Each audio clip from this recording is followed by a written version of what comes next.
Okay, we're good. I think we're good. Let me see. Yes, we are. So, we will, on this stream, again, work on this live stream app, which is an overlay, basically, and which can be played by people in the chat. So, for some reasons, I just, started it, and it did nothing, which is odd. So maybe something's just breaking? I don't know what could be breaking. I think I would need to grab exception or something. Is it because of the sound? I don't think so. Yeah, the weird thing is that I actually left it in a good way. But now that I think about it, I remember something saved at the last moment. And what was that? So something saved, and now I will have to figure out what. Well, here we go then. We're gonna remove. Well, if we remove the GUI root, it's definitely not gonna work.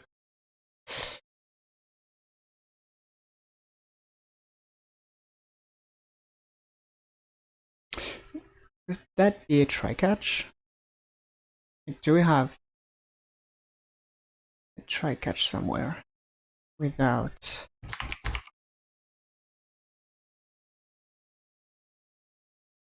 Really? There's no catch?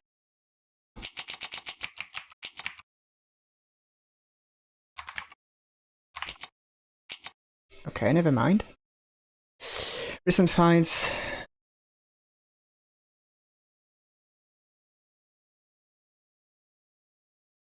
Create a sound?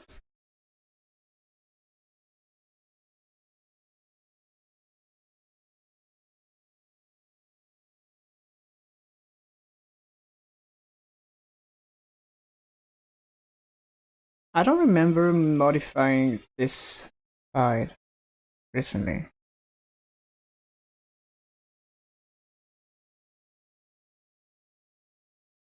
No, I didn't. I mean, I don't think I did.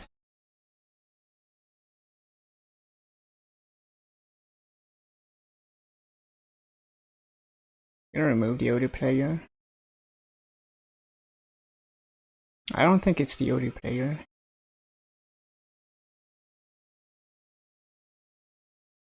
Yeah, it's not.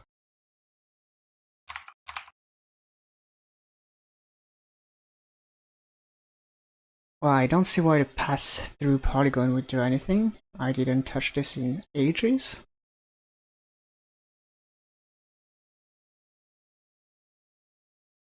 Yup.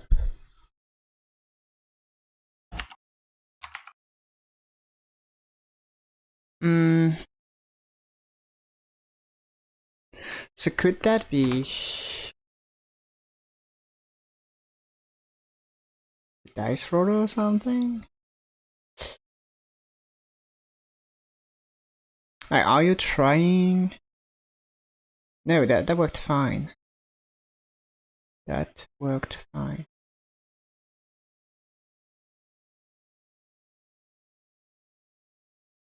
Could it be the comments I do at the beginning?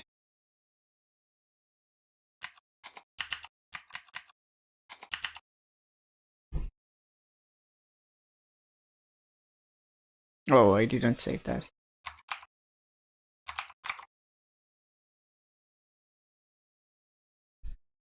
So the pass-through polygon works well.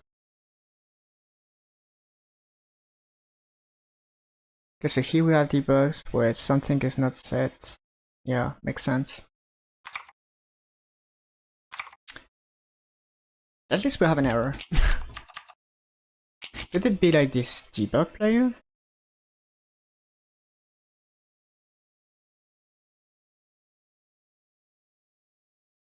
Hmm.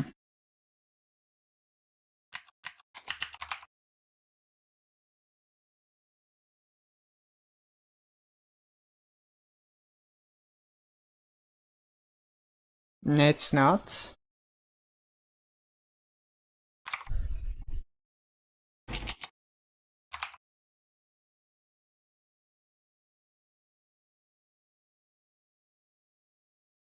To initialize the controller, sure. Oh, could it be like an input thing? No, that was... I had messages when this happened.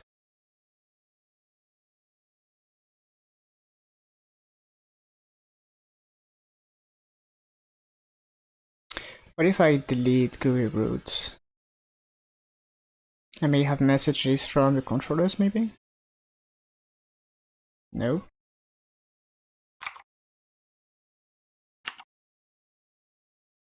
Passes through... is confused? Yep. I can't see that.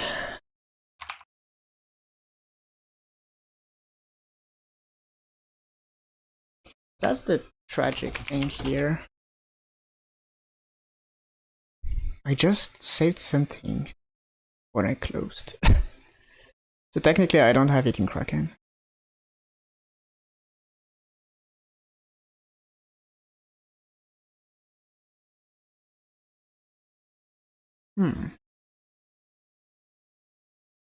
Like, yeah, there's tons of changes.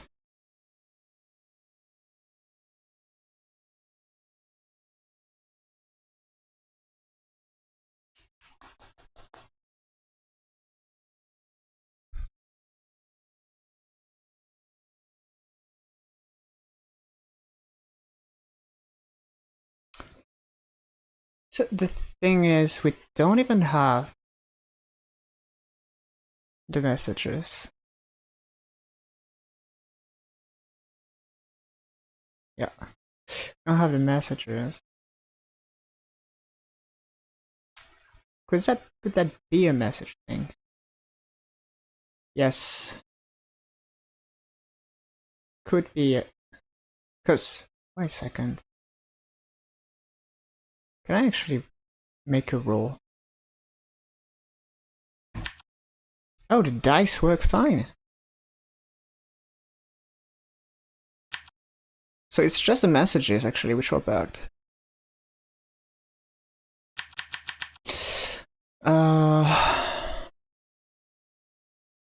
Okay. Is it just... Okay. Wow. So actually nothing's wrong. It's just that I removed the debug messages and starts. Huh. Well. Alright. So we can start. And I will actually make a little save here.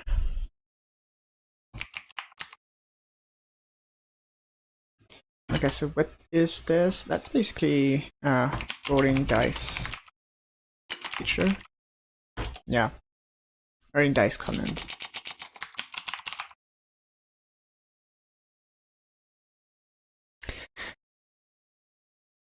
So game notification?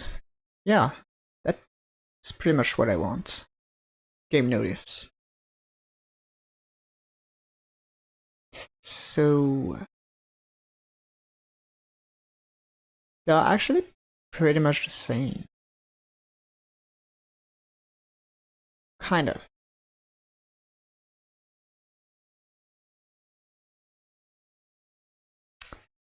I'm gonna create a new inherited scene.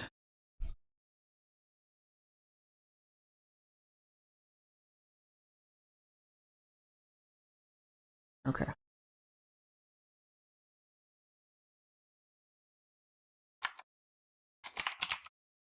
Game notification, GUI notification,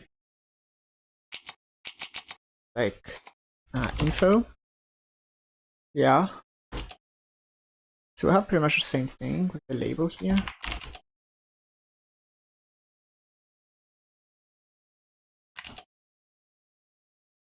I need auto wraps.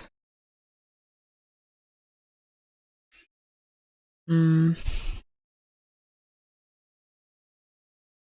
I may want to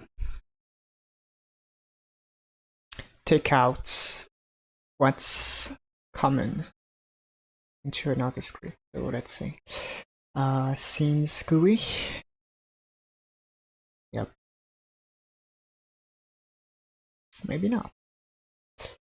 Game notification here.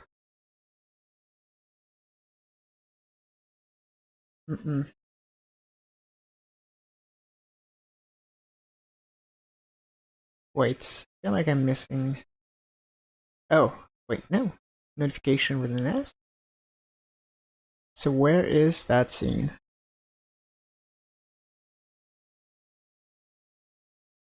Oh, it's not. Okay.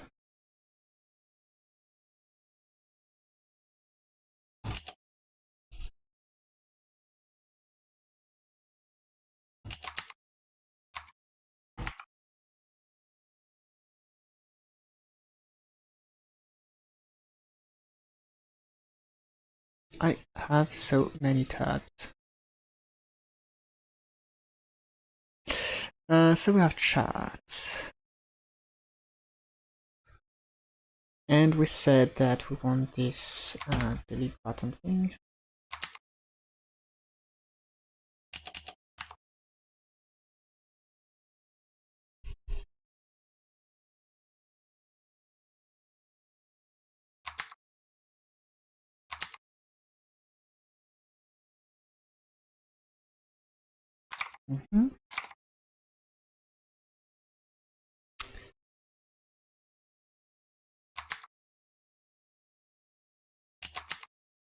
Okay, let's see. Delete button, that's correct. The live chat message, nope.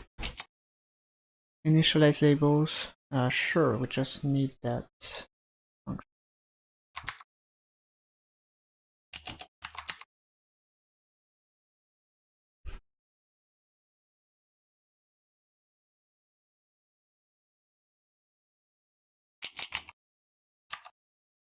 We're just gonna reset the content.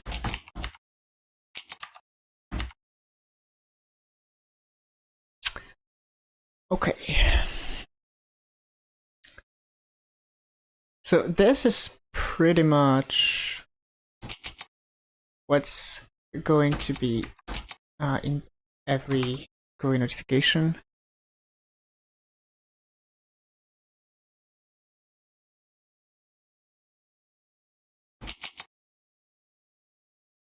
Like, we're gonna remove this initialize labels, and we're just gonna have the delete thing. Okay, so here we're gonna expand stand GUI notification.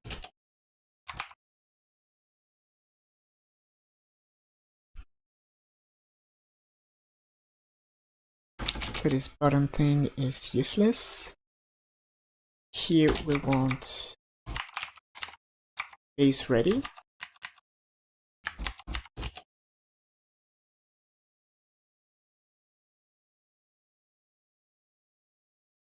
So this is new. And this is pretty much already existing in GUI notification. However, it's odd.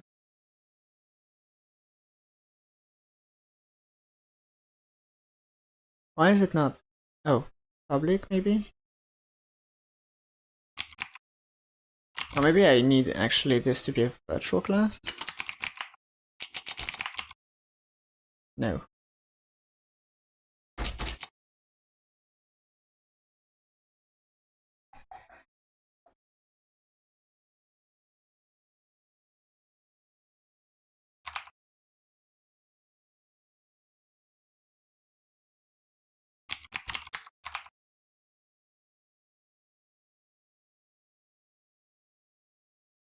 Looks like we're good.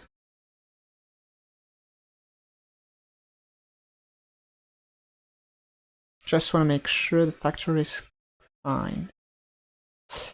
Where's the... Oh, I guess it's in debug.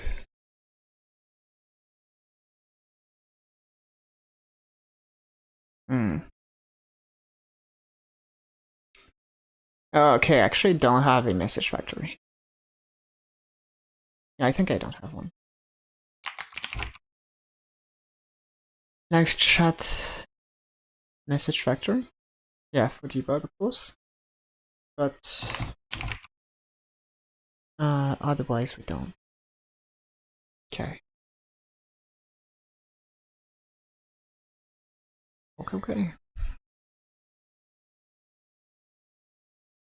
But eventually we will need to create a chat controller at some point. Or a notification controller.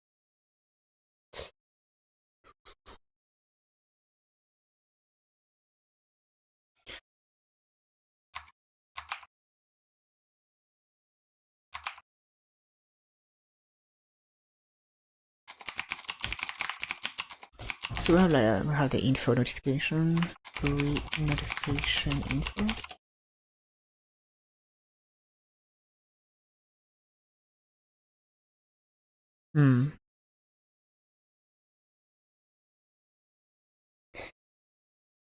Here's the message label.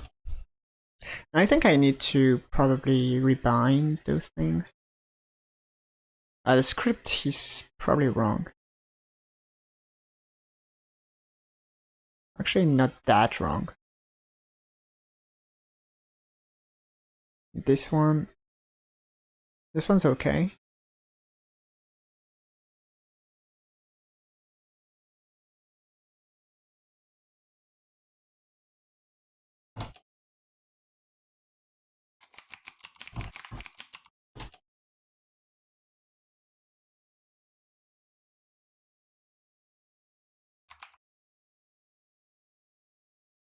Actually, they could be like chat messages.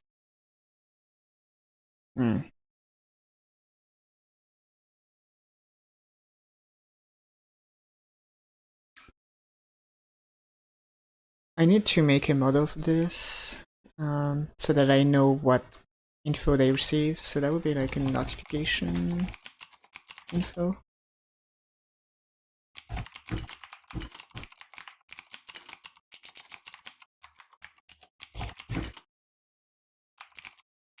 So we have another.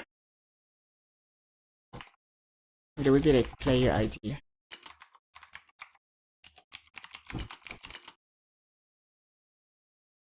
That would be like the notif message.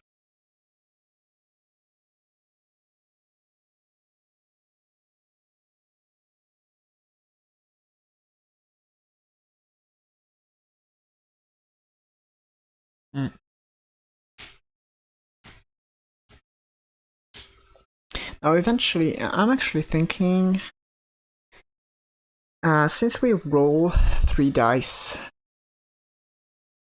could be interesting to create, to make lines basically, so that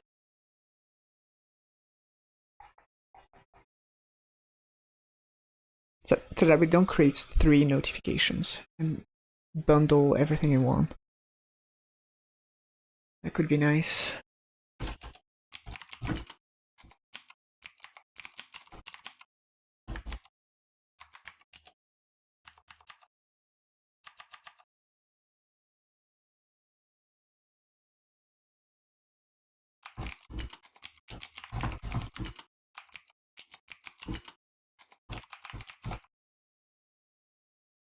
Well, just like, yeah, I think I can build the message somewhere else. That would work.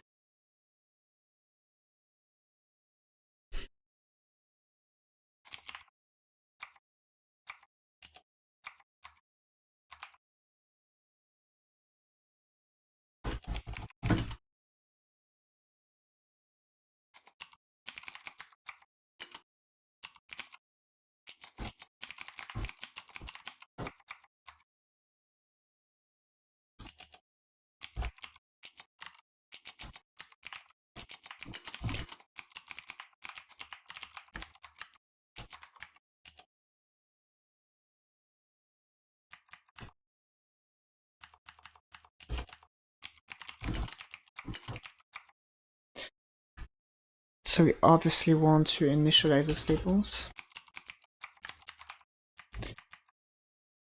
We're gonna have a... maybe I don't need a git.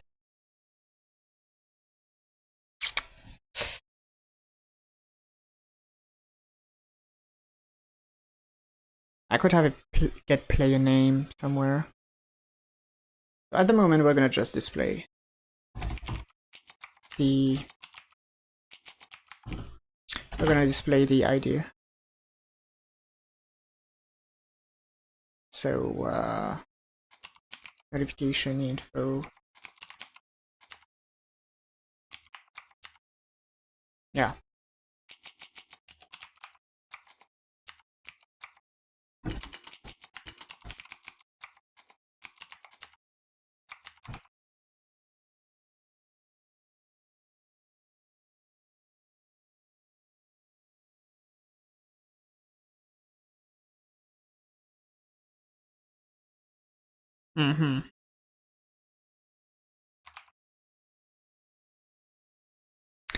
Is it? No.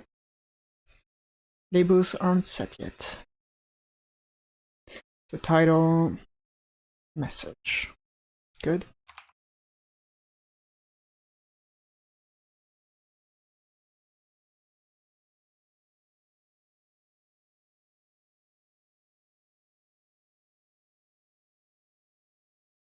I can make a factory here. There would be GUI notification info factory.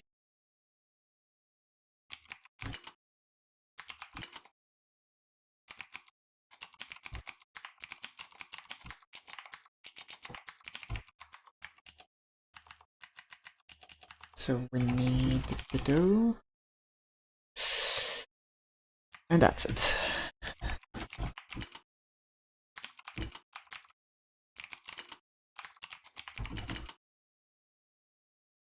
Let's make the scene path. Scene path right here.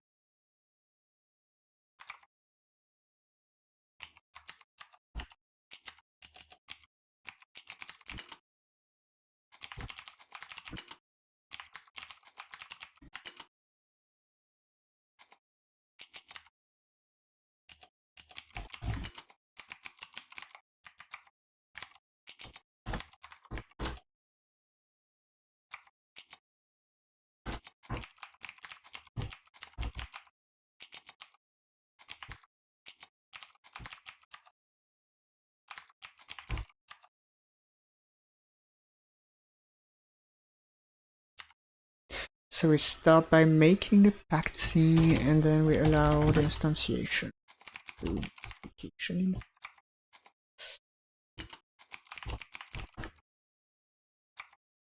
Good. Actually, no.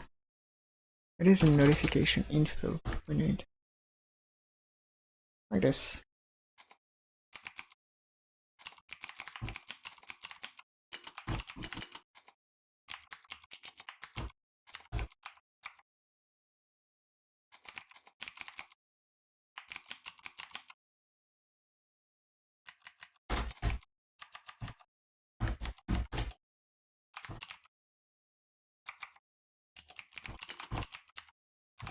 Okay, so here we have a factory for this guy.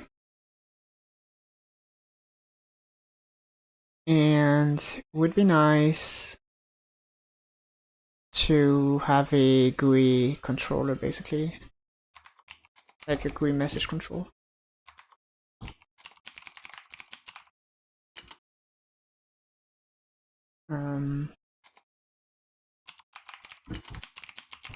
Notification controller.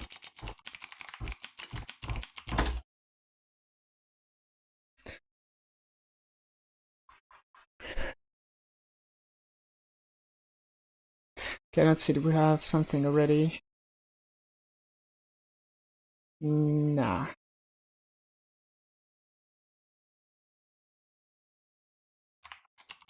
Actually, I need a folder.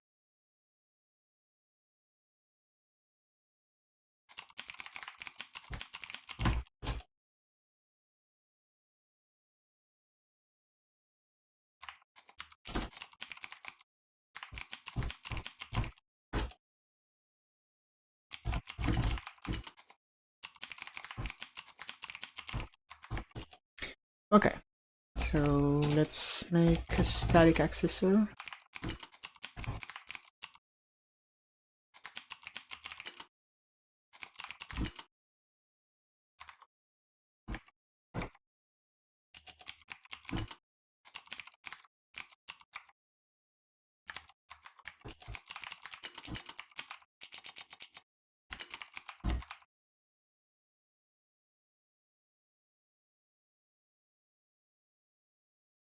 Mm-hmm.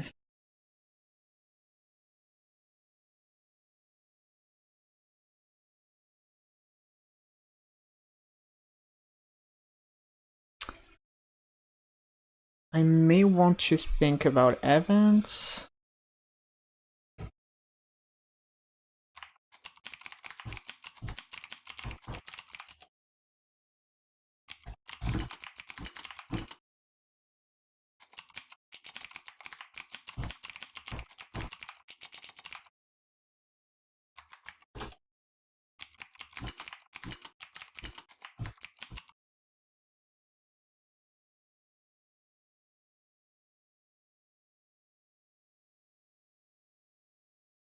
Something like we have a notification info to send, like there would be notification info pushed, and in the same vibes would have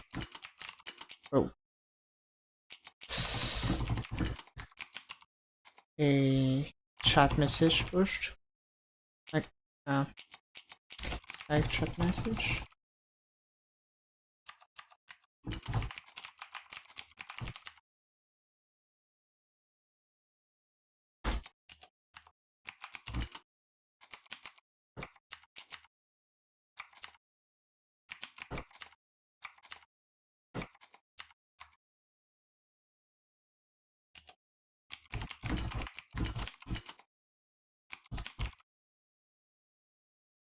So we want to invoke notification info pushed.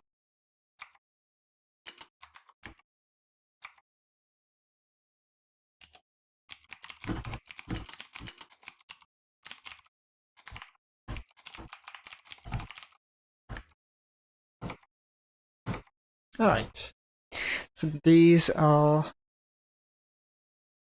like the standard events I'm gonna work with.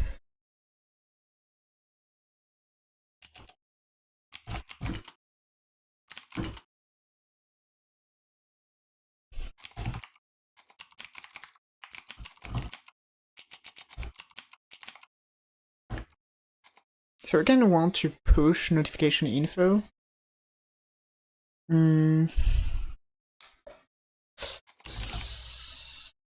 Like this.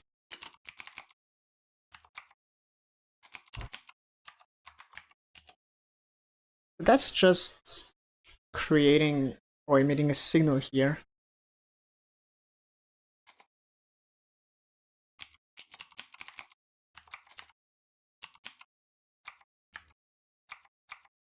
It's quite simple.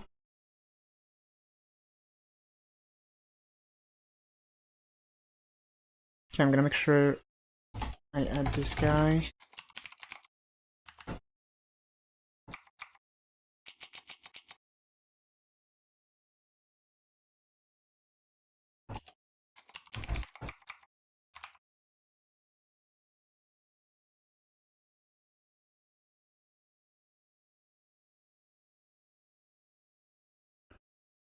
So that's good for the signal emission part from the control side.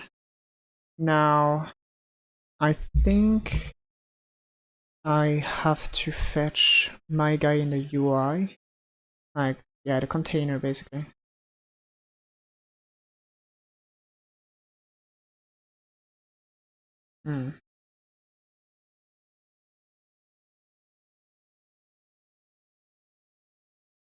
I'm thinking maybe all those could go in a resizing class or something.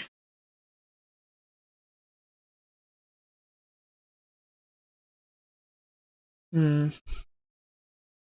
Okay, I'm gonna try something. So it is risky. So I'm gonna make a checkpoint.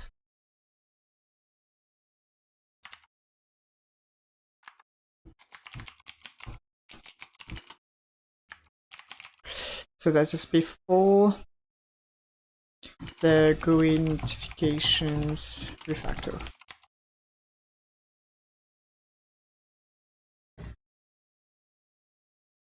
Okay, so GUI notifications.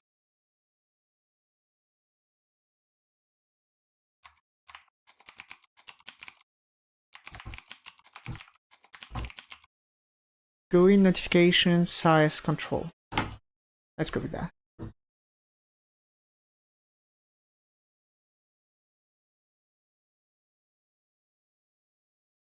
And by the way, I will update.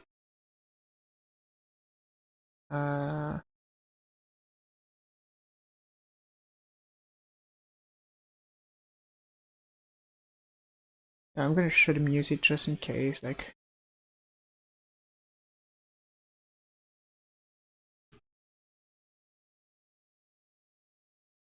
I can go here.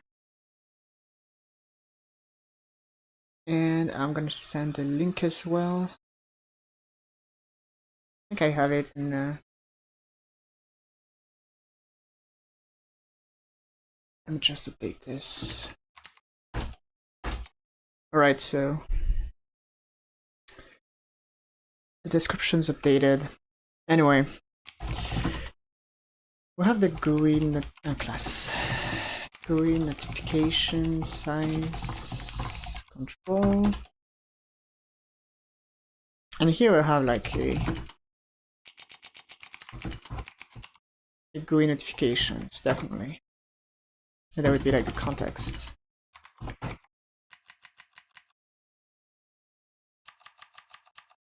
Which is added when we create it's a GUI notification size.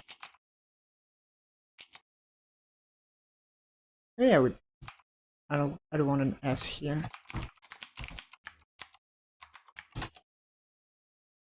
Just want to make sure.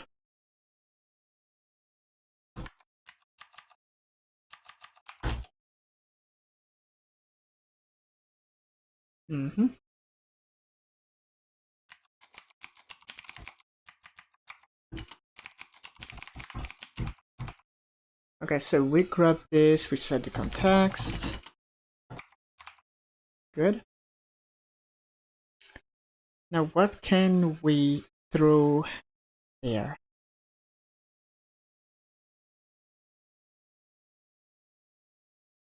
Well, private constant, which is the size x. Good.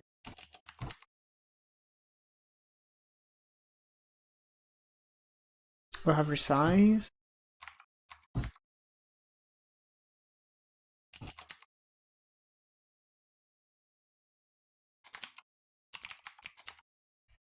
We just have a lot of context to throw, basically. And here we have the same thing, right? Like size x, size y. Size x here, size y. So that's good.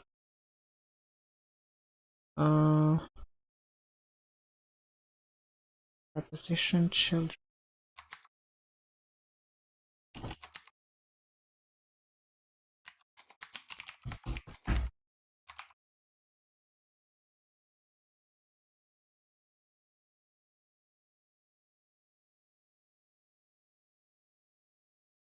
And here we have the signals. So those two guys, I think they're just copied, except that I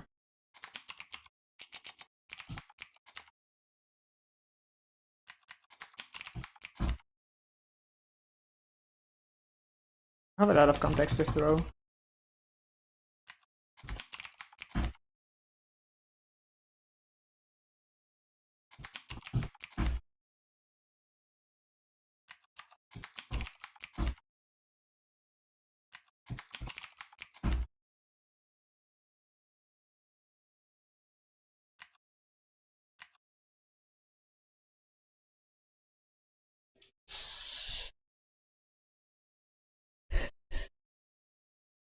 unchild tree doesn't exist. Yes, indeed.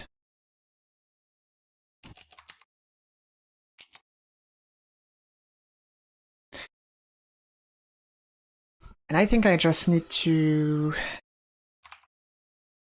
throw the connection as well. Like those two. We make kind of void ready. And we add this, but we get this from context.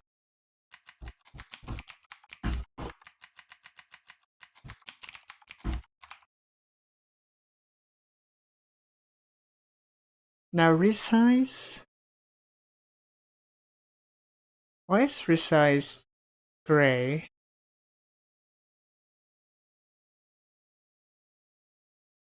Oh, that's surprising.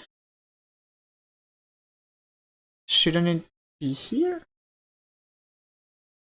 Or somewhere?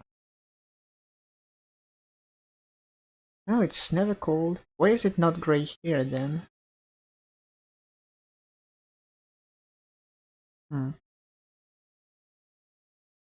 Okay, let's try removing everything.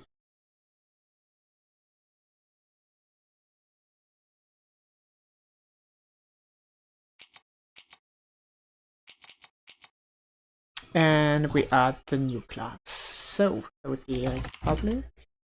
It could be private. GUI notifications, size control.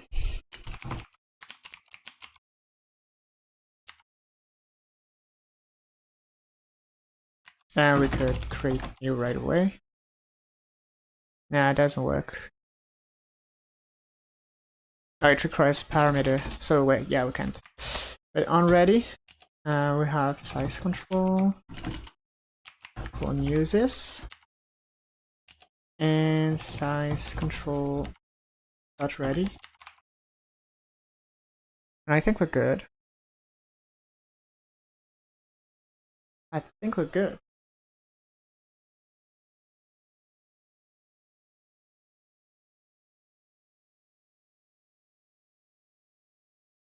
So maybe I just want to restart the app. Actually, I don't know. Can I create messages?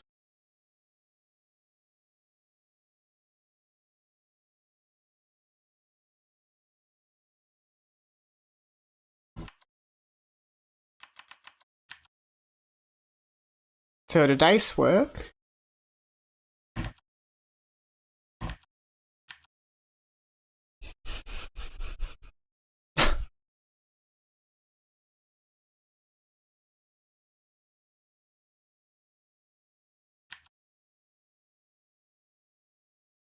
Anyway, enough fun.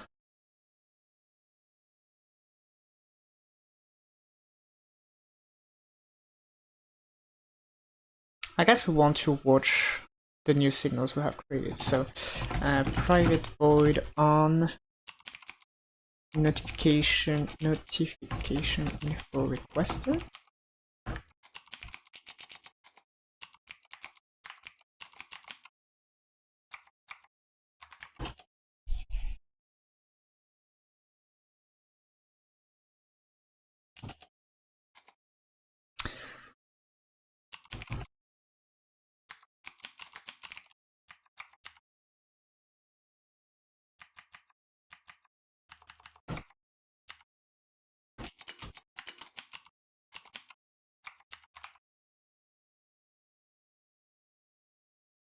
And what we do when this happens is we use the factory.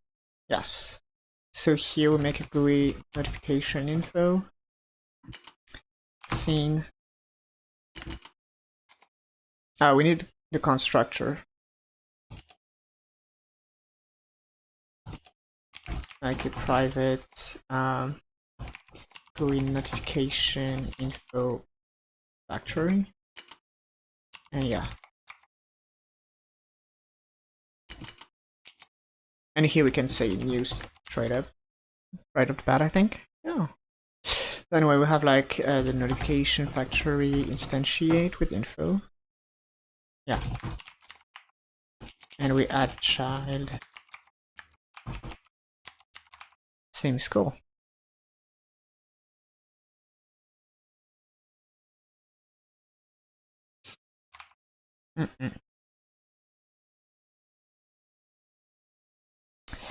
So I think we can try pushing messages now.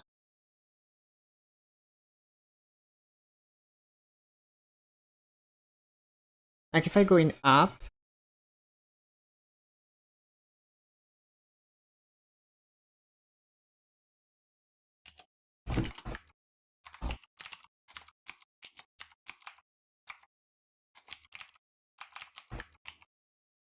I don't remember the inputs.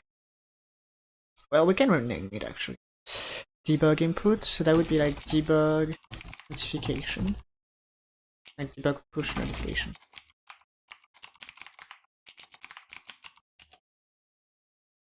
Good.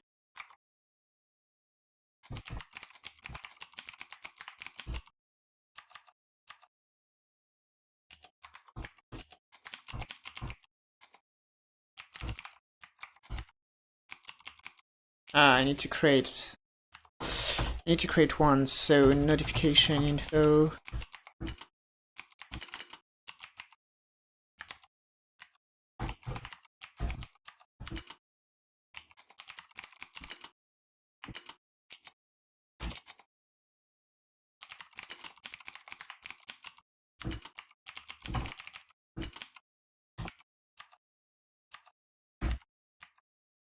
So we invoke notification info pushed with info. Let's go.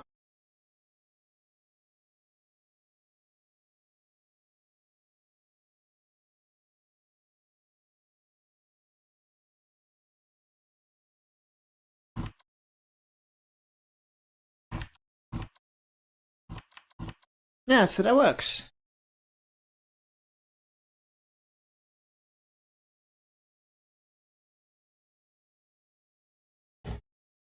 So now we can try to finally make the last connection in the dice roll controller. So in processing results, yeah, right here.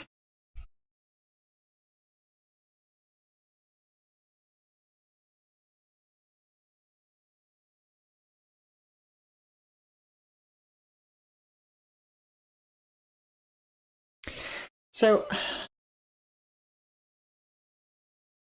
if I make it like in a very okay, I'm gonna go in dice command and add a new function, which is public string. Oh, that's different. Public string like get notification message.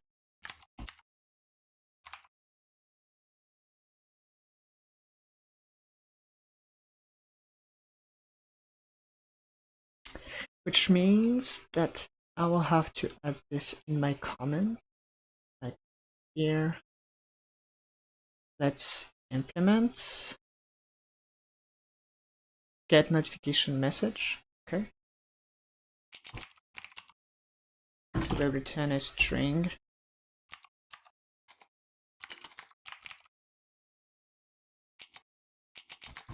Created amounts and currency, whatever the name is. So we have no name yet.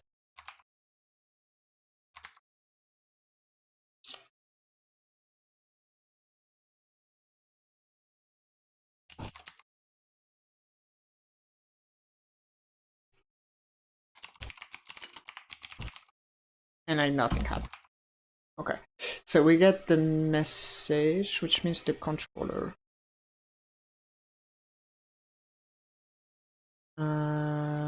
Processing results.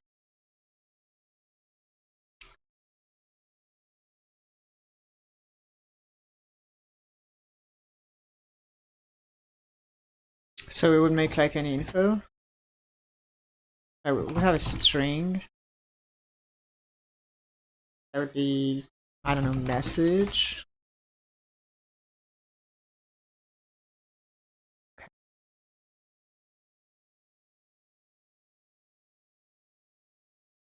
And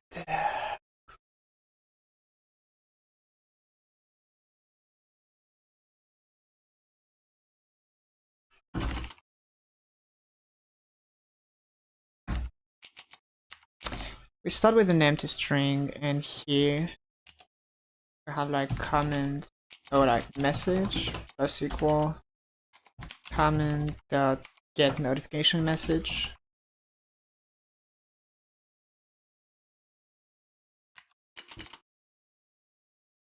And we add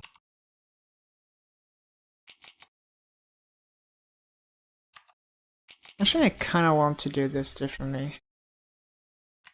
Oh, that could go this way.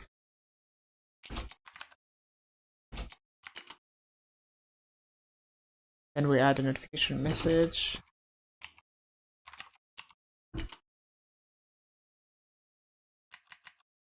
But there's gonna be the one too much at the end. So I'm not so sure how I can. I guess it's just a question of message. Like trim and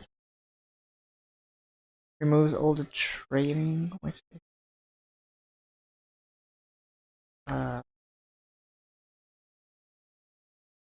what if I say 3?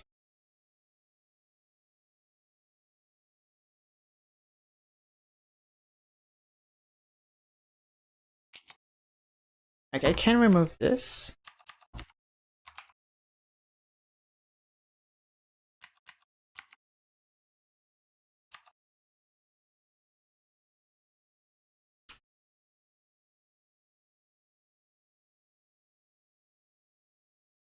Not sure. But we're gonna see. So anyway, we have like a notification info.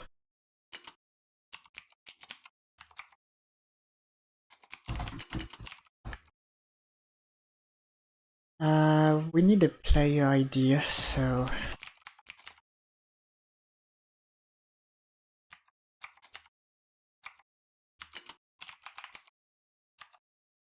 looks like this.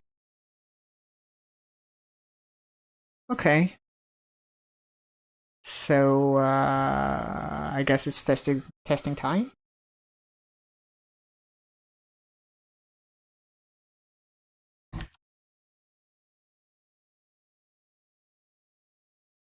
Oh, I think I forgot something important.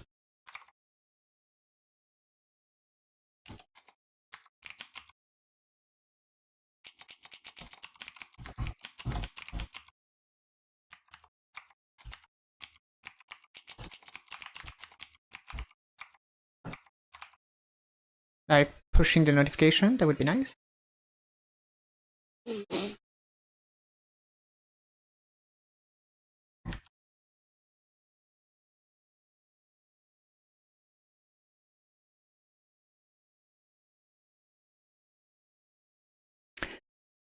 So the notification isn't expanding.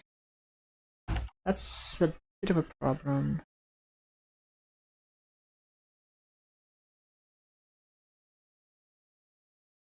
It is a problem. Oh, that's because it's a panel. So I think I will need a size control within the notification as well. Oh, stretching. Okay.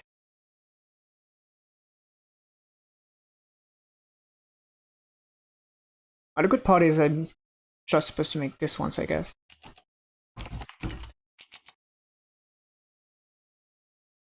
Where am I? Probably here. So we're gonna create a new class. GUI notification size control. That's very close to the other one.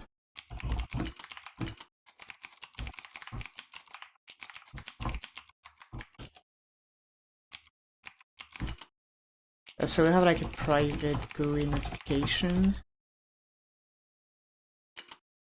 context. It's fun that I'm using private on this.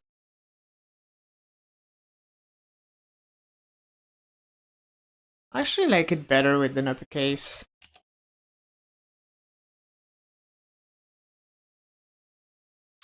Anyway, public.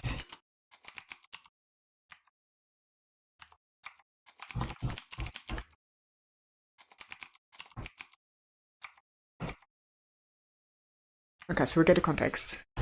Now, I think it's on ready. Oh, maybe before.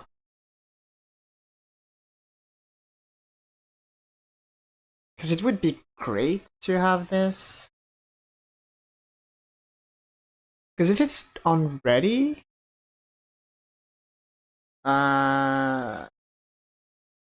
it's not gonna apply. Oh, it means I have to update the size control thing. But that's probably what I have to do. Okay, so private, no, public void ready.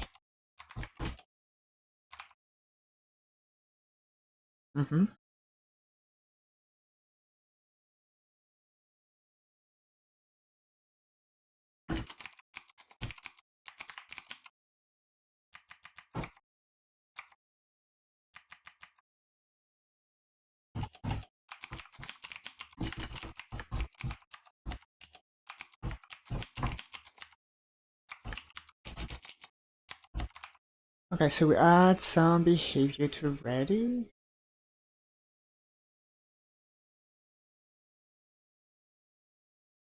Good.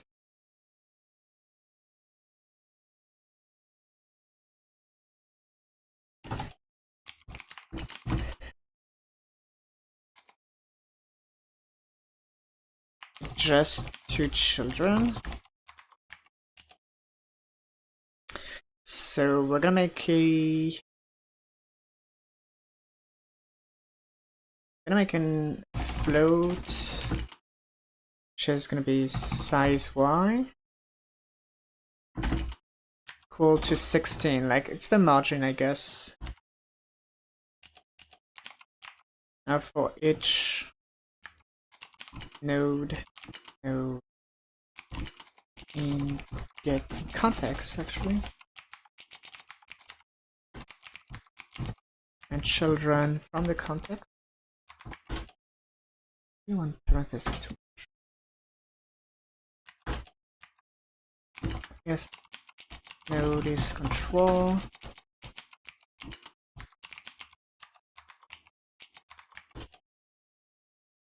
then size y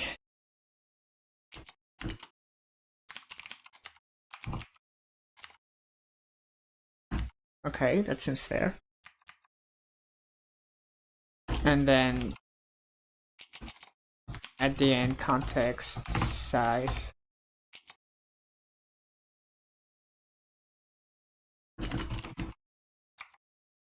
So make a new vector 2 of context size x and size y. So maybe that works, but then the other container is not gonna work. So just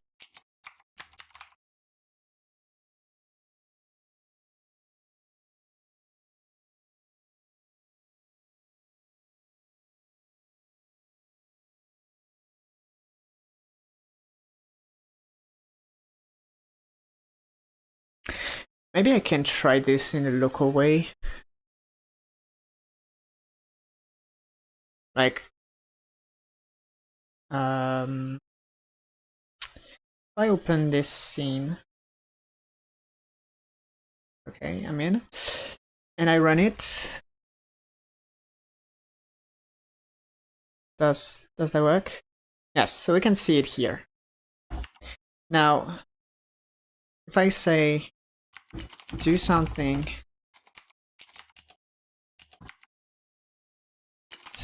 else, and one last thing. So here it's not good, but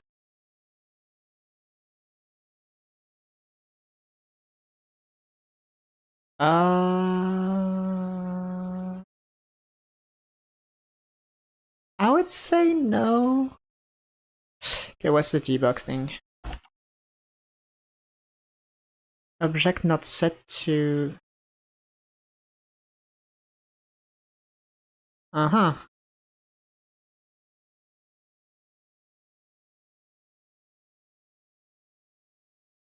I guess that in GUI notification? Yes.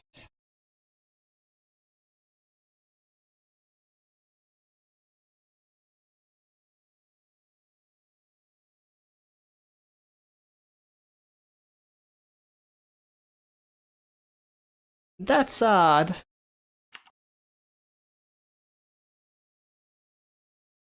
Are you again? No.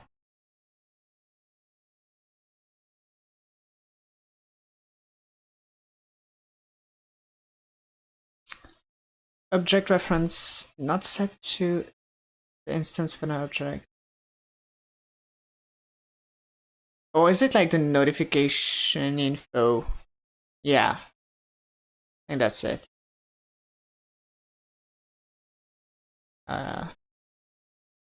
I guess I will have to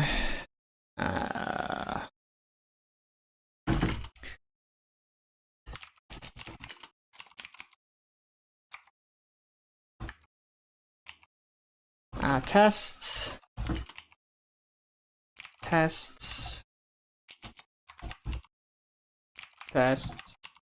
and test. This might... what the hell? This might override whatever I've written here, but that's fine. No, it's still... So why is it like gigantic? Calculations wrong?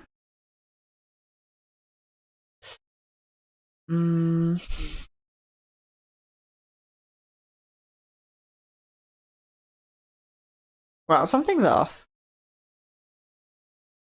You here. Where are you? As in... No, okay, that makes sense. Set ready. Okay.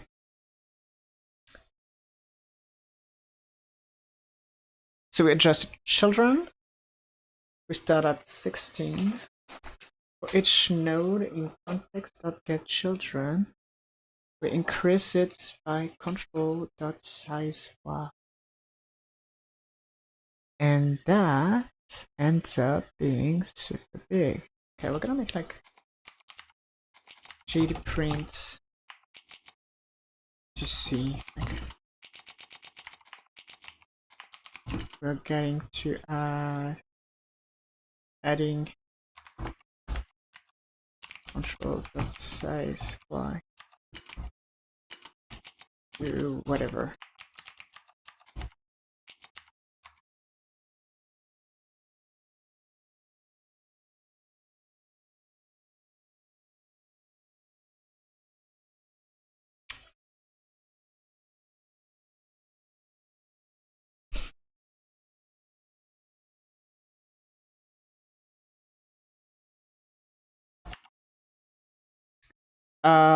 That's a lot. 1,349. Is it an anchor thing? That could be an anchor thing.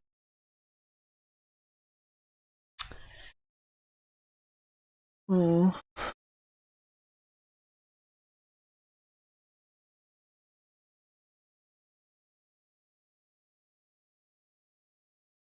Like, is this margarine?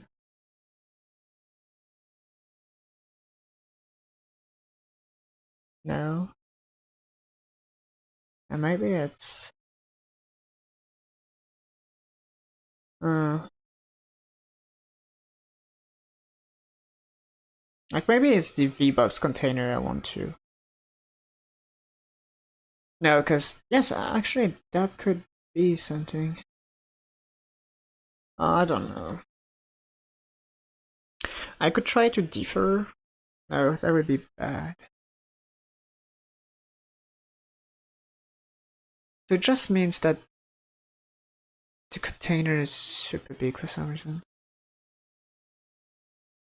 Okay,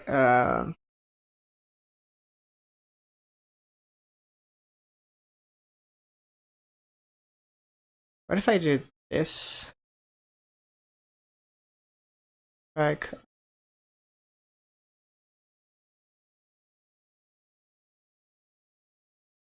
yeah, it's twice worse.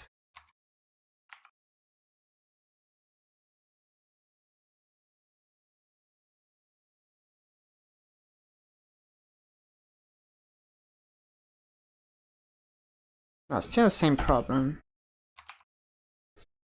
Let me think.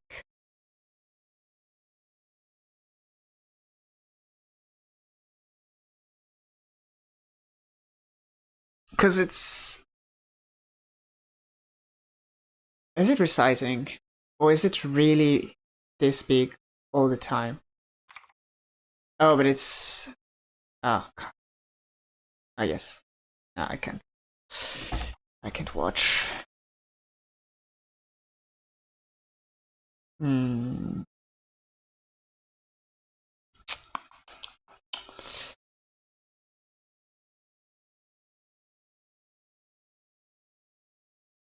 Well, we could do something very messy, like fixing the size. That could work.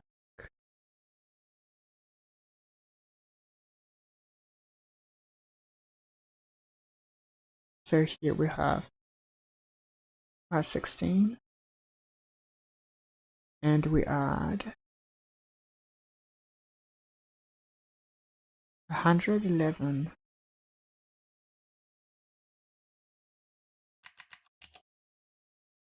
Plus 16. That's a terrible way to fix the problem, I guess.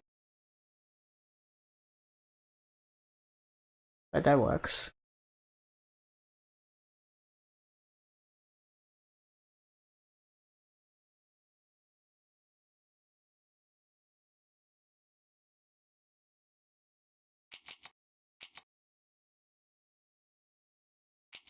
So we quite literally have a class that does nothing.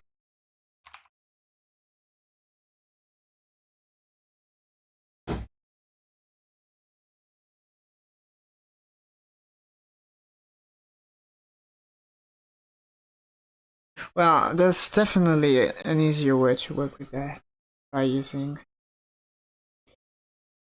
Are you started? Yes.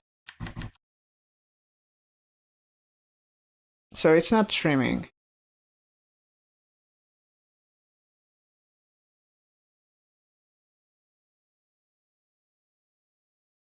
Some just don't roll that much. I will have to fix the rolling rule.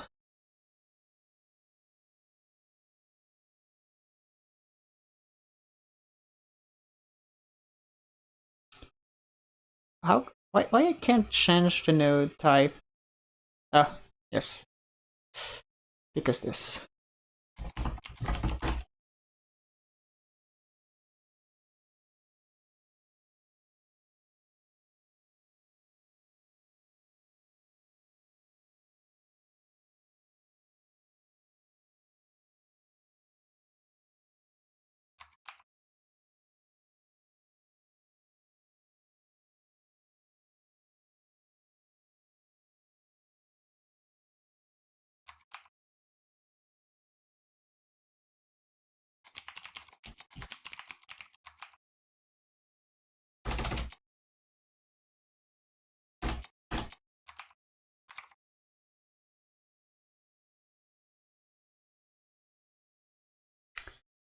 Okay, let's try.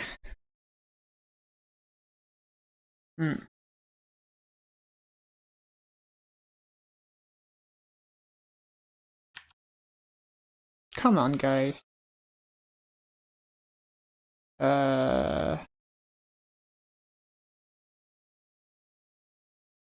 Oriole?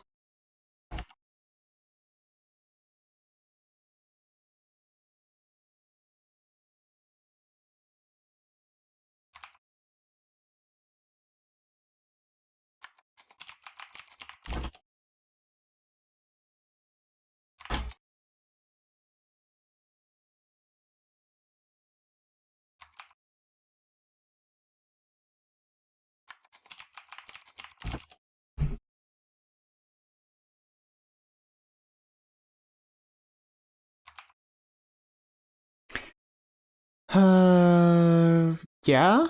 Let's try. Let's see if this fixes.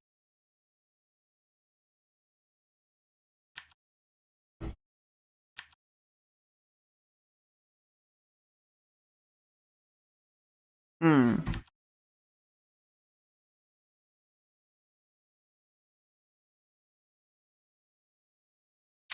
Why is it this weird? Uh, yeah, that makes sense.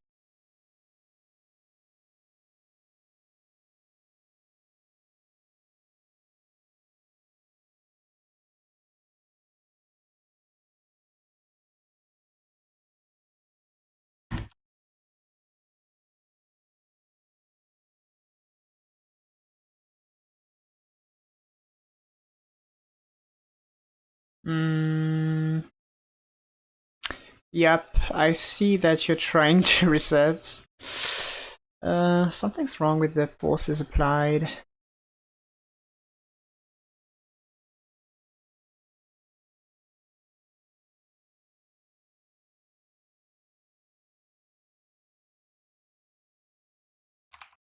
So, I gotta fix that, I guess. Die 3D. Die 3D. Like, force cooldown. Oh, yeah, that makes sense.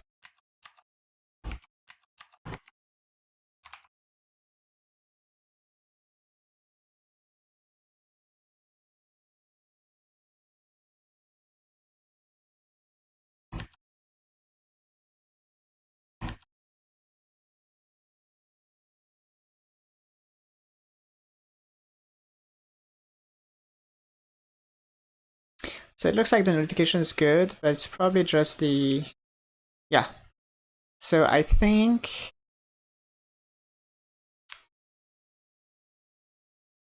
I have to do what I was thinking about regarding the size control.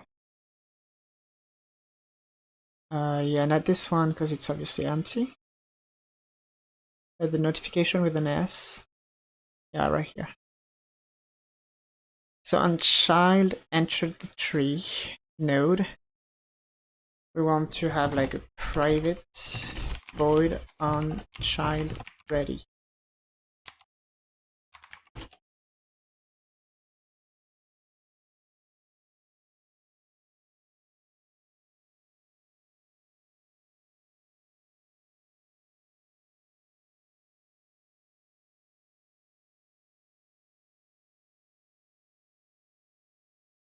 So this if node is control.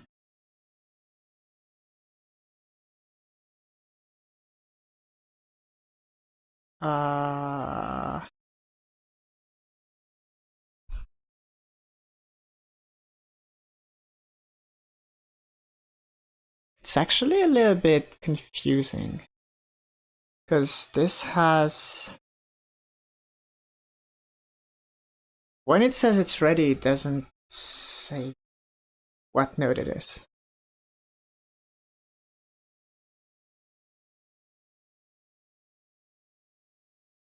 Like, ready? Yes.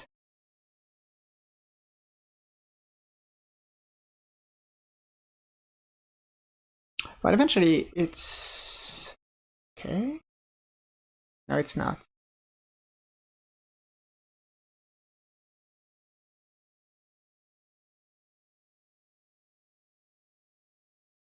It's here with just one node dot ready on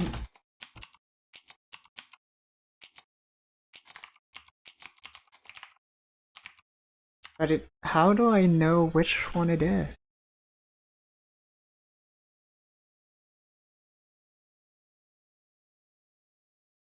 Or maybe okay, I may have another idea.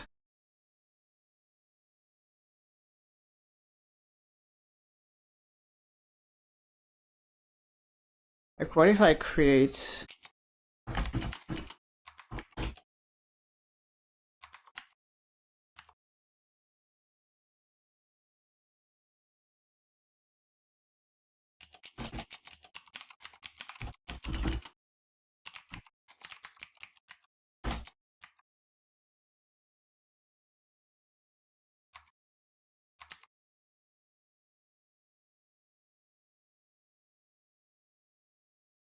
yeah, we're just gonna copy all this.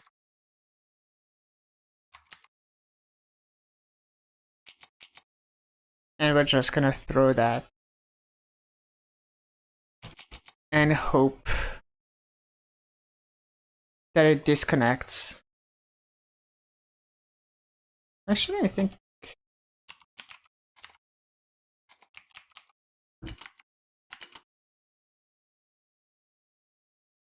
like I want this.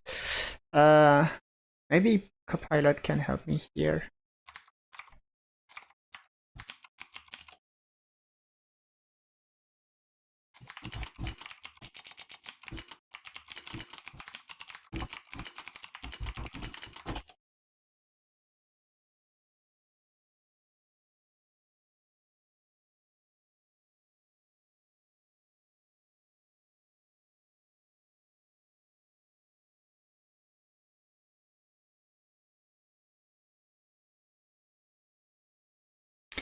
So they said the solution is you need to store the lambda function in a variable so you can disconnect it later.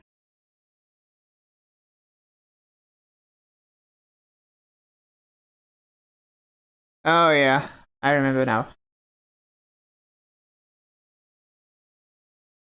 So they say I create an action handler equal to null. Then we have handler equal to this.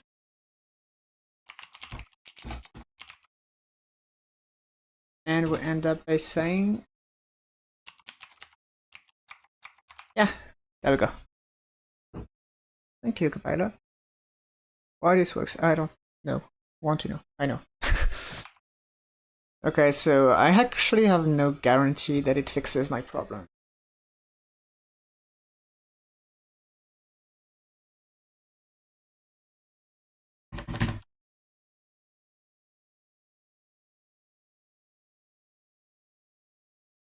Oh.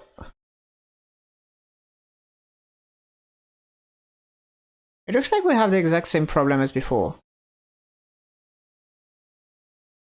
It has way too much hate.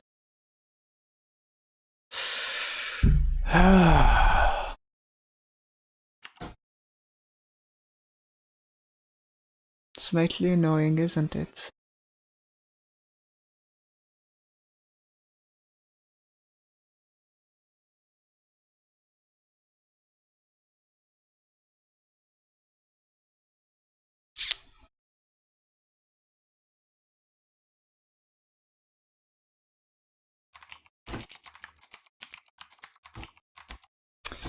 Okay, I'm gonna try to explain this to Copilot so maybe he can answer me. I have a non-contained control node. Actually, I'm gonna type a lot. I'm gonna pick something gentler.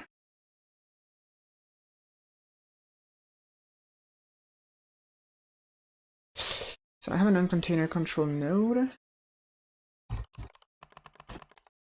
and I want it to resize, you know, just to its children. Power.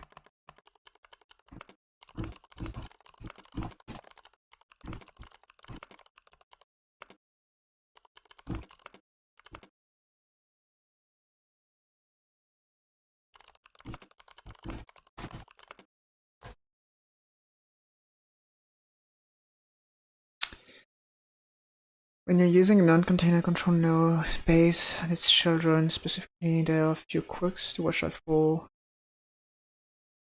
Wide margin container might be huge. Size flag misconfiguration. If the child nodes inside a margin container have size flags set to expand, they can force the container to work expectedly.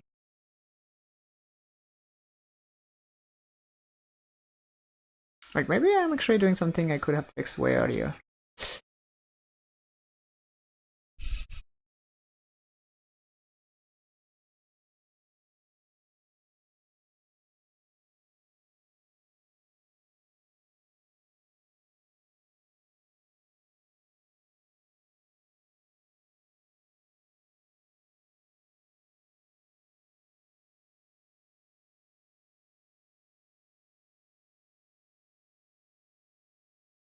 Auto-wrap.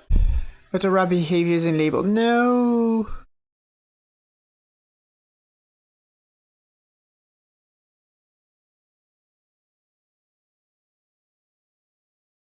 Off or word. Huh.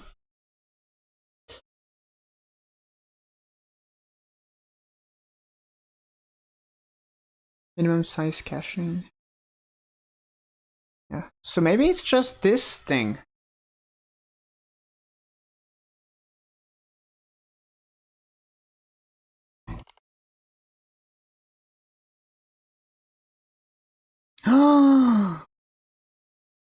Wait, what?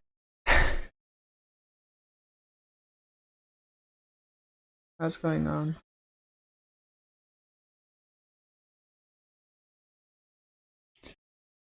Ah.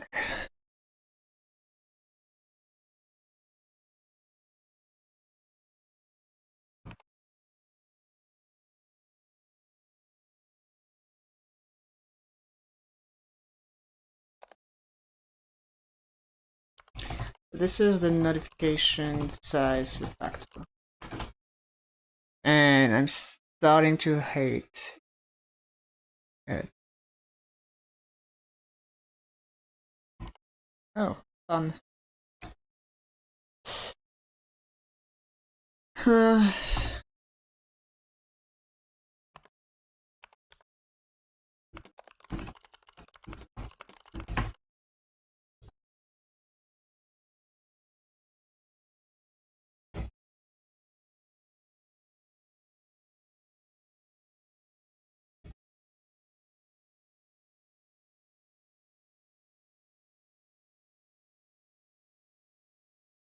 I'm gonna roll back. That seems simpler.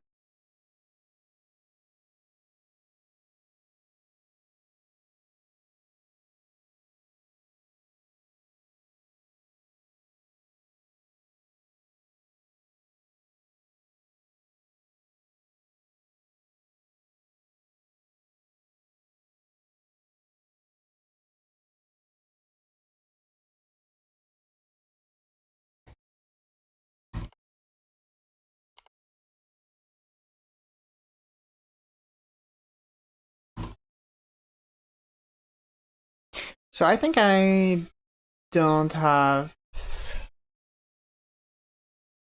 messages firing. That's weird.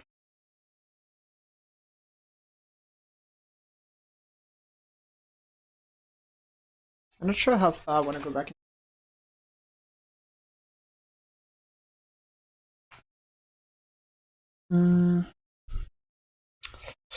Dice controller, rolling dice, processing results. Yeah.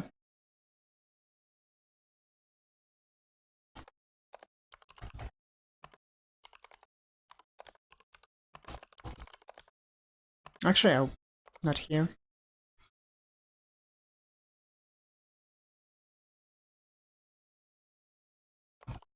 in my dice command.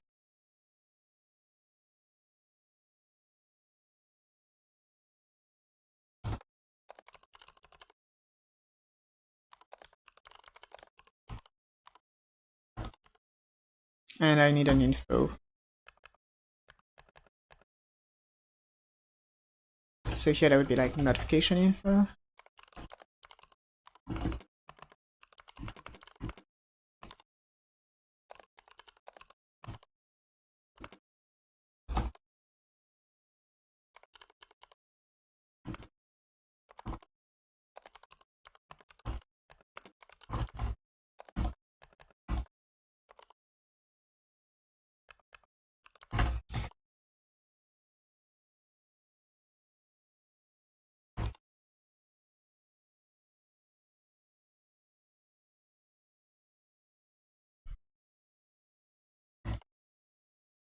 Why aren't you rolling?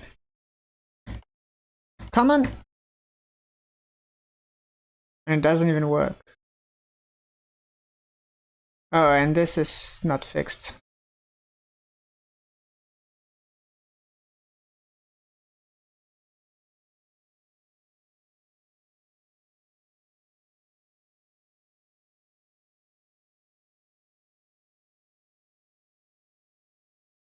Actually, I kinda wanted this. Hmm.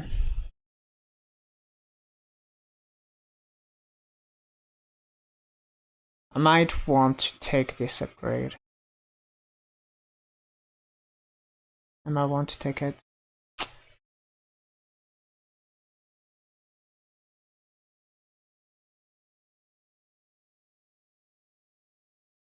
But there's a few things I need to clean, that's for sure.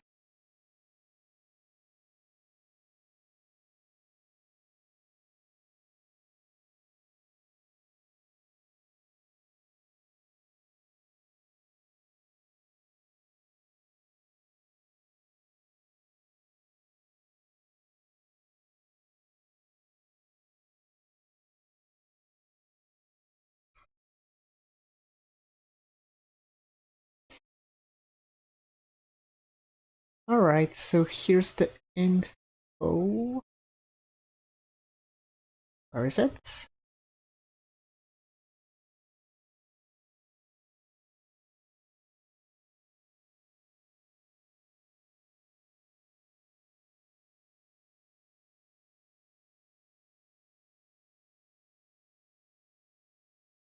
What was the size? Yikes. I think that was it.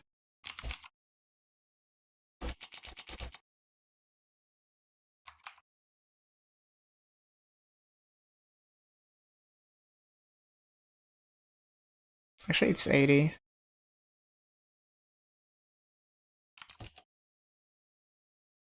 Oh yeah.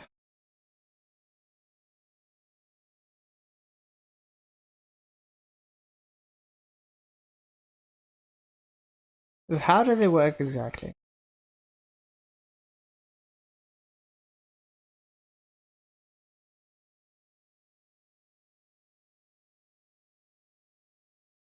Size control.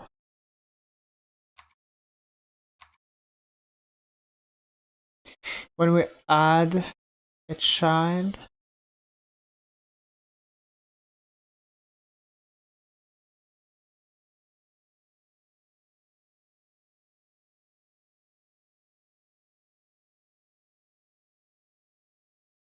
hmm.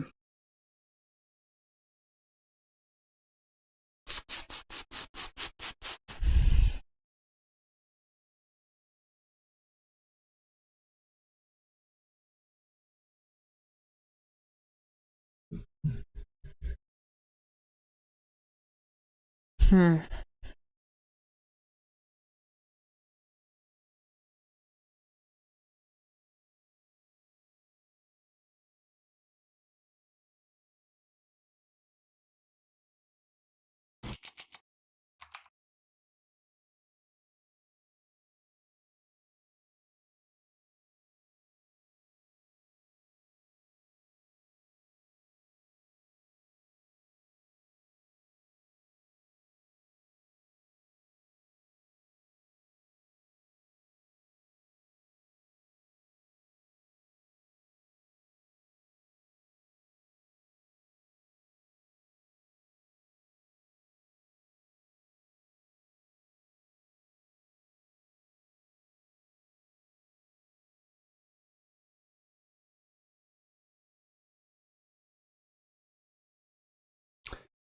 So just add the control side.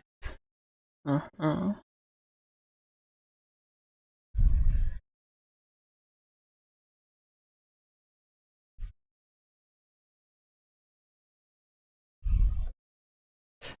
I might decide just to recreate this entire thing.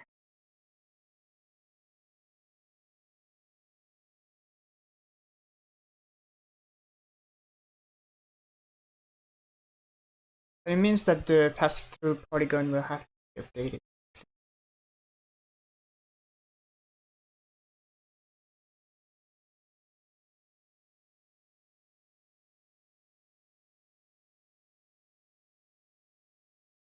Hmm.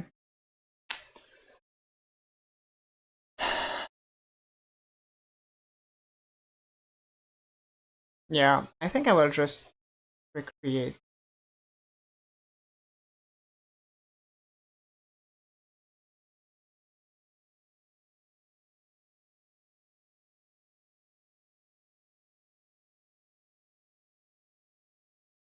Okay, let's start from the notification.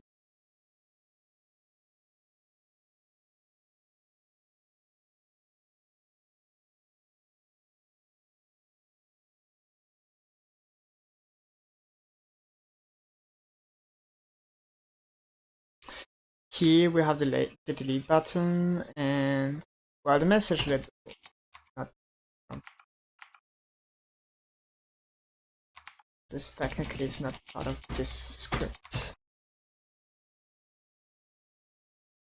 We're gonna make a GUI notification info. Okay.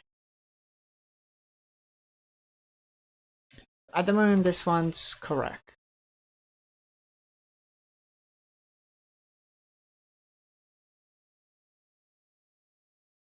And here you add, and the size control thing we're gonna remove. It's a panel container. This go away.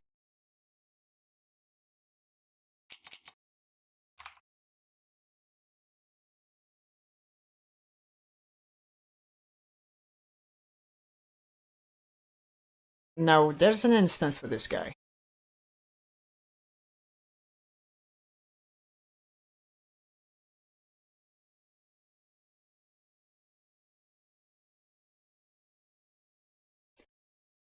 So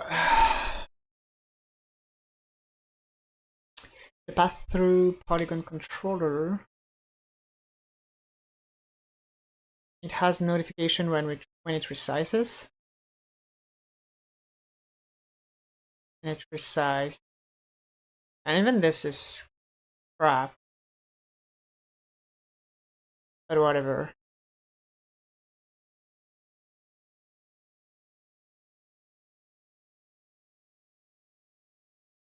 So I guess it is the dice roll.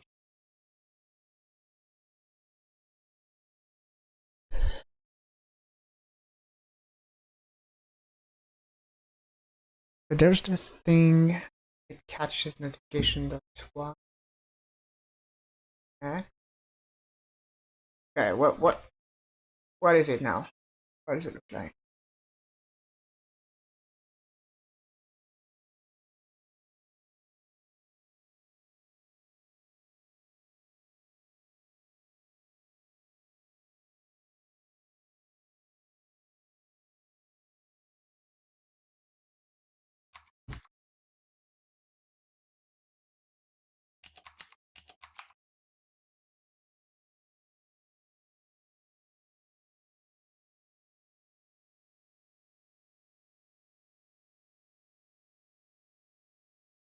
Ah.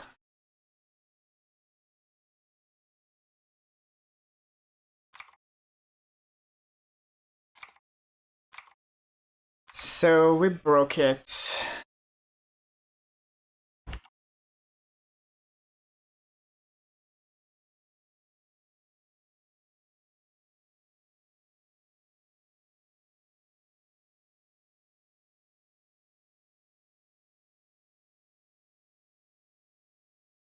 We broke it and we can't know why. Hmm.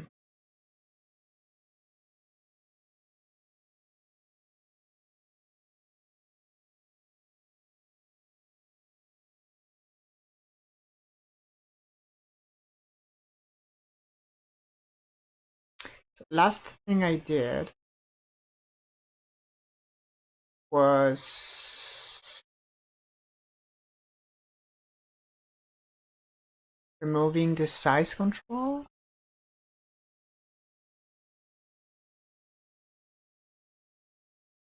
Oh, okay. No, yeah, that makes sense. Here I didn't change the node type.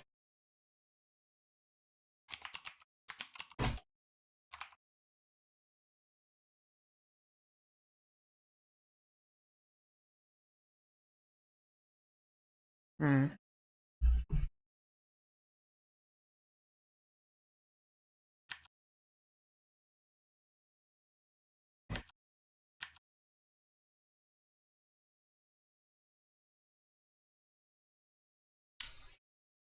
Yeah, they don't position.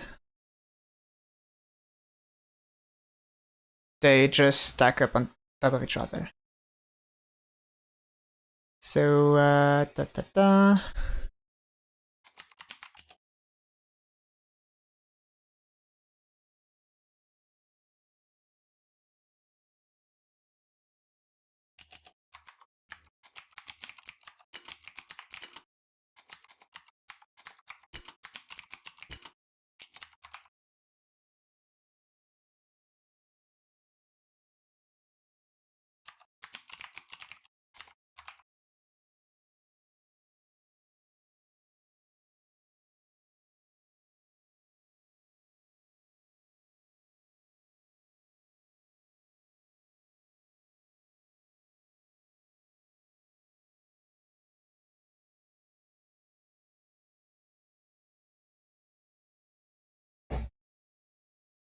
Stop it.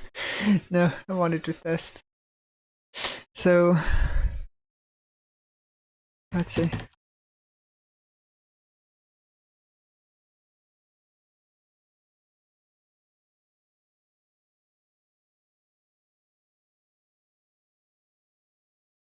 That looks okay.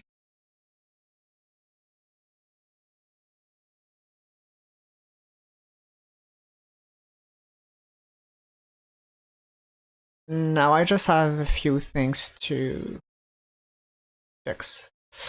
When we create a message, so in processing results right here,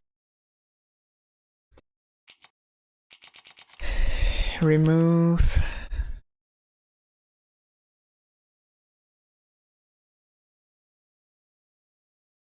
one, two, three, four. So I want to remove 4.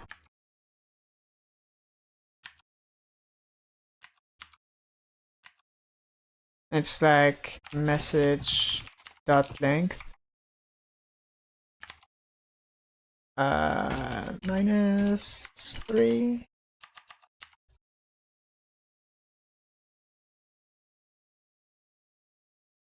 Remove but does not use the same string instance that the method returns.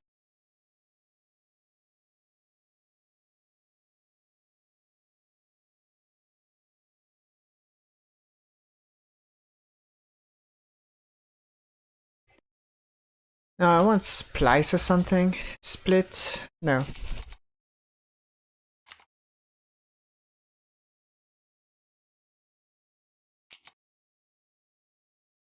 I'm feeling lazy.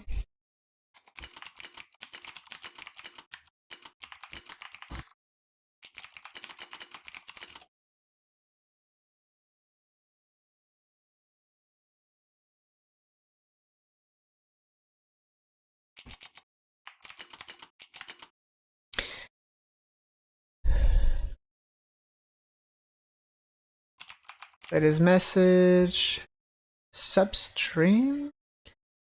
What? Substring.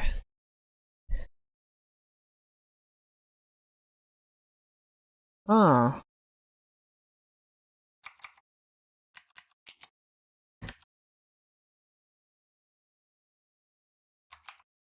Does that work? Would be nice.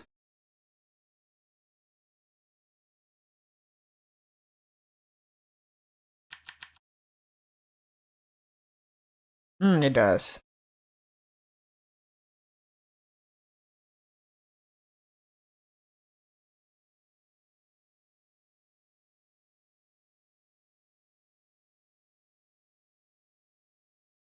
It seems like they work fine. I'm just gonna add the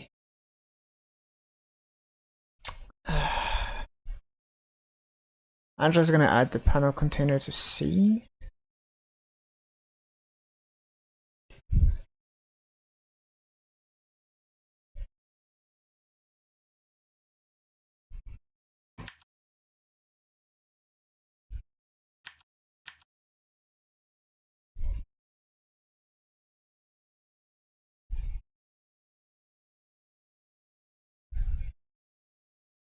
That works fine.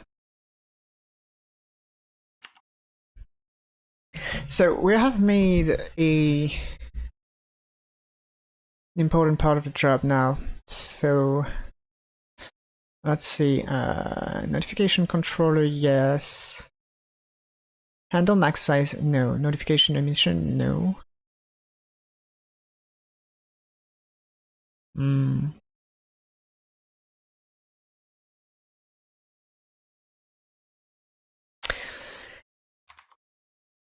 I want to think about the player cooldown, basically. We want to add a cooldown, and we need a player controller, that's for sure.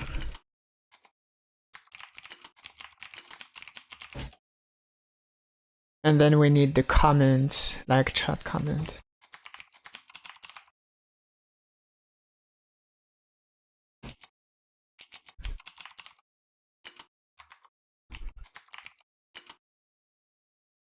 Okay, yeah, we need to create chat comments.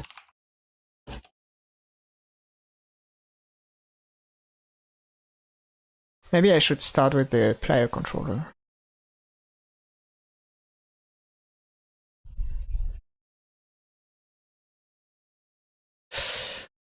Let's see.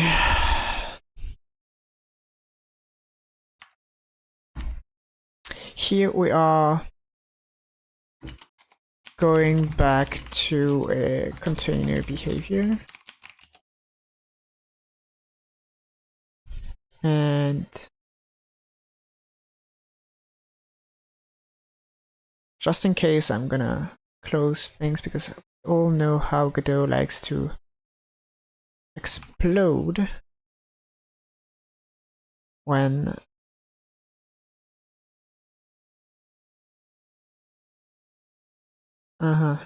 when we switch branches.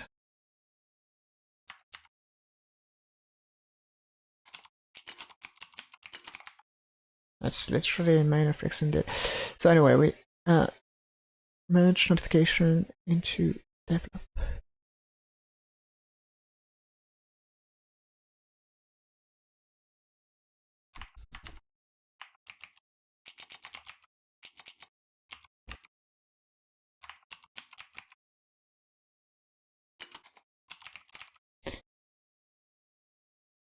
Okay, so we are back in develop. That's cool.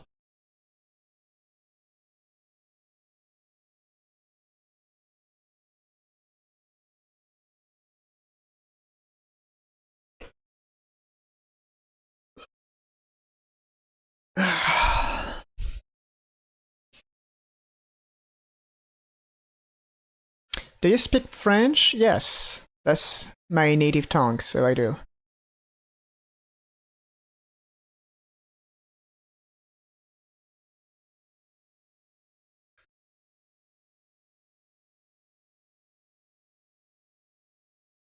I think I will have to make this player controller now. And hi, by the way. How are you doing?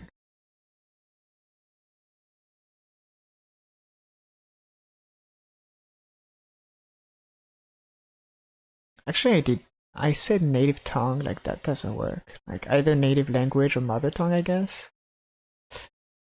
But well, too late now.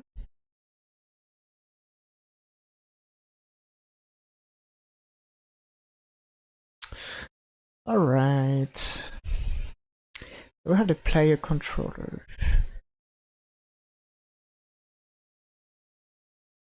Hey, hello.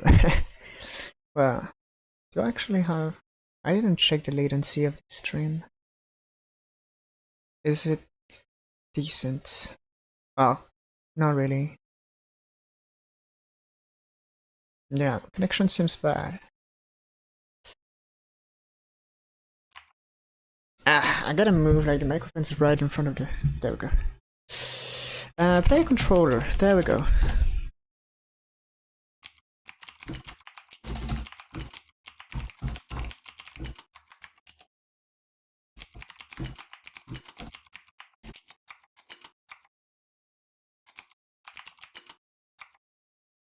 You speak a little French that you learned at school.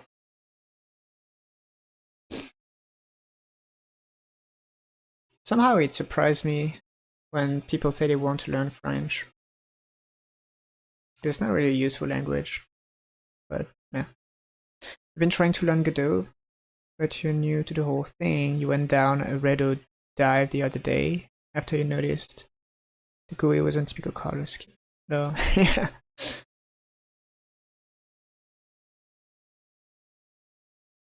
French is useful in Canada, yes. Yes, except that, well, if you... In that case, you might have like Canadian French classes or learning in a way, because it's different, like very different. I remember when I was first listening to them, I couldn't understand what they were saying, like quite literally, just because it was too different. Now I really love it. It's a different French.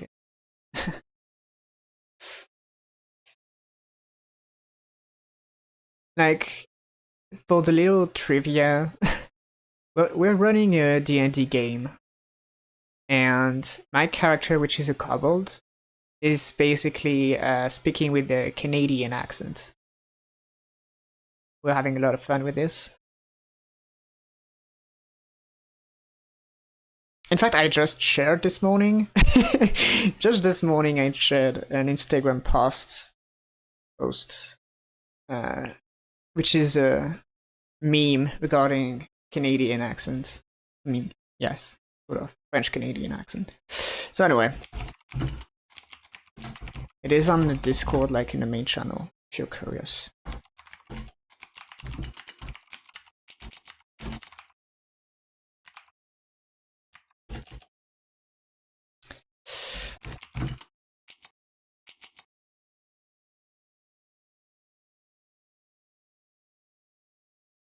I'm thinking, do I create subclasses like player management? Actually, it is the player manager, so okay. Public void boolean player exists.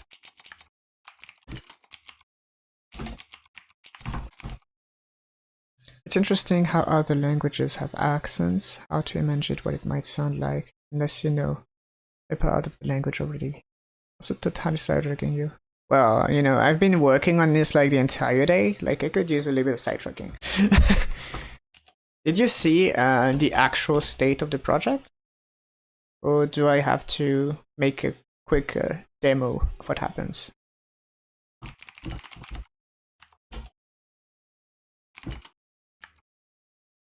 Alright.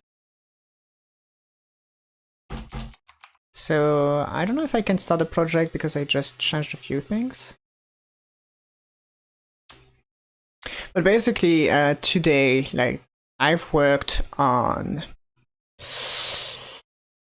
Let me show you in here. I've worked on the dice commands, the dice roll state and the dice roll controller, and obviously the GUI aspect of the dice roller, so that you can queue up commands, and then this little box here is gonna roll the dice one after the other. Like, you can queue up a few of those. and then it sends a notification based on the results. So now I kind of have to work on the player controller thing so that players actually exist in the game. And that we can start having impact, sort of.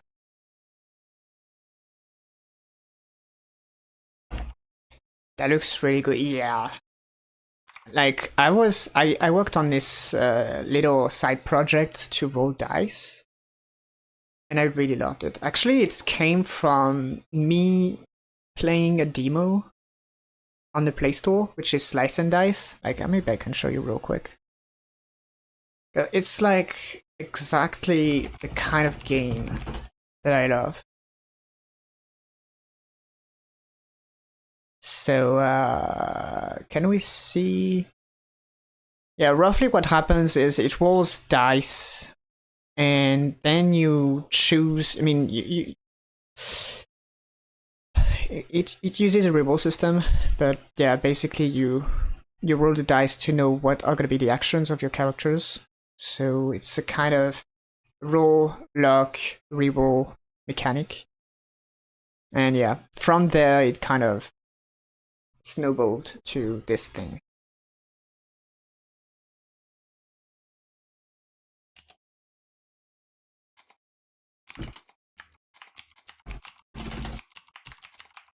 So here I want to see if players exist. To see if we need to create one or not.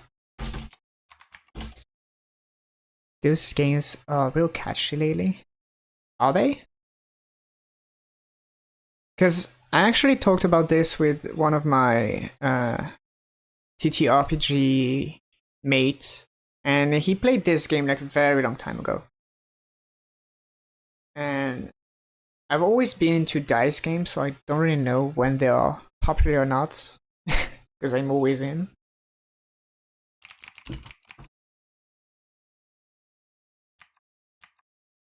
Actually, I don't really need player exist, or maybe I do. Contains key player ID. Okay. Maybe I need like a player info.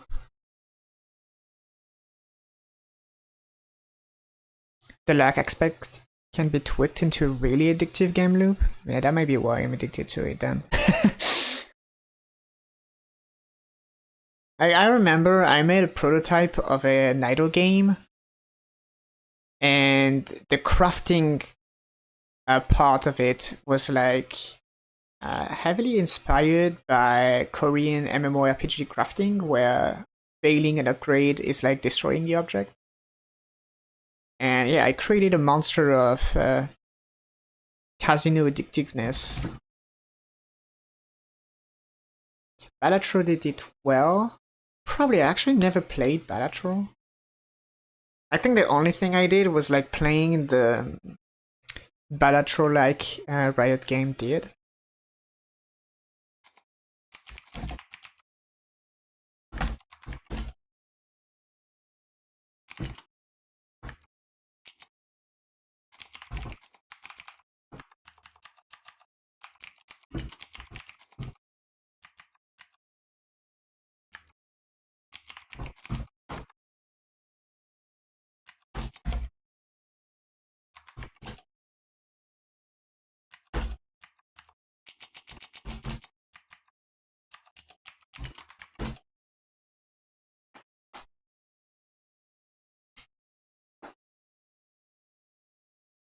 Oh, I'm missing parentheses, that's why.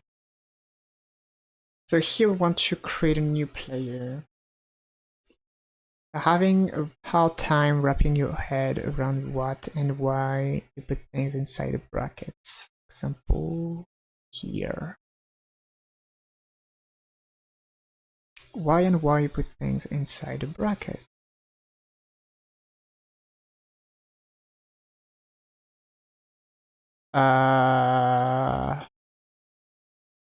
Okay, I gotta ask, how much of programming skill do you have? Because I understand the question in different ways.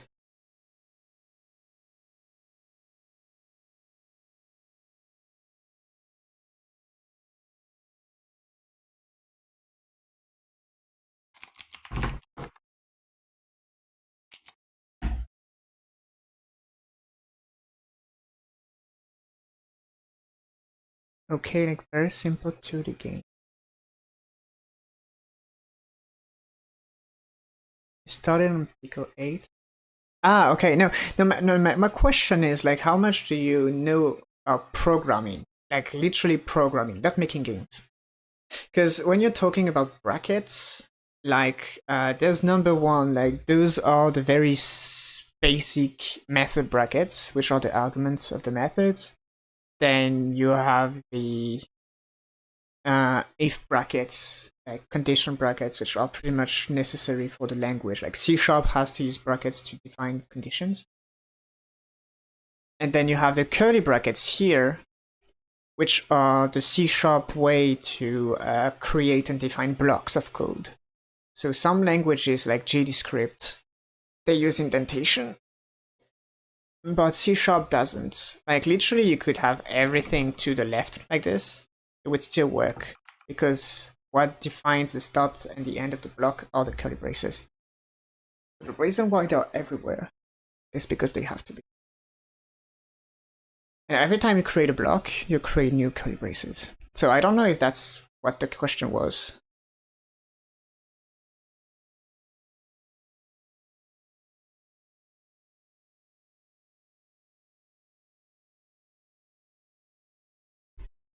But yeah, that's the fun fact. Like literally, yeah, I could go all the way like here. That would still work. Like it still works. Like it does just this thing that I didn't do. So I want to return if the player exists. Return.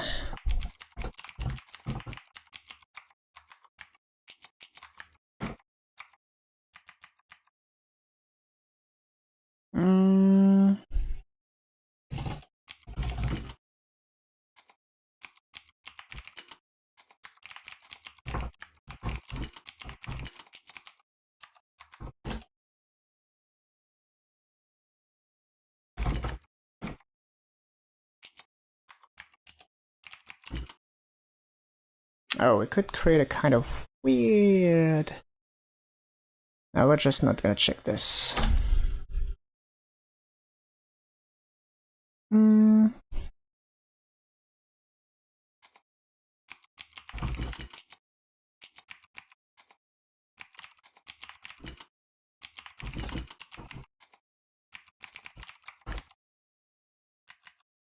So, what are the order?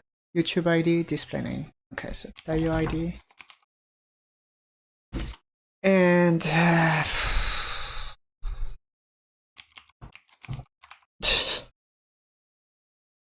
will have to rework this, I guess.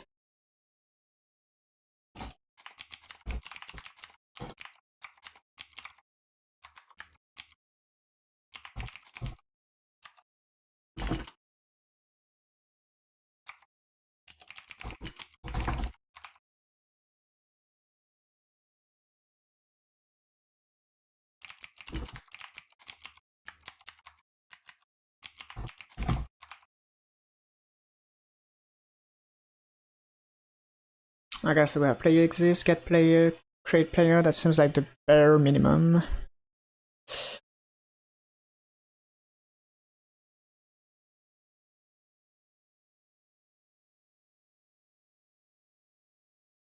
Hey, do I have a currency controller? What is that? Ah.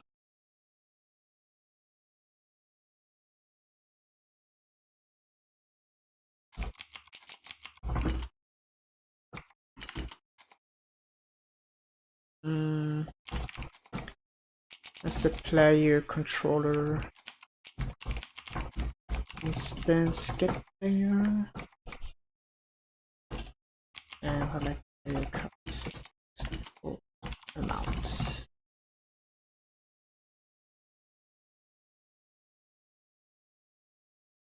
So at some point I will have to add the YouTube implementation as well.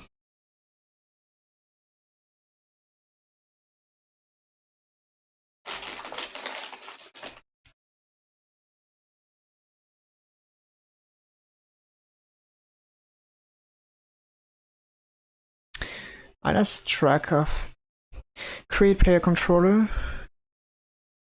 Okay, cool down and check. Complex stuff, really complex. I'm actually quite curious about the metrics.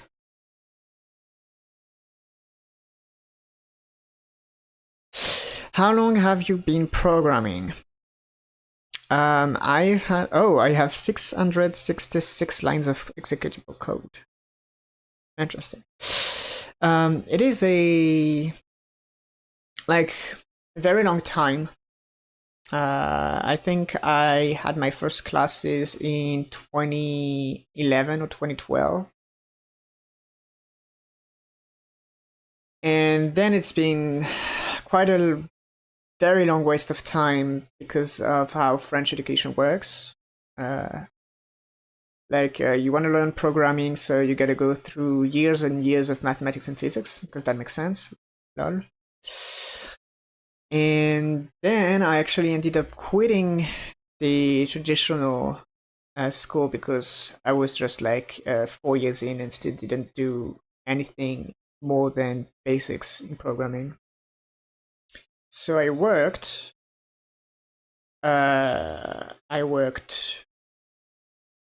2 years as a web dev. I would work 2 years as a web dev, burnt out real quick because I was definitely, burning myself literally at work. So I had a few years, I don't know, maybe 2 to 4 years of break.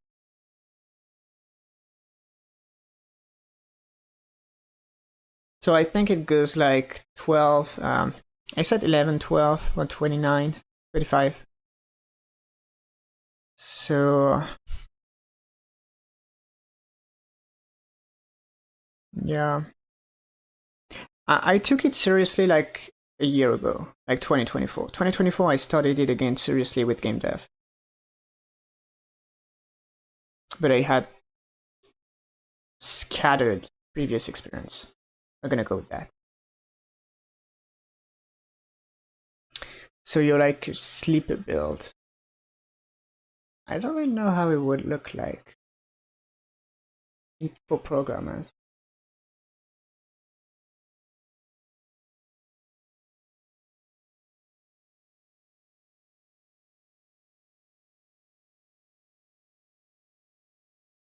Because usually it's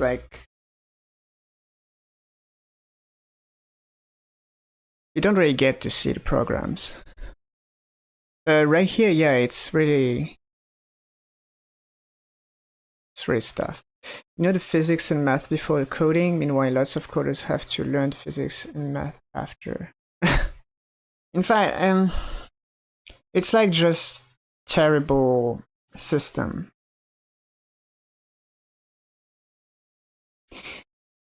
There are ways to get into programming directly,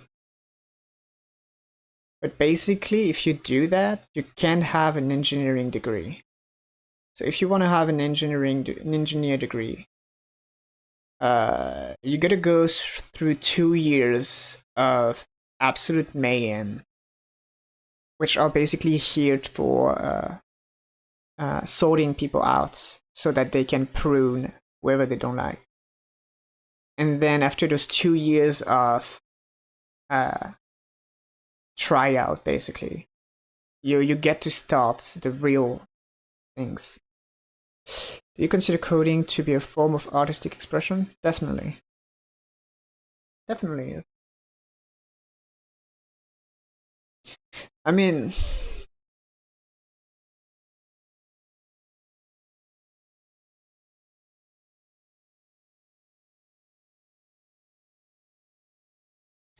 it can be both. Yes and no. It depends on how you do it. But yes, it can be. Very much.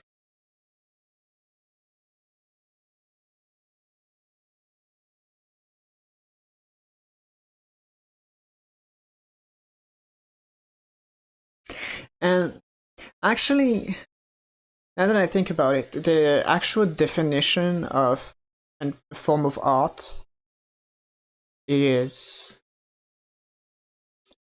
can you tell a story with that modality which you can't with other techniques. So in that way, yes and no. Because it's like making video games, for example, is just a bundling of writing and drawing or sculpting and animating. But on the end, coding in and of itself, like just the coding parts, even though it's not necessarily an artistic, like a form of art, there is a real sense of beauty in it. Like there is definitely a difference between a beautiful code and a very, very, very, very ugly code. So might not be a form of art, but it does have beauty for sure. It's almost like answering a question that you get to ask yourself, and since everyone can answer it in different ways, I think it allows the self-expression, which is artistly good. Well, the thing is that what you're saying here is engineering. And engineering isn't a form of art, but it is exactly that. Like, you have a bunch of tools, and then you have to make up a way to use those tools to find your solution. And there are tons of solutions, and some are pretty much not really, like, some are good, some are bad, and depends on the context. But if anything, it does have various factors like resilience, structure, and of course, elegance and beauty. More like elegance than beauty. Thanks for the new perspective. Well, you're welcome.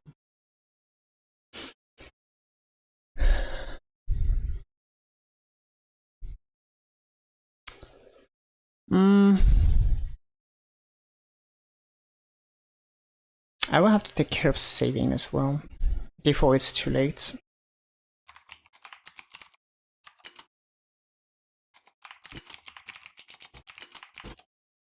There's just too much to do.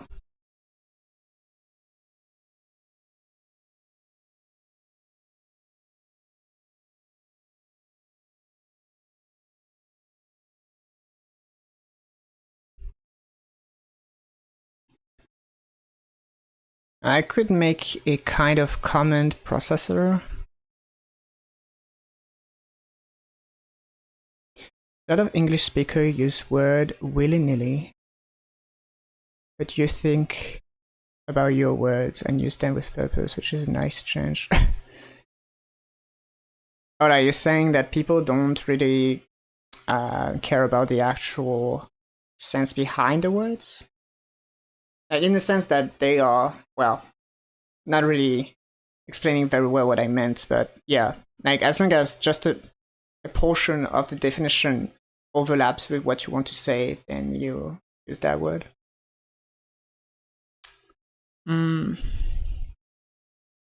Like, language aside, it's just a me thing. Not really a me thing, but it's like, for example, it's not a French thing for sure. But it is something that I share with my brother, for example, and a few people around me. But yeah, basically, and I always end up hearing the same words over and over. Yeah, I actually have a very, very, very deep respect for languages in general, and more specifically, that I really, really believe that it's very complicated to convey exactly what you want to say with words, and you always have to consider what people put behind the words. Like, if you like, it's almost like you have to make a kind of population work, as in this group of population is gonna use this word to mean that, while this other group of population is gonna use this word differently. So of course I have a much more mastery on this with French. You agree, you used to be better at it when you were younger, and now you sometimes struggle finding the right word. Well, surprisingly, working with a different language, like on a daily basis, is really helping in that sense. Like, it's like, since I use like word reference a lot, if you've ever seen this website, when you say like something, not really something, but let's go with elegant, for example. Since it goes like both ways into some sort, like you have different, I mean, you have different sense for the words. And sometimes just by searching for the right sense in the foreign language, I end up seeing not really new words, but words I've forgotten because they're not used. Like for example, this one, like shake. It's very rare to hear people say that.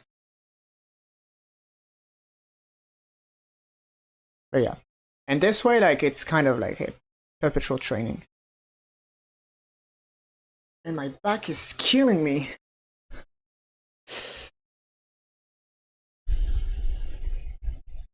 So I wanted to do, and I could start working on save. Let's see. Oh, great then.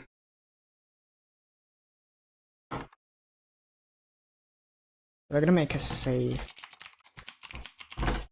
controller.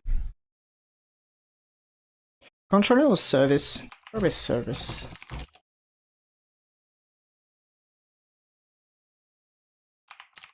Voilà, qu'est-ce que c'est que ça?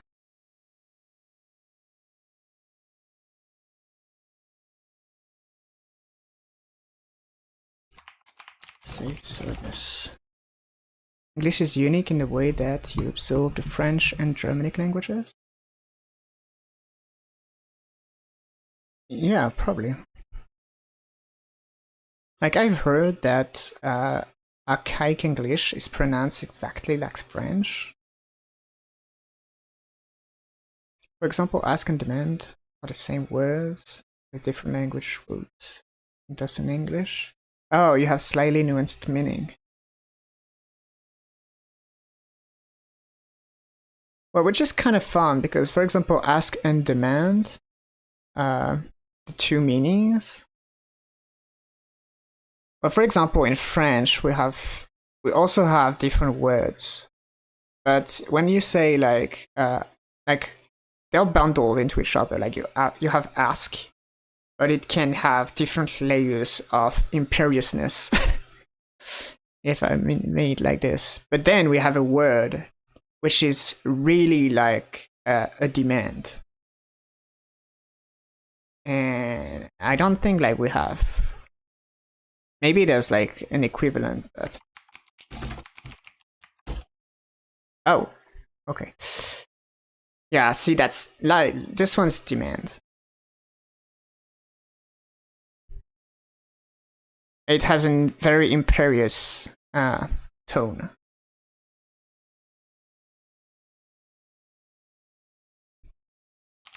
If you actually take the first one, this one might, yeah, it might turn out to be ask.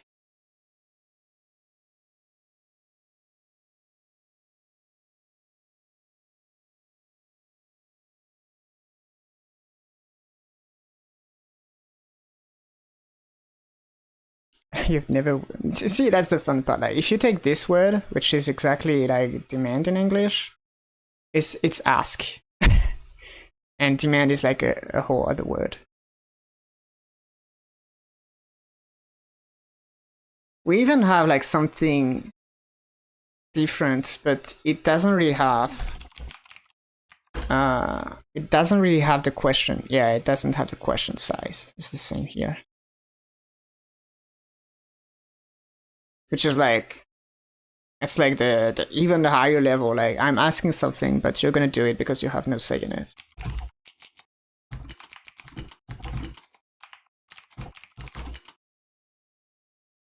Alright, so we have the save service.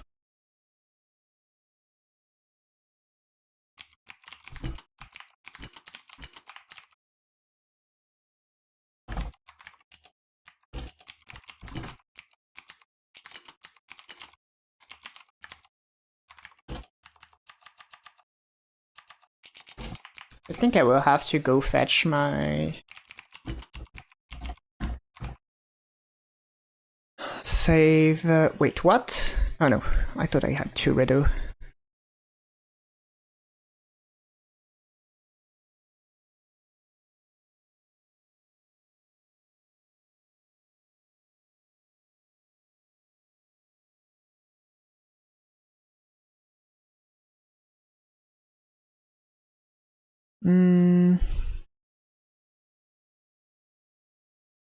Actually, gonna put something.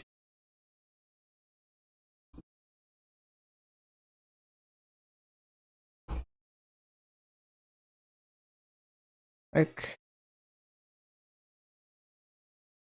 text kind of move. Oh, come on. Why isn't it moving? There we go. Just need to make it smaller. Where's the size?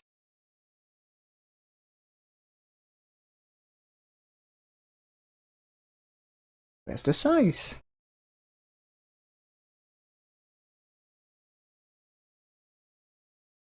I'm flabbergasted right now.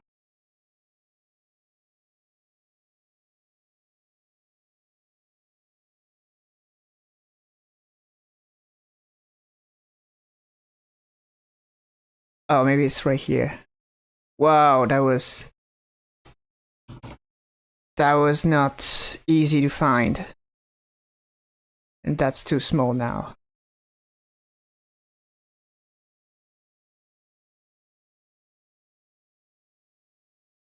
It's like, where can I put that?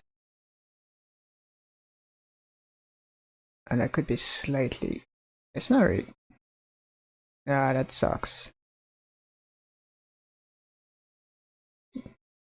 That was a bad idea. Yeah, saving.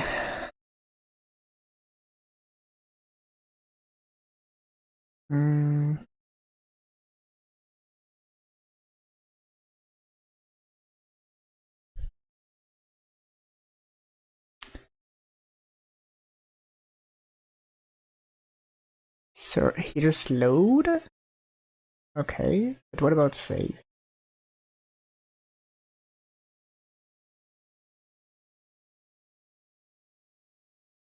Really, like, saving is... Wow, that's very... See? If elegant had an opposite word, it would look like this.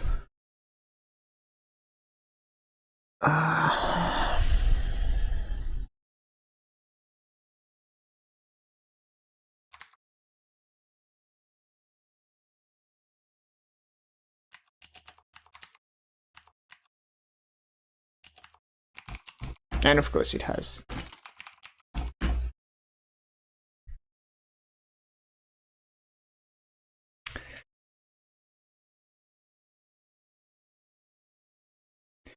So we serialize data.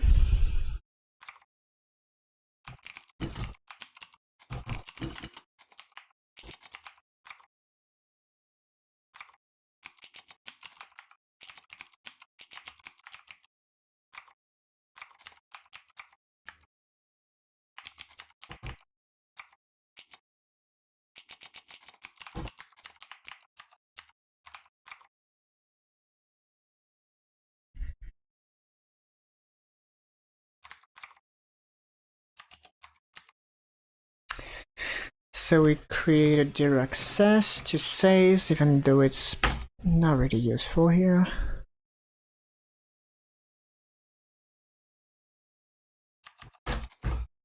Okay.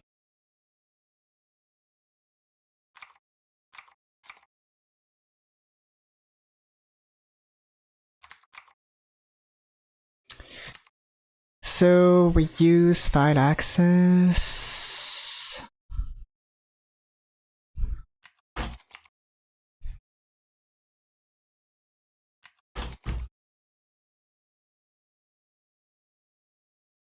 And we return this guy.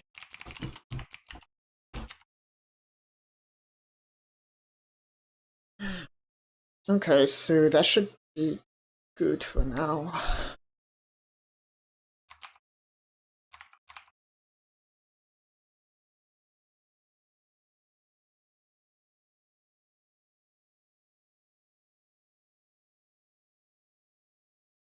Now when do I save?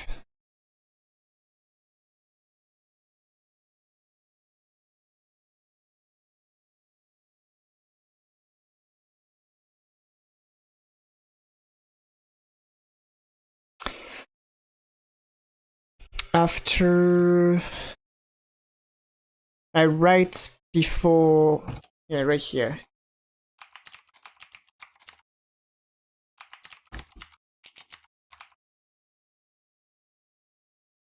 So I'm curious, did I break the world? Or is it fine?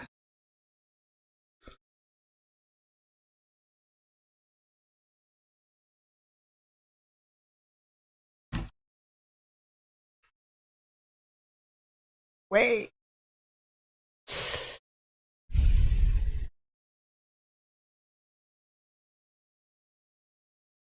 Ah, terrible mistake. I mean, terrible. Yeah. I didn't break anything.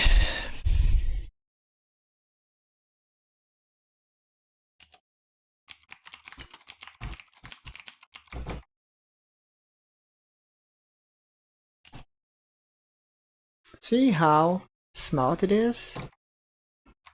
Beautiful. Maybe I want this first.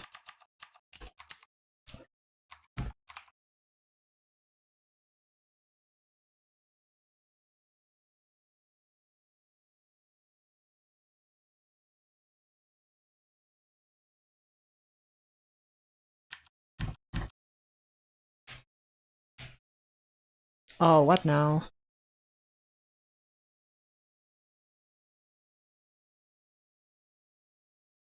Hmm, that's interesting.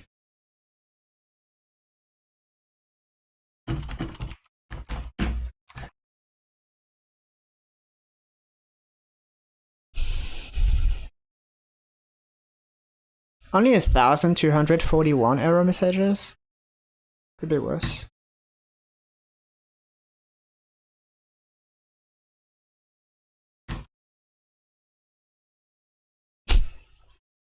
Oh, that's a good roll.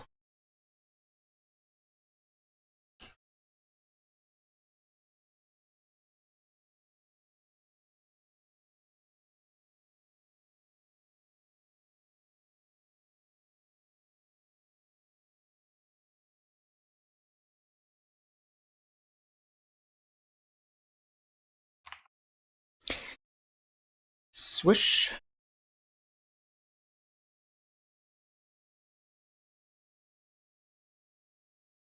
So we're good. We have saved a player. Now we can try to load it.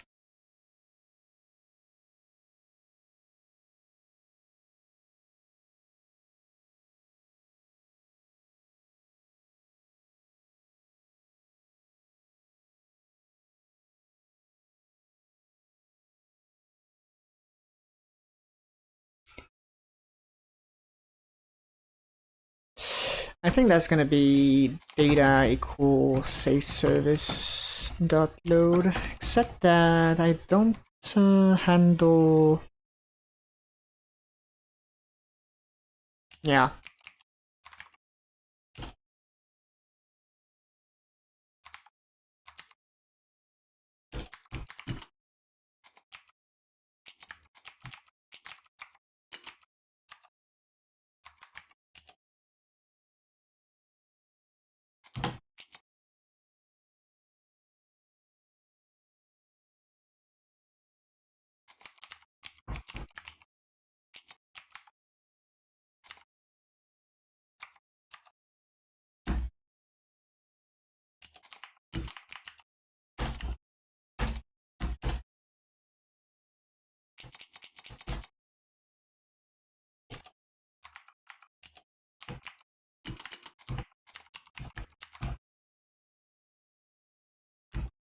Why is that wrong?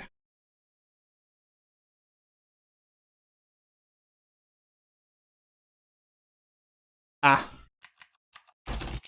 I think I just did a Godot.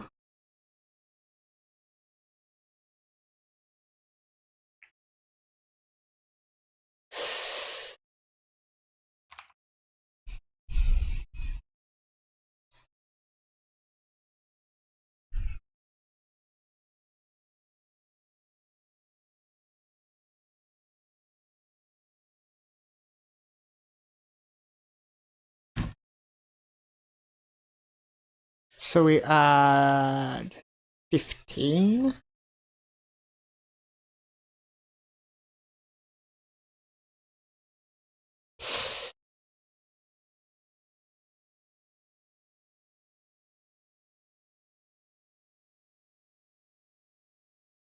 So I should have like 55. Woohoo! So this is good.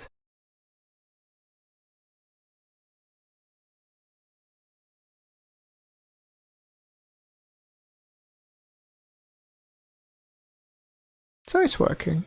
Yeah, it is.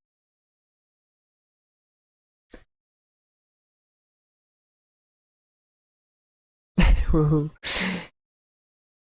I guess the different things in The Sims.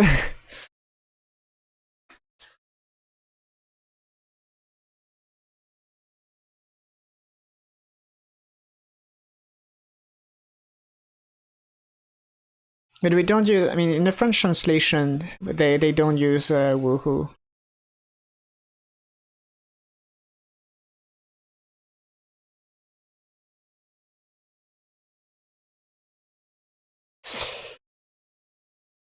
I'm not sure where I want to go now. Probably the YouTube integration. In the construction world, you would be the supervisor getting all the credit. Like the contractor. Maybe the contractor has too much work.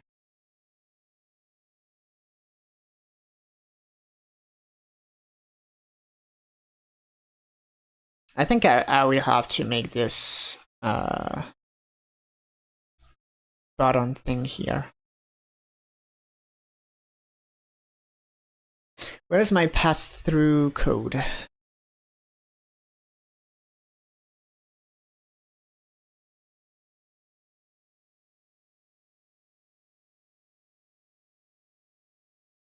Yeah, this is 3 guys. 3 guys standing around a hole and 1 guy digging.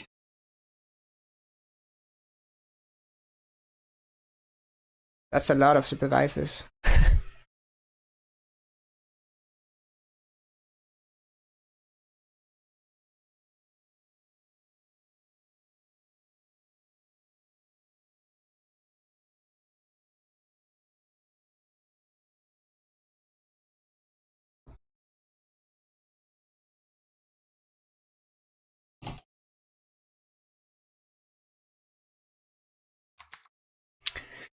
What if I go down,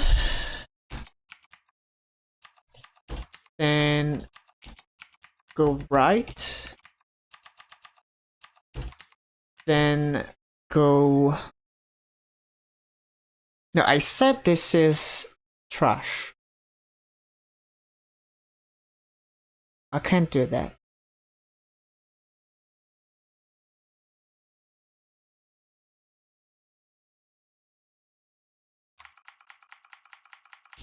I have to refactor this entire system. Which is a very dangerous move, so again, we're gonna make a checkpoint. Good.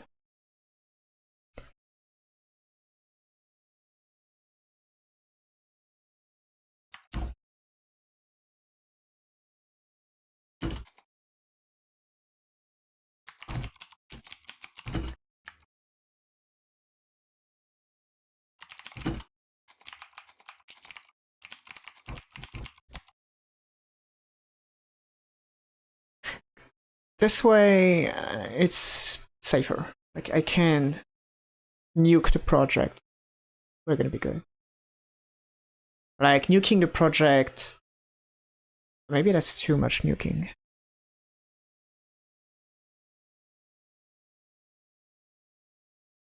Technical debt? Not really debt, more like poor decisions. I made this a state machine, and I actually needed something different. Because it's not really a clear state situation, it's more like a composition situation. So I'm gonna pick this.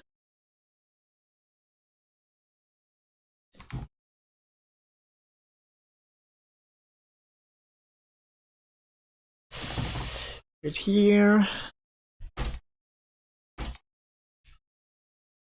And remove the states.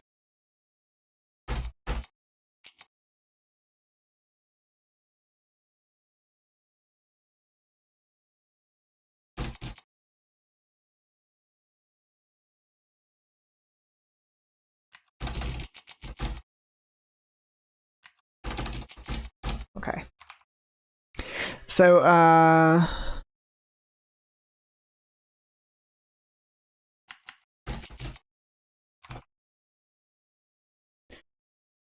ready, signal, good. So now I think I want like boolean show dice, and here we get set.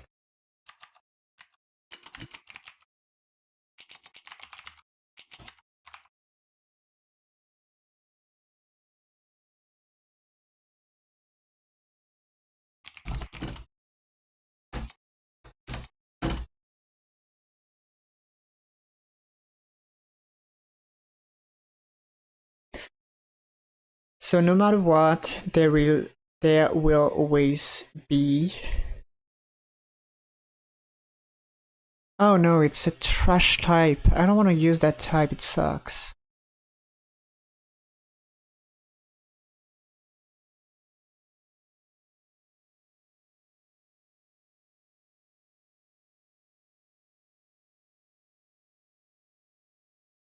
Hmm.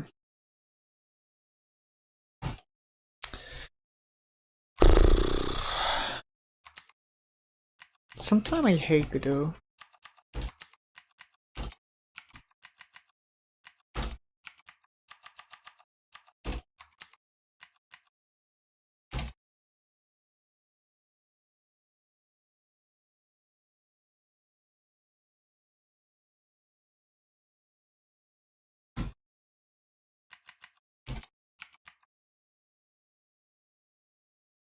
So this is like the button.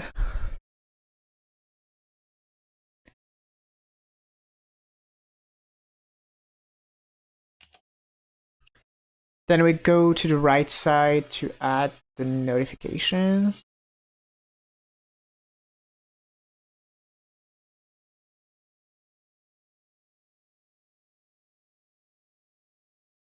Wait, we go here, we go down. Okay, so this is the dice. This is the dice box. Then we go left. Then we go up. Then we go right.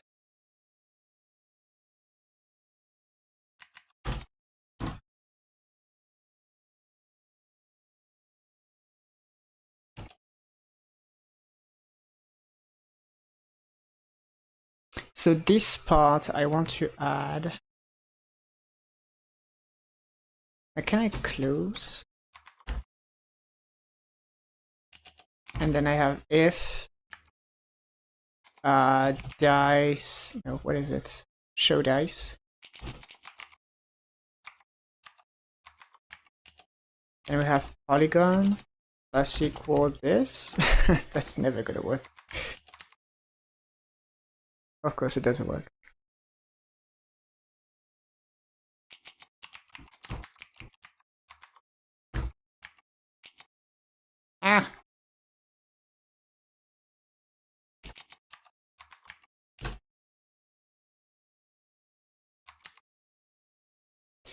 Ah!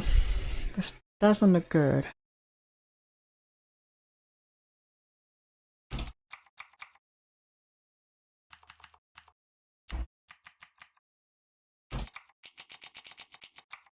So what if we have polygon dot add happened? I'm not sure I can do this.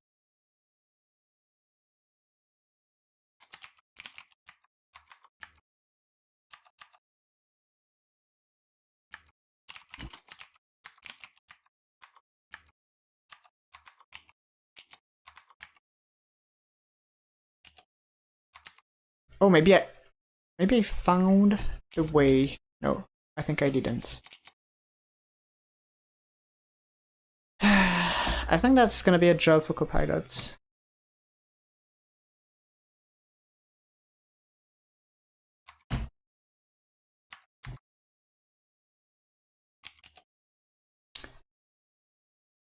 Fix this.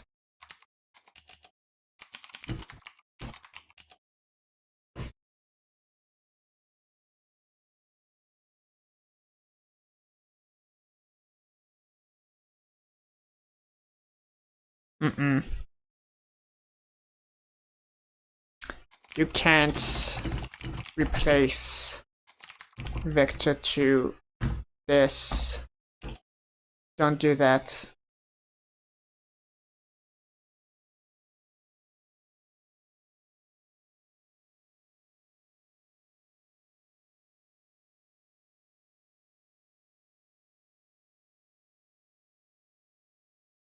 Wow, that looks complicated as hell.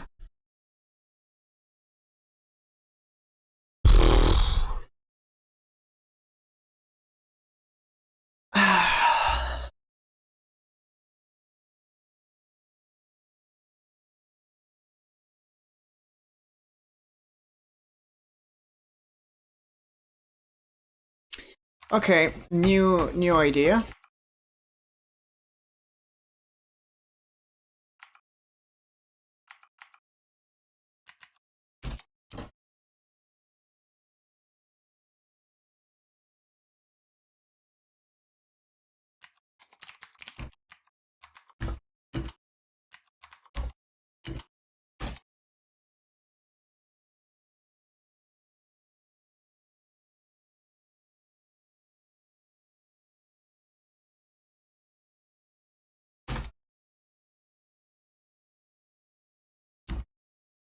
Why is this type so? I hate that so much. So. Oh, it's already declared. Never mind.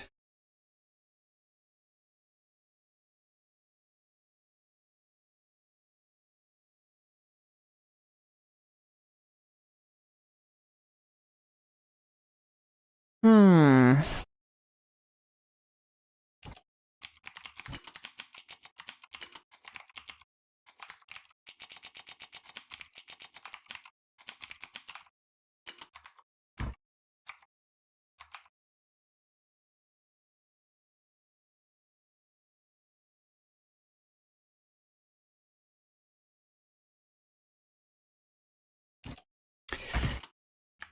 If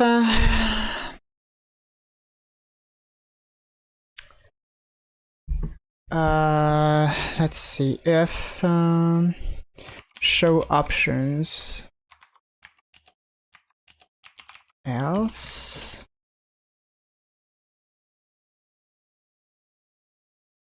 if show dice. I'm starting to regret my states.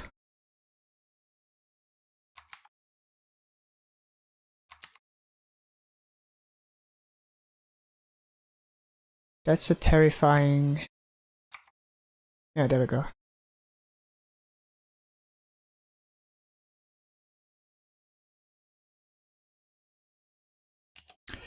It's gonna be a terrifying method. I'm just saying.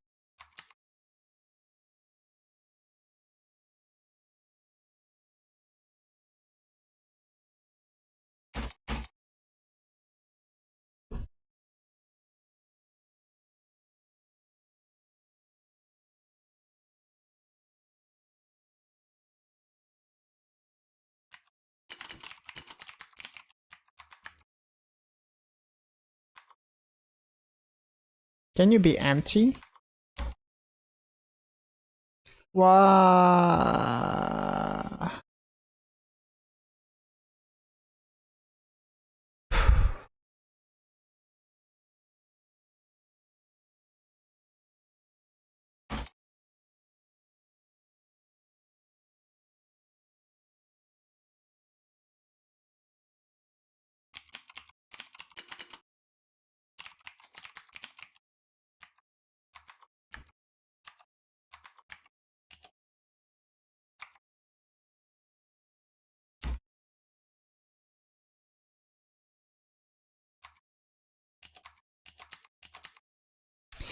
So we're just gonna go full screen.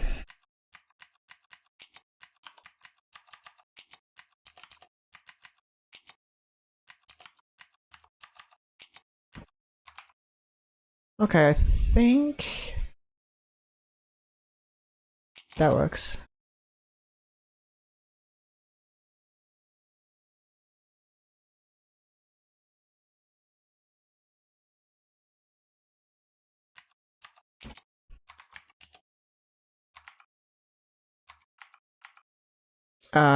Yeah, I just don't remember how we do this. How do I add a custom set here?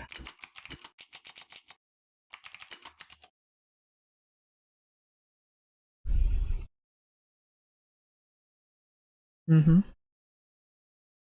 Mm-hmm.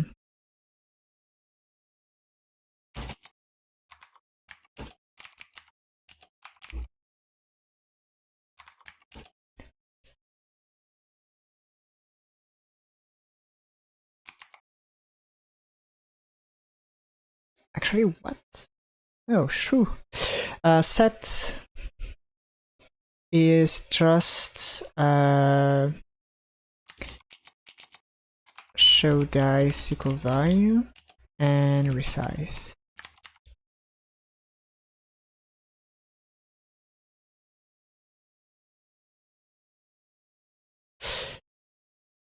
And are we good?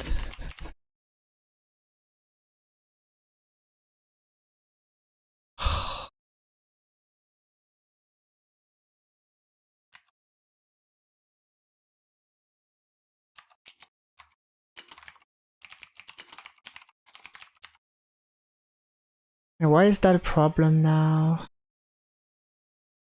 Okay, never mind. We're just gonna go back.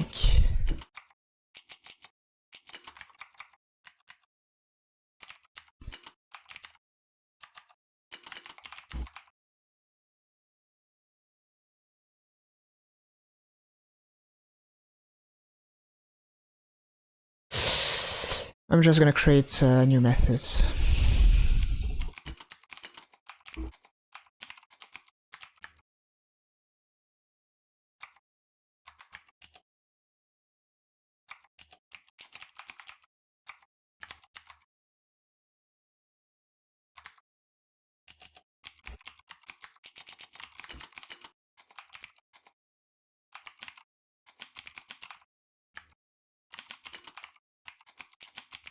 Is that even the name? Show options?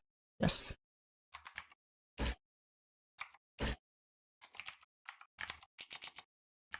And I think we're good. So I should just be able to run the game like before. Or not. Because the dice are gonna be hidden. But that's gonna be the little button. Well, little. That's quickly said. Hey, you're not supposed to be here. Oh, now they're gone.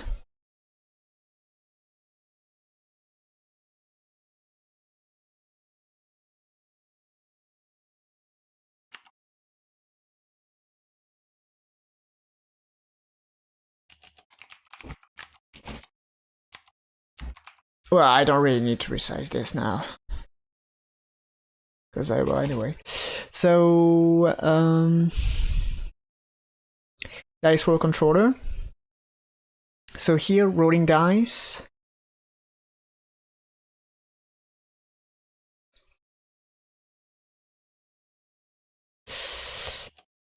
Pass through polygon controller instance set show dice to true.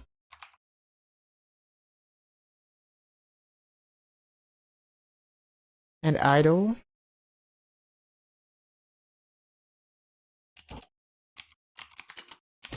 We override set context.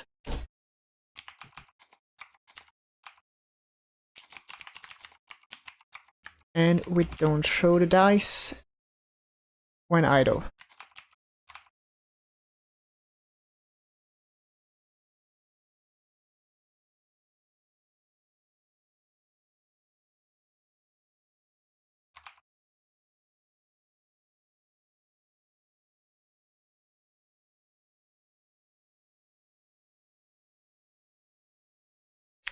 Okay, so test, I can click on the app, but I can also, yeah, there's no dice here. Good. But, oh, it did something weird.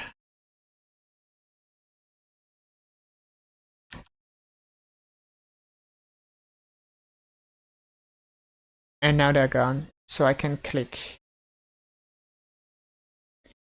This is good.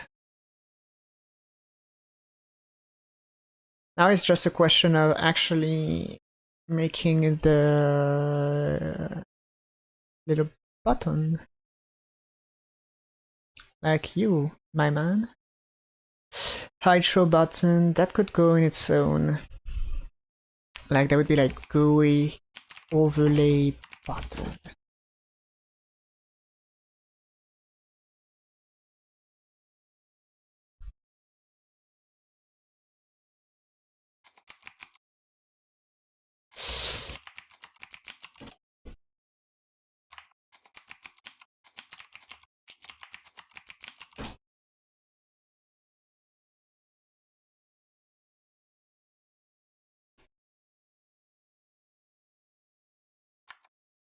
It would be like the overlay button. Ah. Let's put the script here.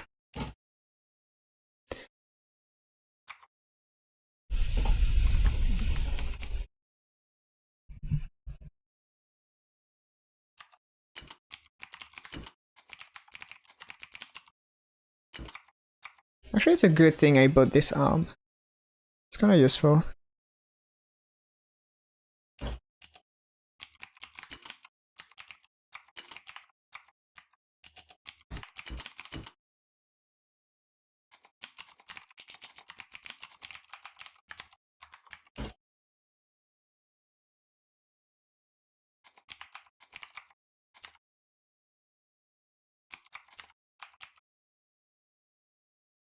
Actually, it could be a toggle show dice. Like toggle show option.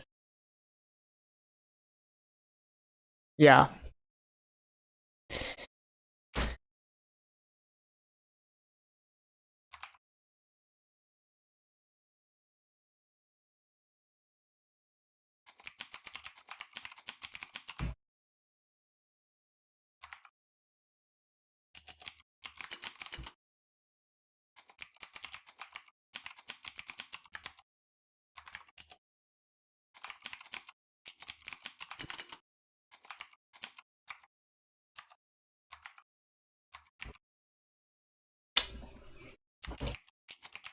And we resize.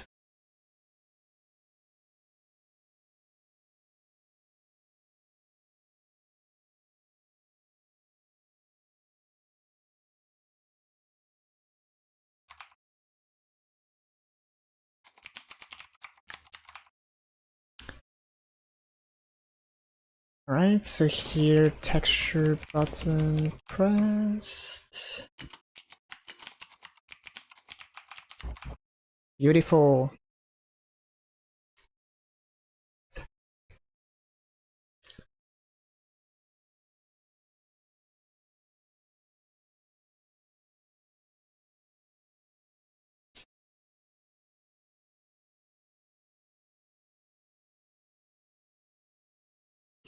So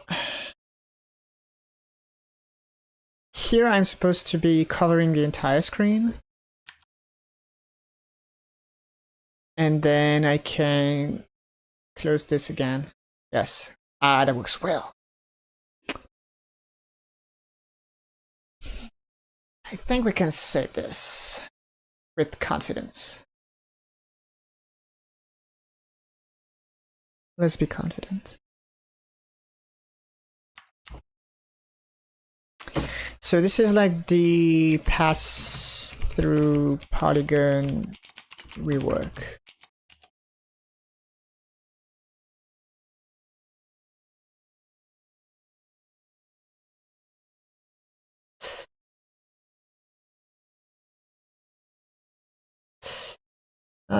Intro button. Handle max size. Wow. This is kind of like, I almost wanna Uh, kind of a discarded thing. What would it be? I will rename later when I know. Shoo, be gone.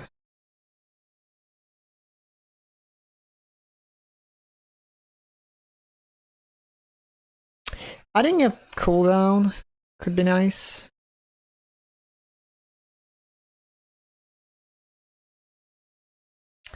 Okay, let's see. YouTube player, I need to add, actually to player in general. Player. Simple roll cooldown. Simple roll cooldown.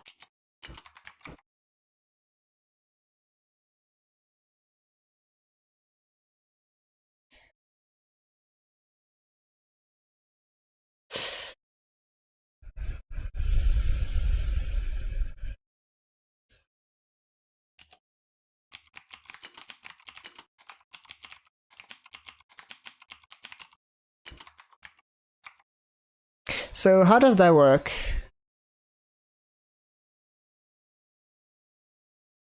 We initialize it to 0.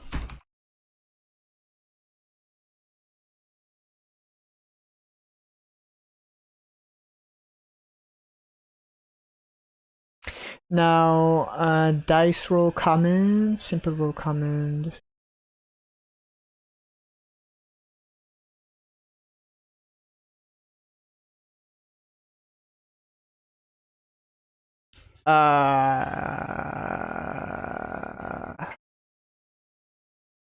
Do I create it in app?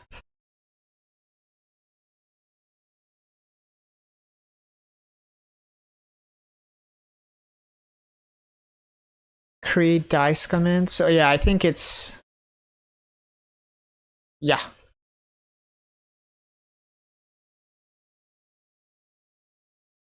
So I need a constructor for those commands. Because, yep. Yep.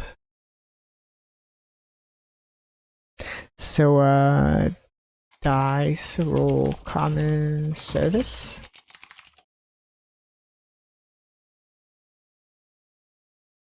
That looks nice.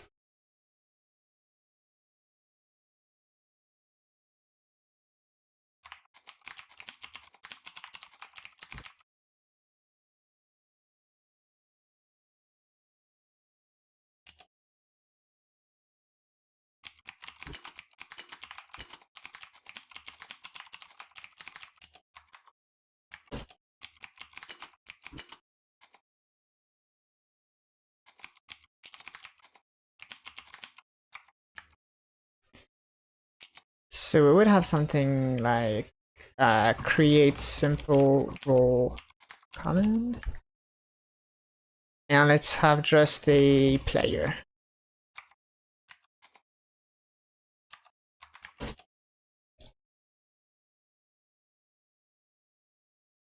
Or player ID? I'm not sure.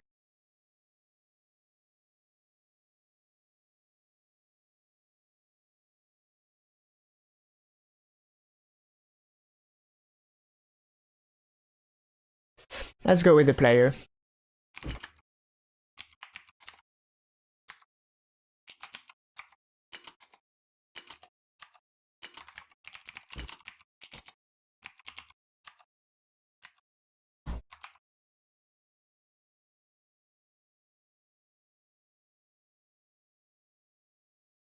Actually, it's not returning anything. Or is it? Do I want this guy to be responsible for adding the comment to the queue? I think I do.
Phew, that was close to the end of the road.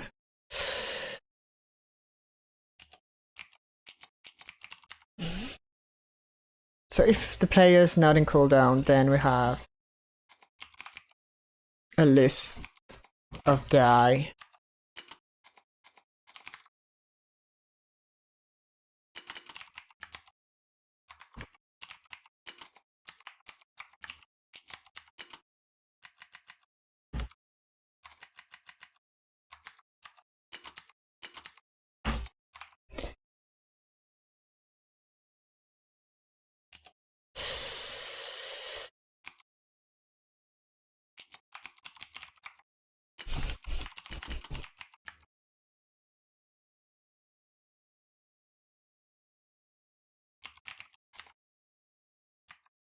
I could throw the player rather than the idea.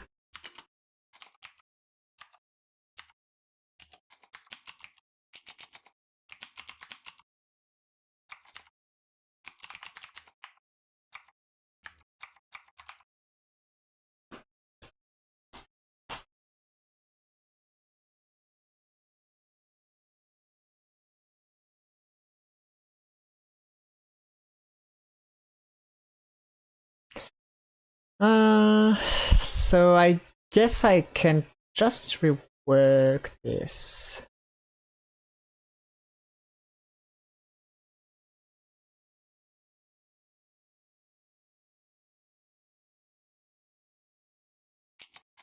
And this is like dice roll common service. The create simple role for player controller get player disable idea.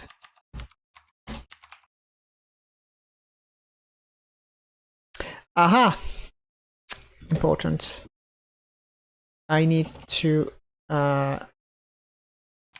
set it on cooldown.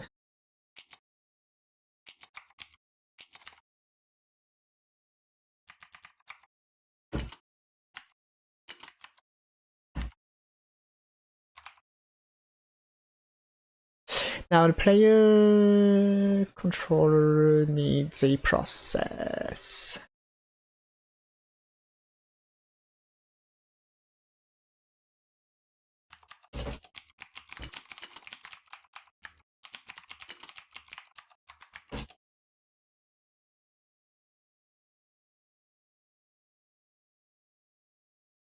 I so need a cooldown thing. Okay, that will happen in future.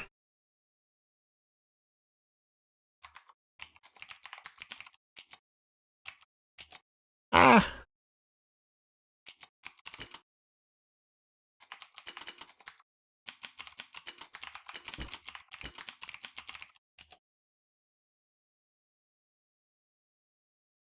Sure.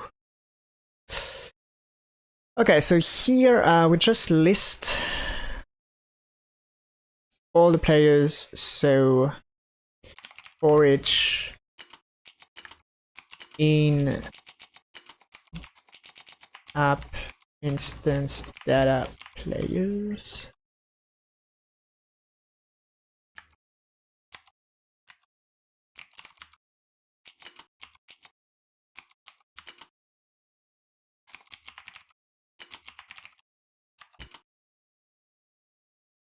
So for each player, we get player dot simple cooldown minus equal delta if simple roll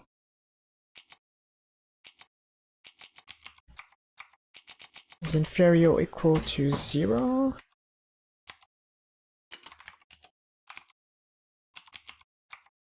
Ah.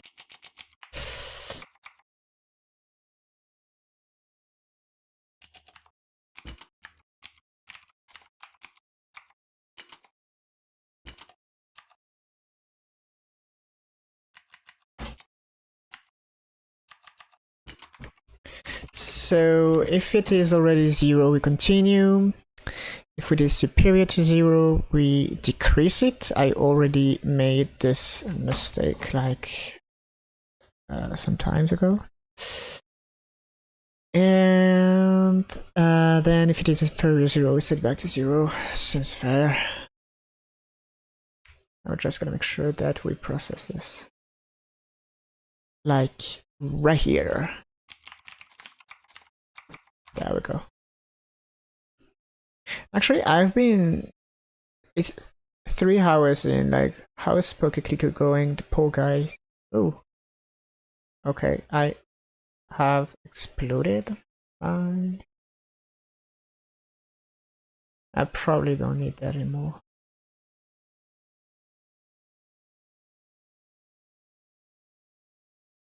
Can I run 400? No. Like 300? Oh, come on.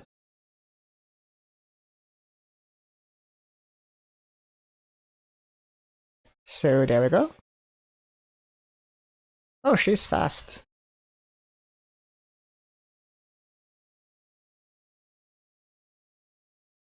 Okay, off you go.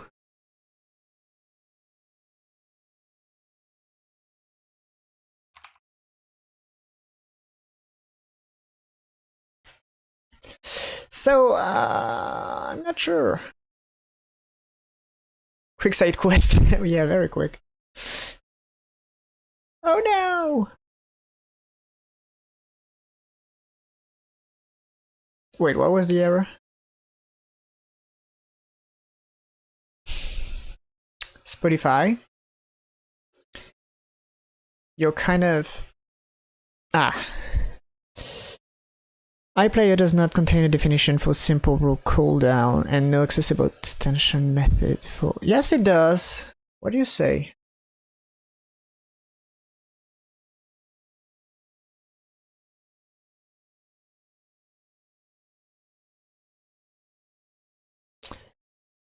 Simple role cooldown. There it is. YouTube player. Simple role. Player controller. Uh-huh.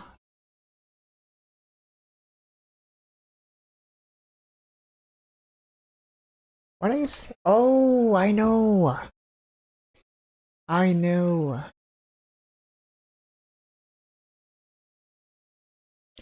I gotta wipe the saves. Shoo.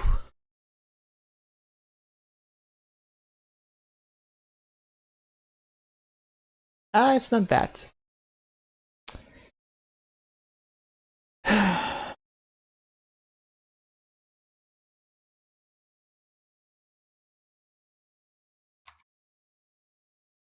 Ah. Wait.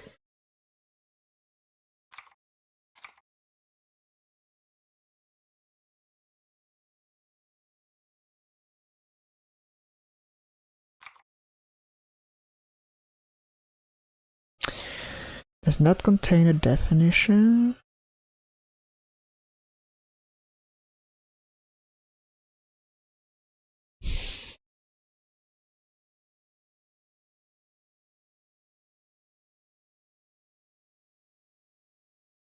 Was it like because it's not initialized in the interface, which would be kind of crazy? Trying to access a member called simple role cooldown on an object of type iPlayer. Exactly. But that member doesn't exist, at least not in the current context.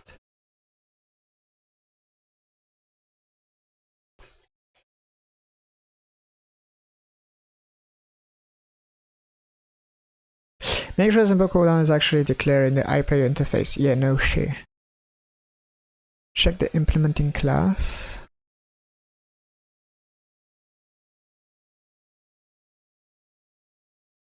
Oh, wait a second.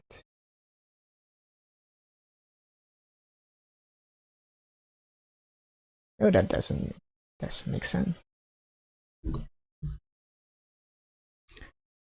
Public double simple.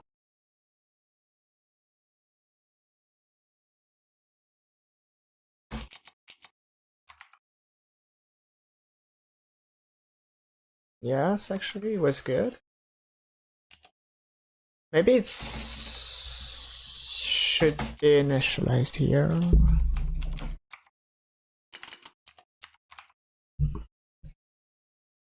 Who knows? Oh, why aren't you saved? You monster? I thought about it. But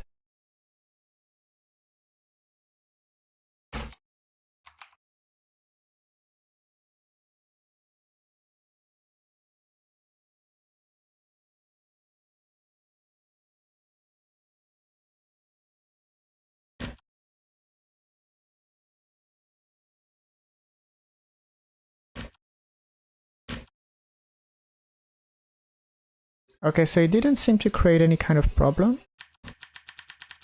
Oh, yes, it does.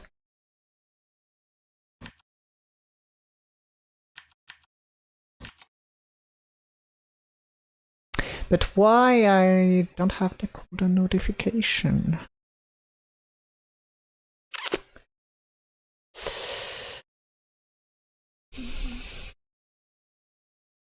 Ah, yeah, that makes sense. That makes real sense.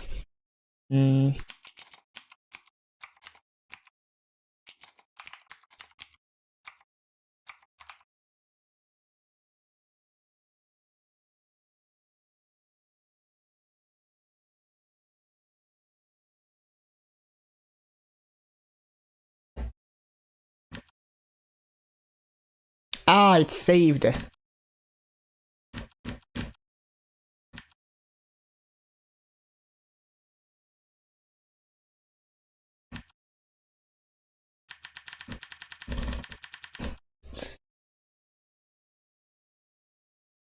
Yeah, that's kind of a problem. Maybe I should have like a comment cooldown, but since there's no player yet, it's okay.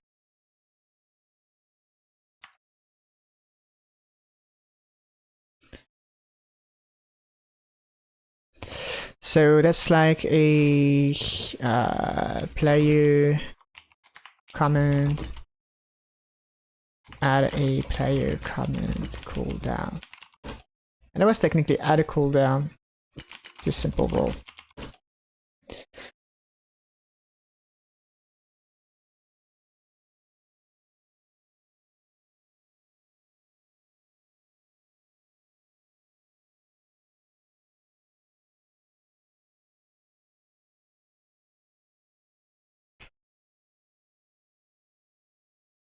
Where's the side quests? I actually want to watch it just to see how it's doing now.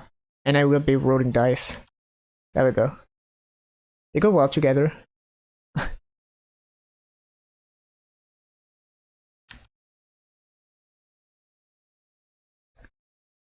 15 seconds can be long.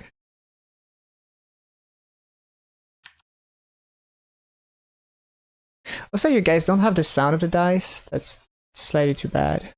Maybe I can add it, but that could be annoying because technically, I have to set OBS to record a game, but I don't know what happens if I keep opening, closing, opening, closing. Let's see.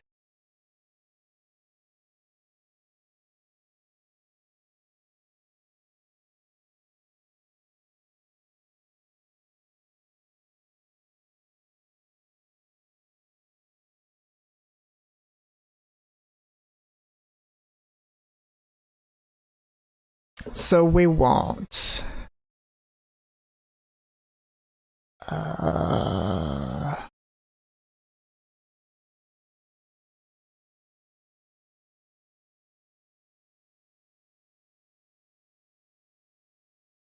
I don't think it doesn't. It's not here. I'm not crazy. Yeah, so I can't. Too bad. So you guys can't hear the sound yet. Oops, I need to bring it back.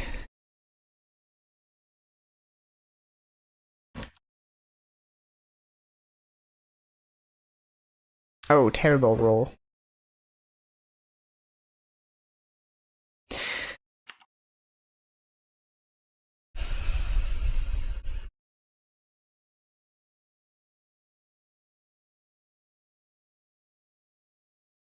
So maybe I can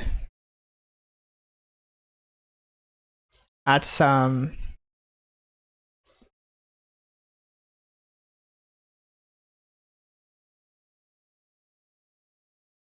I want to add like there's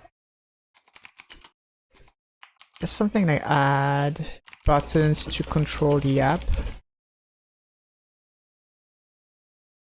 And it's gonna be very basic. Like very, very, very basic.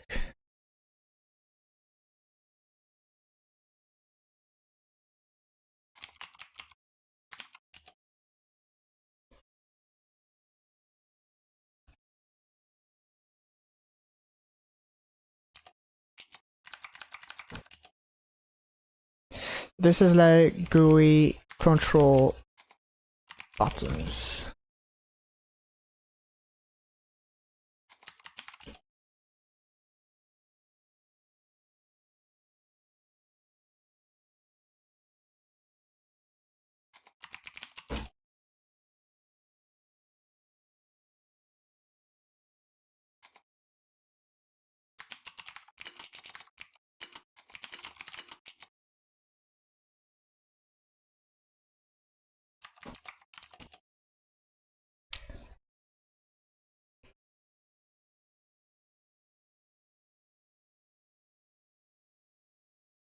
That's like normal or right here.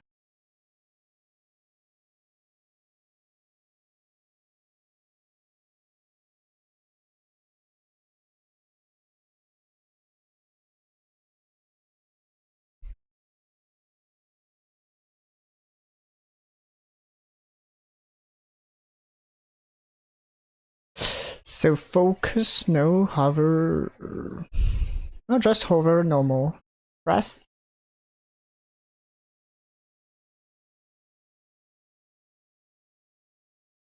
Okay, I think we're good.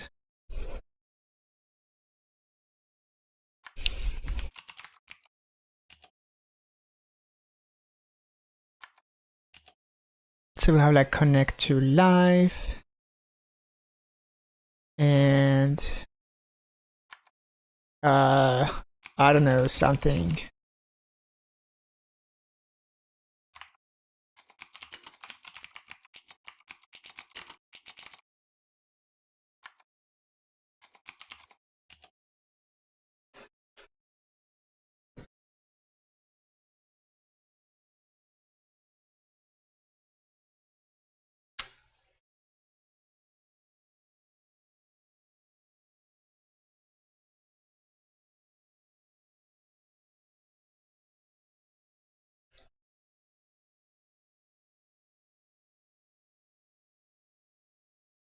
Okay, so I think I can start plugging the API. So I did this only once, so I'm not so sure how it works. Let me see.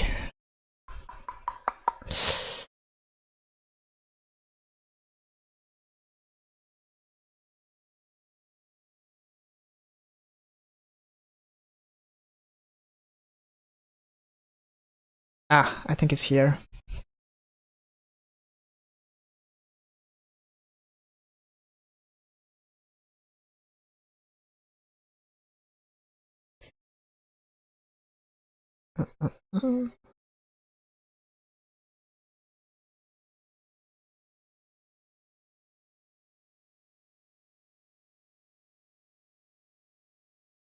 I think I could like copy paste the code.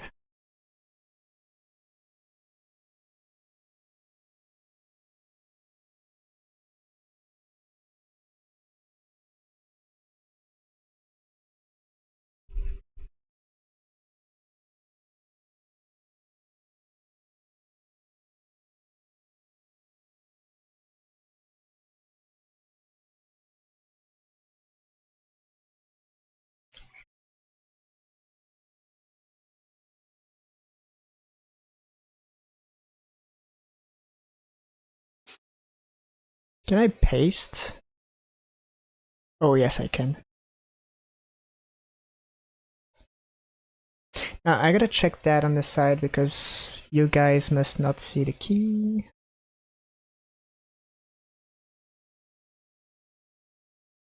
There we go. So API.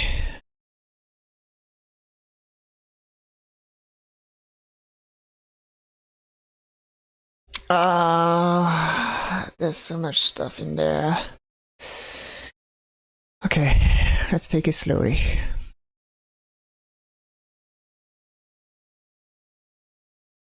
API connect, create a new instance.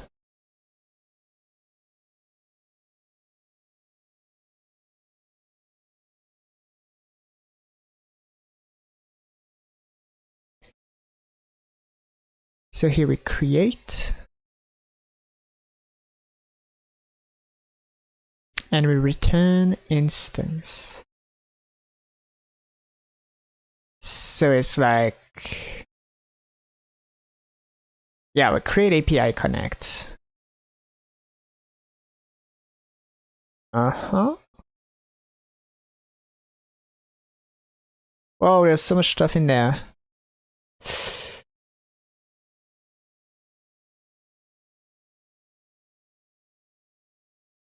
So do I want to make...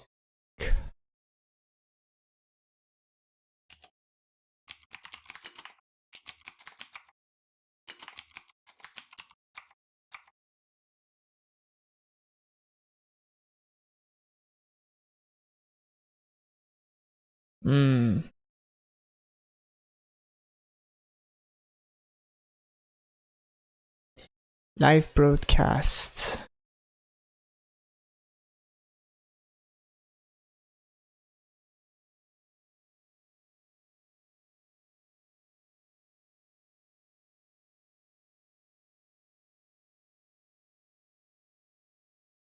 So this looks like yeah, there's this try fetching, but we don't do that with the progress. We do that manually.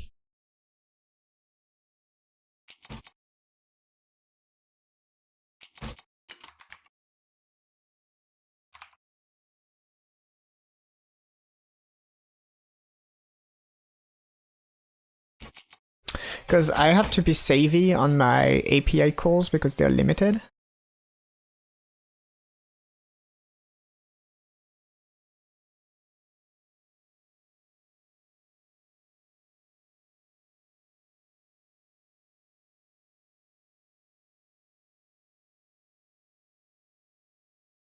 Because if I remember correctly, I can make 10,000 calls per day. So if I multiply it by 2, which means like 1 call every 2 seconds, that would be like 5 hours.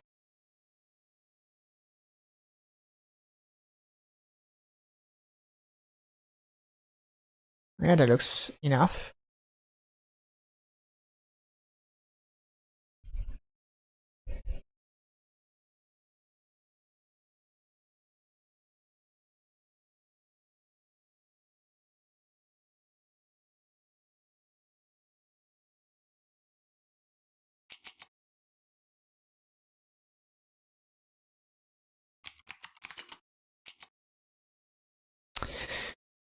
Okay, I need to tidy things a little bit in there.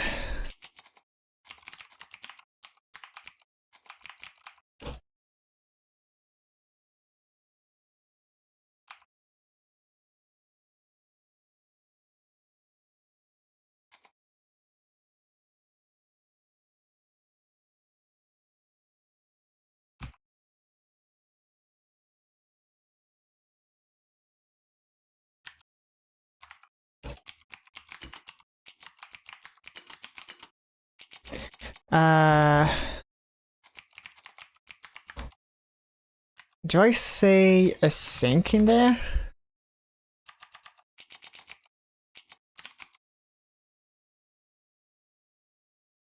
A sing modifier can be only be used in methods that have a body.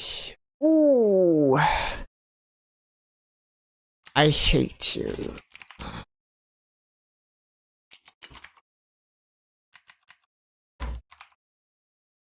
What now? It lacks a weight and will run synchronously. Consider using a weight.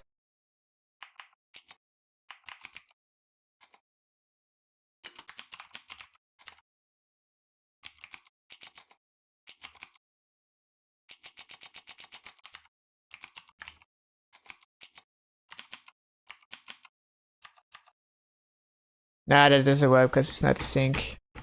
Yikes.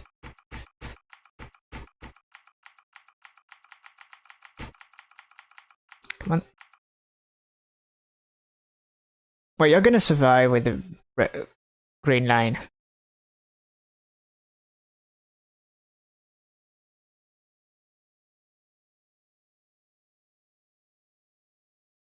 Yes.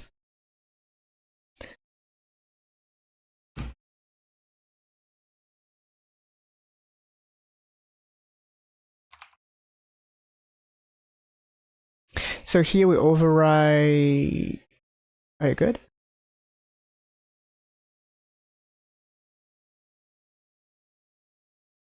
It does exist now.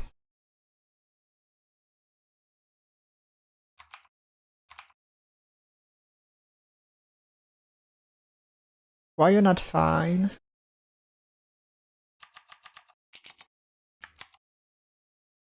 It does exist.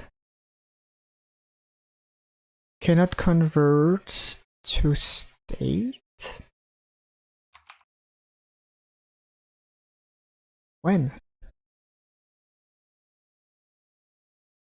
Live broadcast state. Using live broadcast states. Using live broadcast states. Using. I mean, is it because you are not using it? Oh. That makes sense.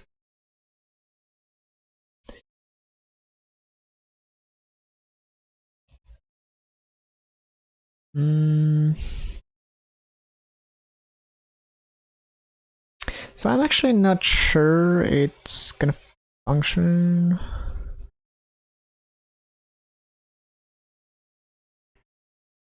Like we create the broadcast, it starts into looking for broadcast. Broadcast found is false. Yep. So we're gonna go with app, API connect.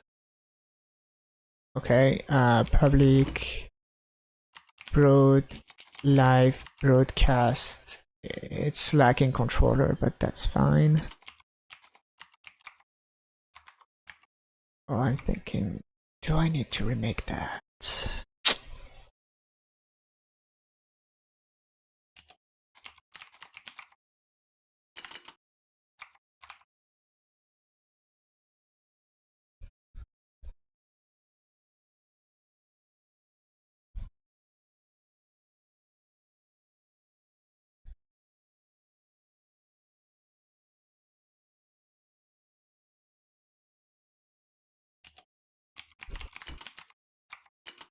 So we're gonna override async void try fetching.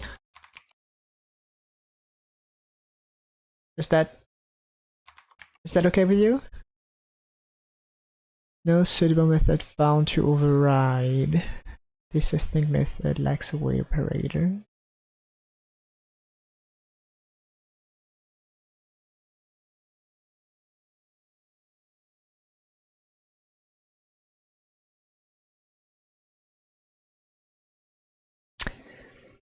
Me confused. Oh. Me less confused.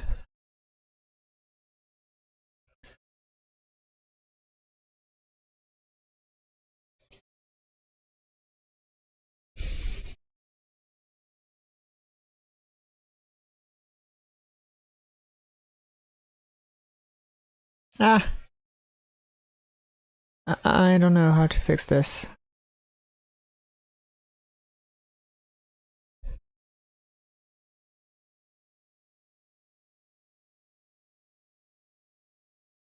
Uh,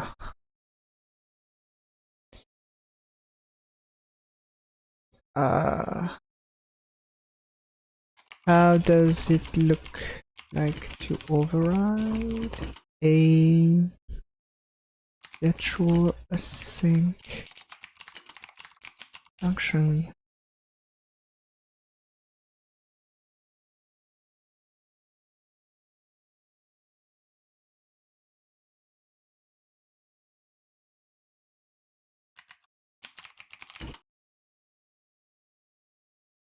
Hey, it works.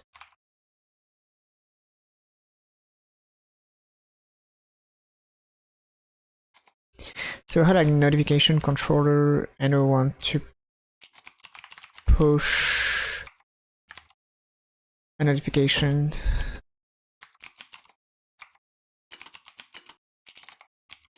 Ah.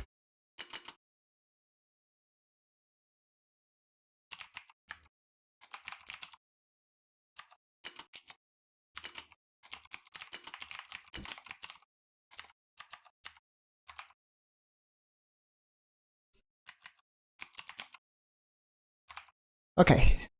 So we have this thing.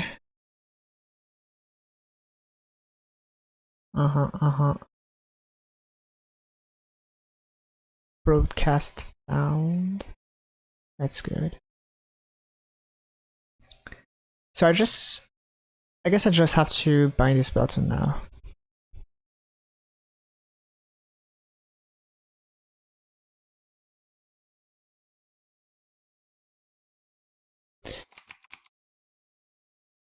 Control buttons.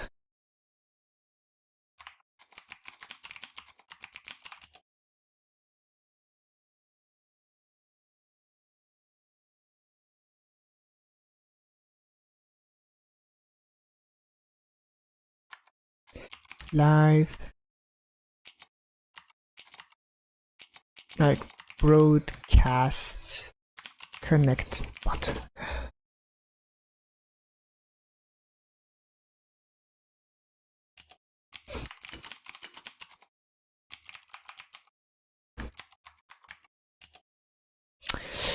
Up.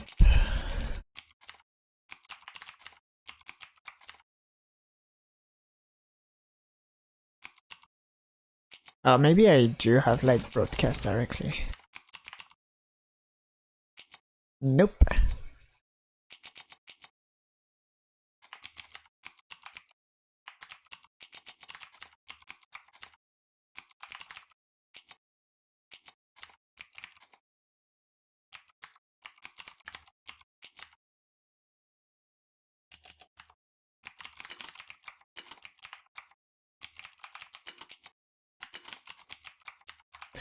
I just need to bind from the context to the state.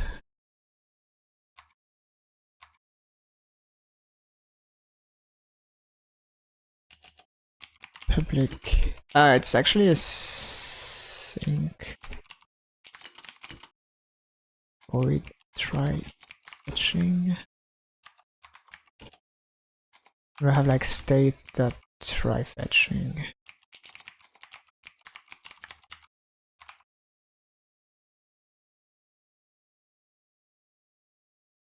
Of course it's current state. Why would I name it state like a normal person?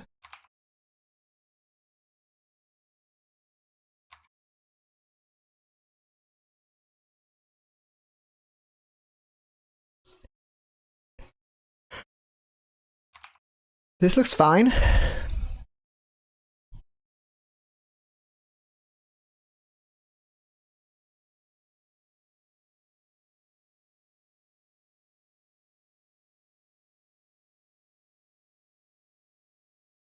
Maybe I could push a notification to say that it went well.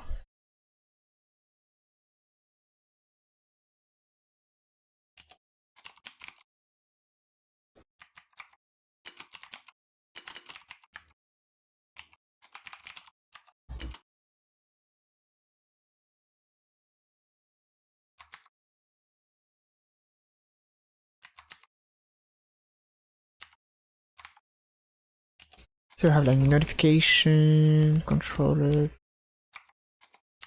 push this.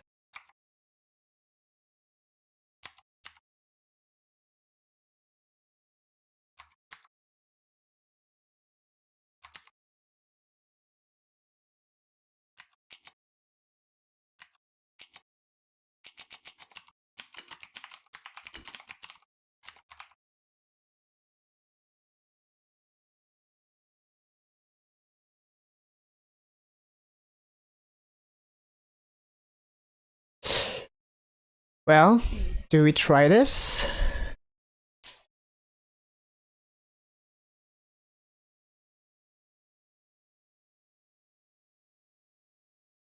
Ah. I was expecting this, and yeah.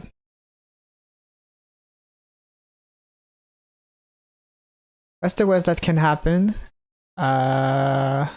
YouTube banning my channel? Probably not, but I mean, if they do this, like, I don't see any reason for them to do that.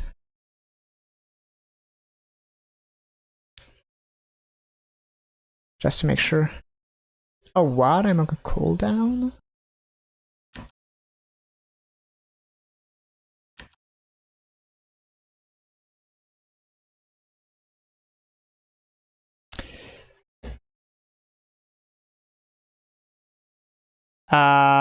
Okay.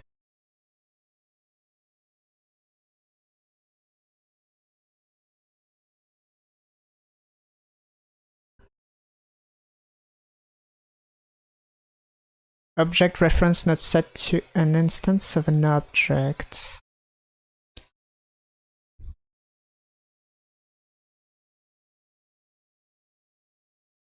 Okay. Well, now I moved this, so I need to put it back. Come on. Well, you know what? You're gonna go right here. So, what does it mean? I'm gonna. Alright. I just didn't want to cough in the mic, and it was quite a fail. State.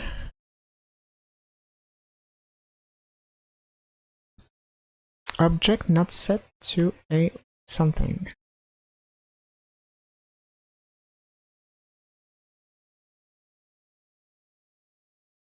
I said no broadcast found, right? Right.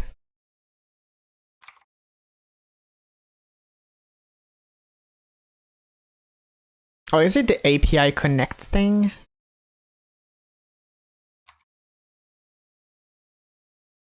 Yes.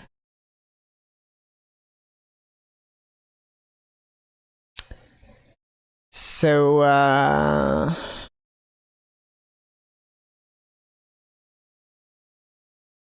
right here, API connect equal API connect dot create. Oh, but I need to await this.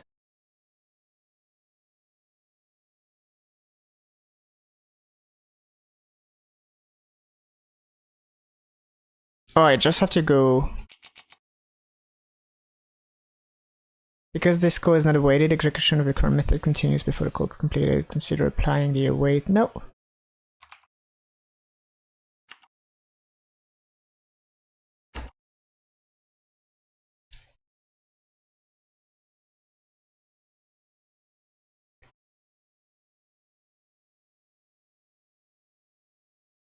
Okay, YouTube service created. That's good sign. So we've found a broadcast. Good. So I guess that's one call.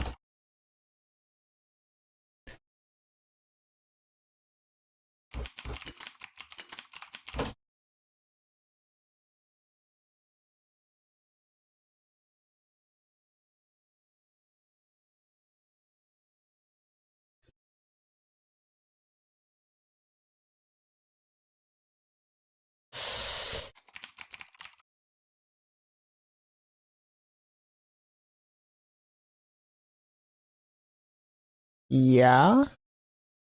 Can you find it? Oh, here.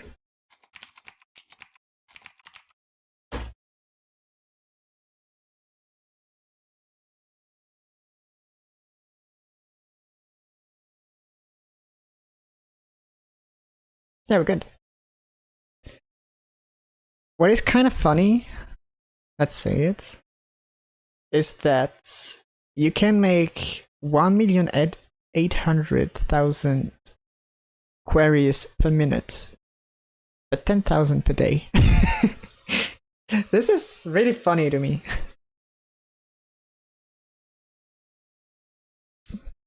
But I think I've seen pretty much the reason why. It's because you have to fill a form to explain why you need that many. And increasing this one is probably very fine, but increasing the per minute, like that would be okay. Increasing the per day is probably easy to get. It's supposed to be higher than 0 though.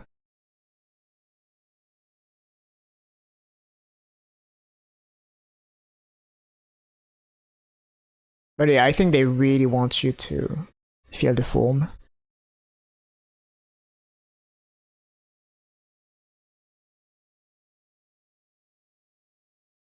Who cares about that? Can I ignore this?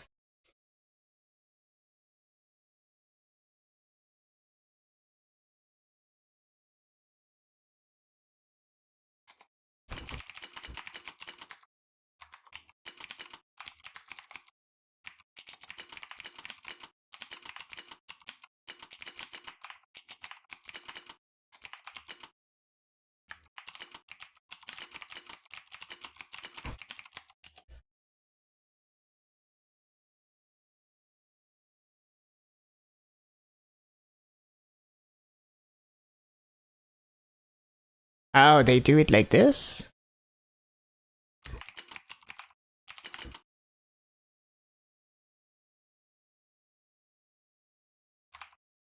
Okay. I will buy it.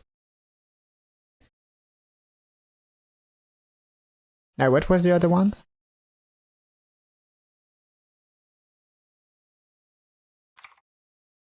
The assignates the lax awaits.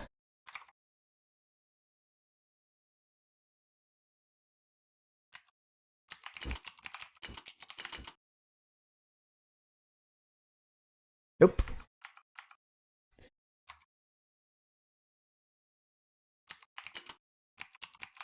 I don't know. It's not really important anyway.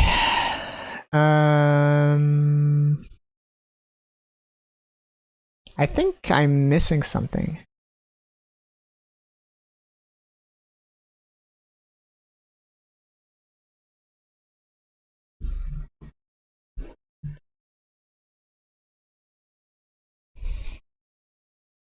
I think it's the chat requester.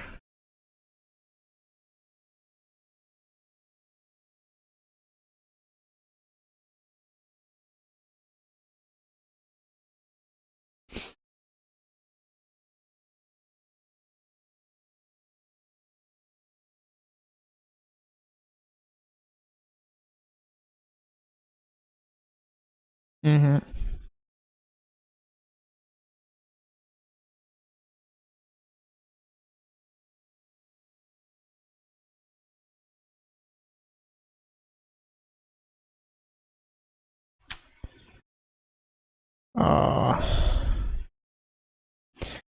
Yeah, we'll have to make a better structure than whatever it was. So, okay, we have the broadcast ready and stuff. Then what?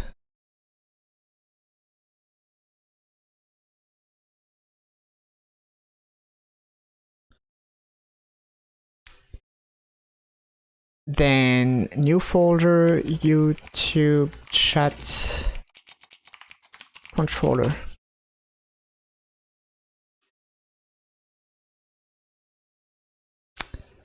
New item, YouTube, oopsie. Actually, I'm getting sick of this one. So, YouTube chat controller.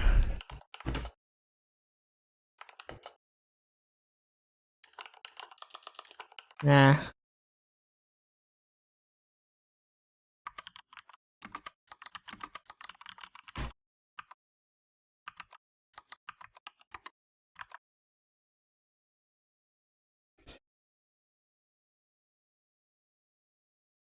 Do I want an instance? Probably.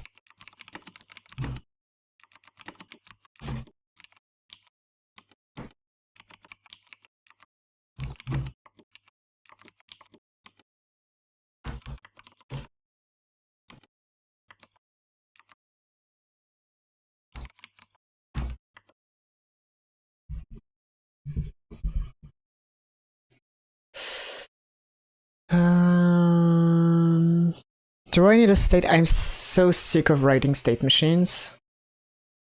How many did I do today?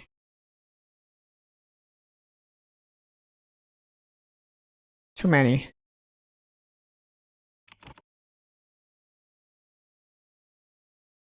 Way too many.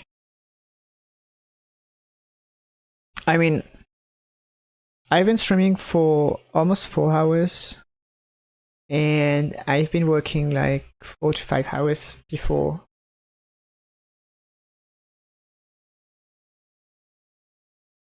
I'm pretty sure that this morning this script file folder was pretty much empty.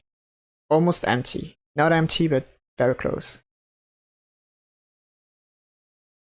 Actually, I think we can see.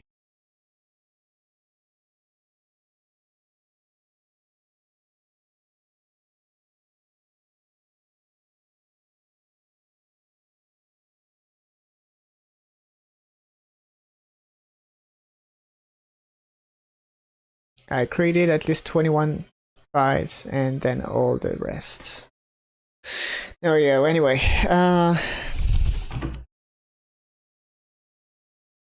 Actually, I don't necessarily need... I don't necessarily need a state machine for this one. Timer progress.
Could be private. So, we want to fetch messages every 2 seconds, but only if we have a broadcast idea. So we can make a check here, like if live broadcast dot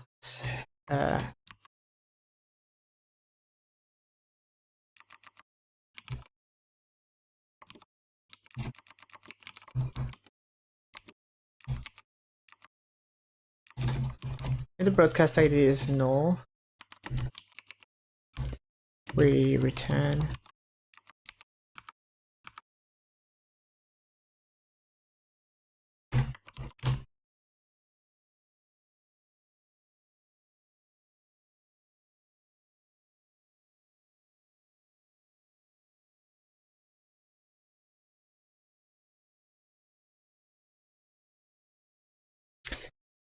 so we fetch messages, and that's probably asynchronous.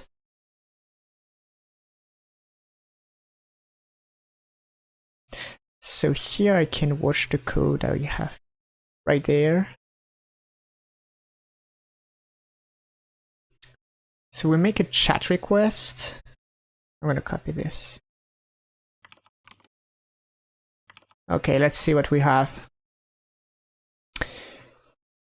We make a chat request, and by the way, what is this? A live chat message resource list request. That's a long type.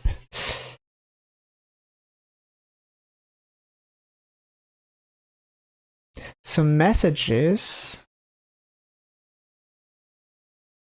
So here I will create messages.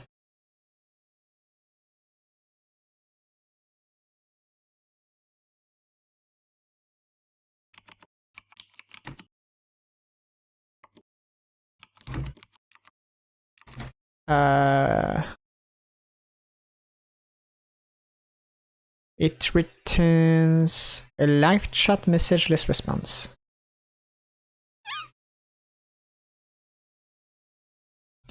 Live chat message list response.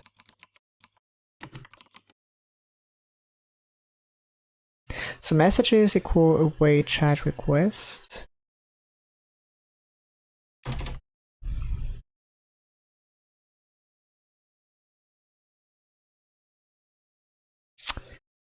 And here I'm gonna create a notification info so that I can push it.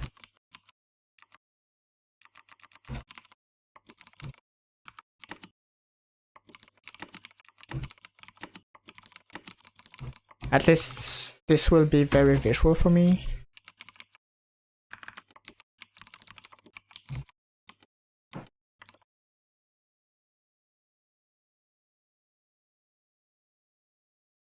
Now we have the messages, and what do we do with those?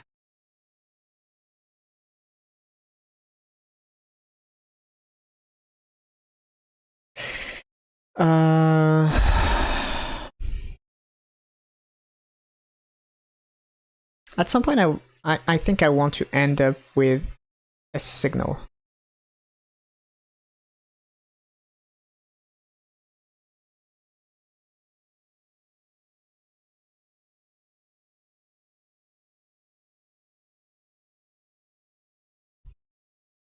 I need a chat processor,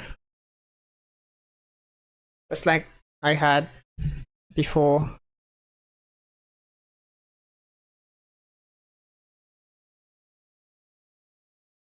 Yes. And this one can work, it's asynchronous, I think. So we're gonna add a new folder, chat, YouTube chat process. No.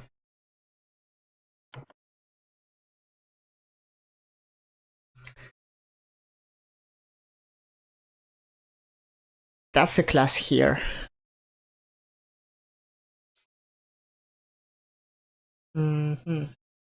So we're gonna have a YouTube, actually a chat processor,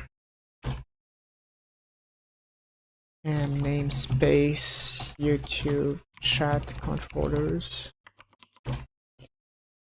So public class chat processor.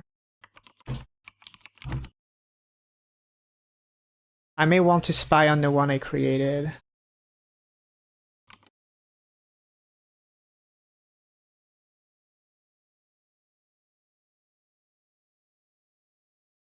We have a list of processed message.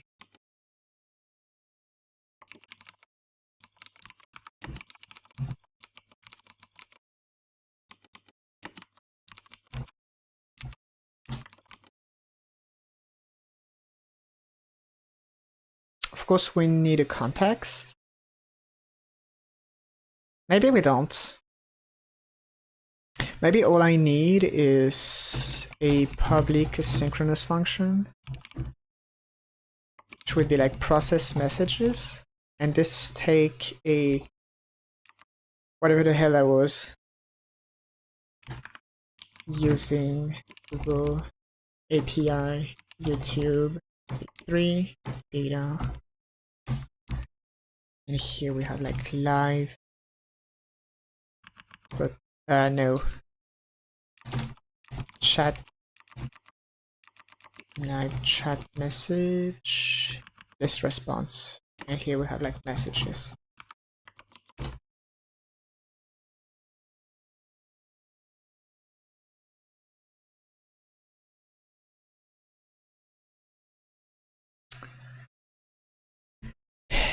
And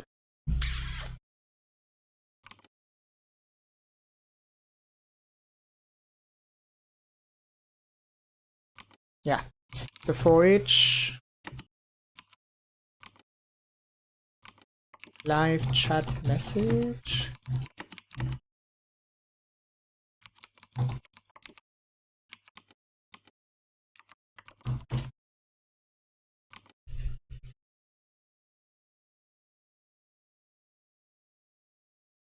we want to make sure that it is processed. So here we have a public private boolean async.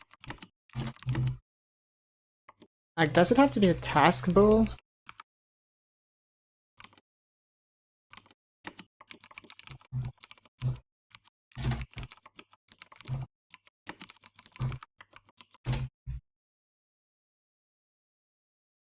And here we just return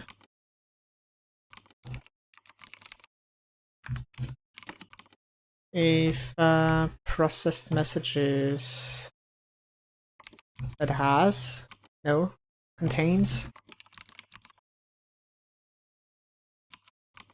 and it is the message ID.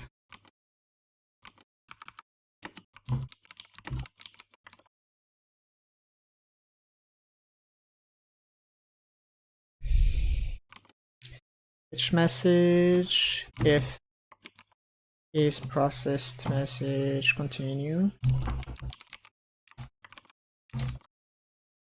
And why is that wrong? Cannot implicitly convert task bool to bool. So we have to like wait. Yes. Actually, maybe I just don't need to make this a task. Yeah, that wasn't necessary.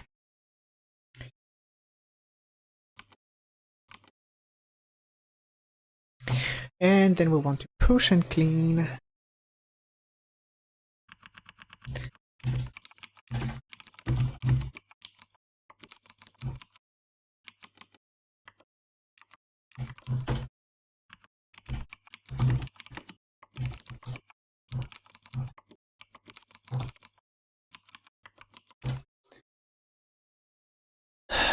So cleaning, I think, was just checking that if there's more than 75, we clean.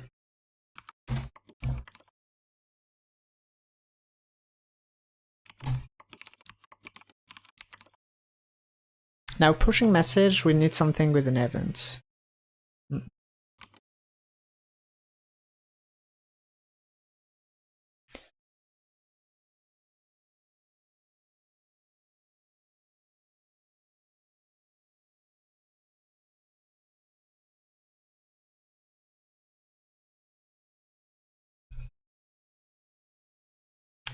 So do I want event object somewhere?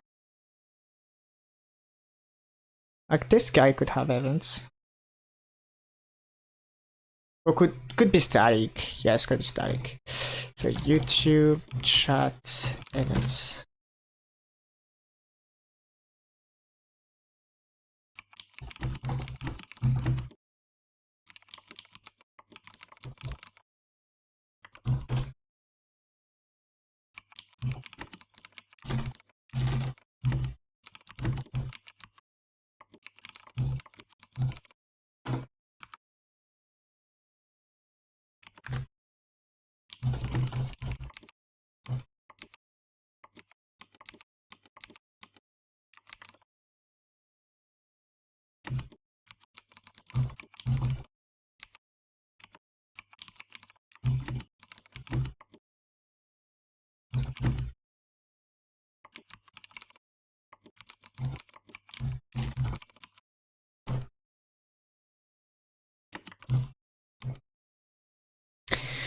Okay, I think we're good.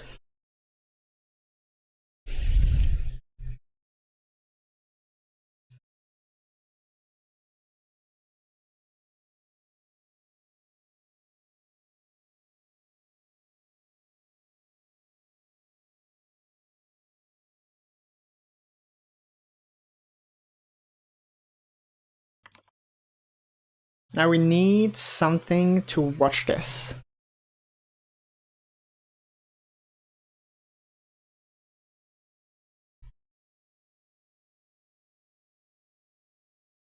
Or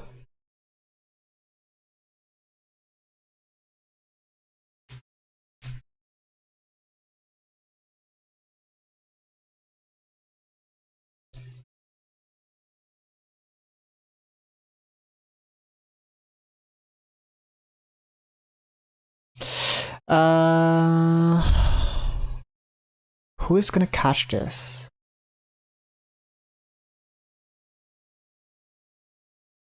A kind of weird mediator.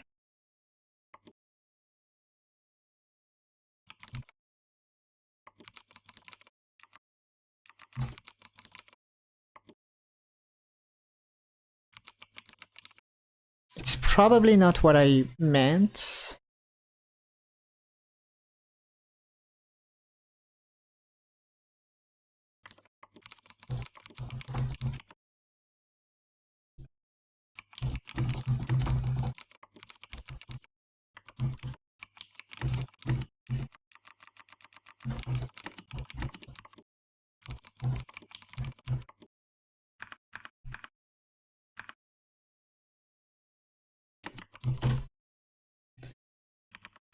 So we're gonna be using Google as usual.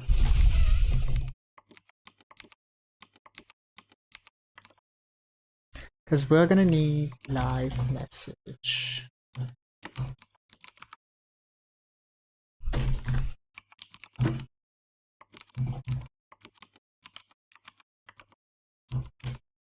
Okay, so we'll go fetch YouTube chat events. And we subscribe to unchat save.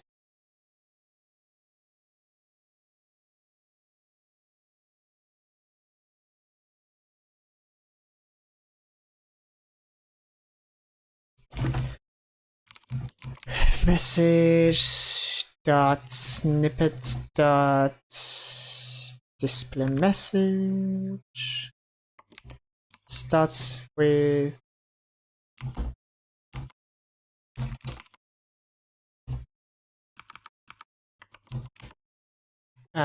we're gonna need to process the command. So here we're gonna have like dice roll command.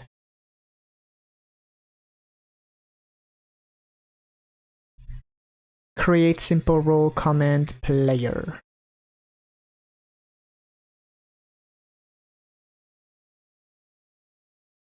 So actually now that we have YouTube stuff,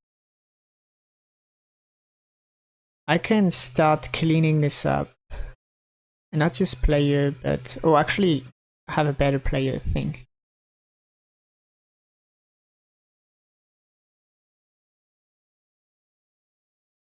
So maybe here. Okay, okay. We're collecting the thoughts. We want like high player to be equal to player controller dot get instance. Get player from message author details dot channel ID.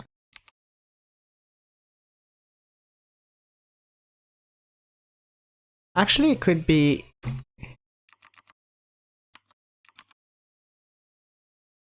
no author details.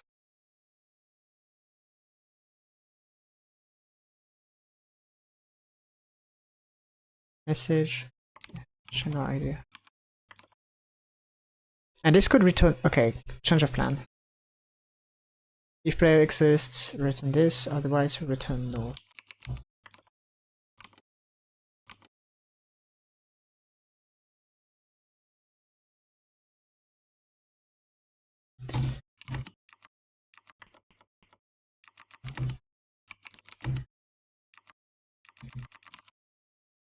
So if player is null,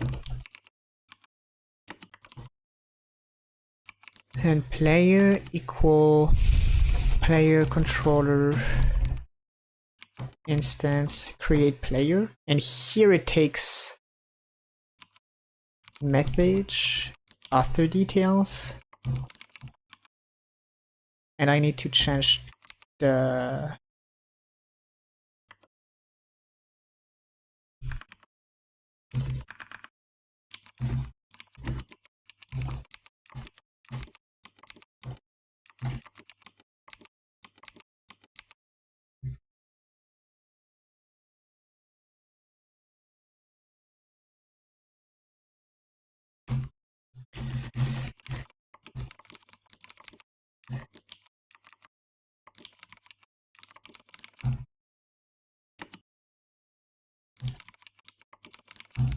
okay, and here we should be able to make a way better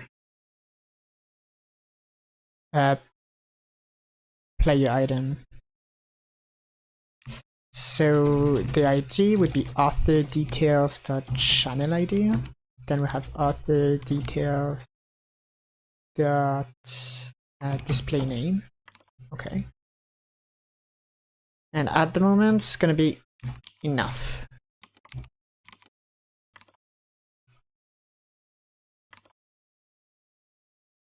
Okay, so anyway, we grab player.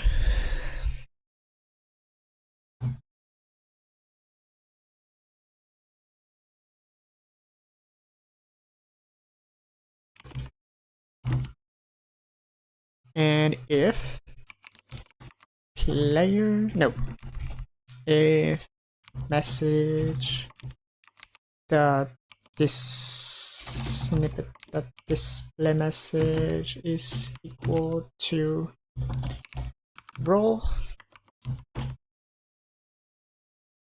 we're gonna go with dice command service create simple.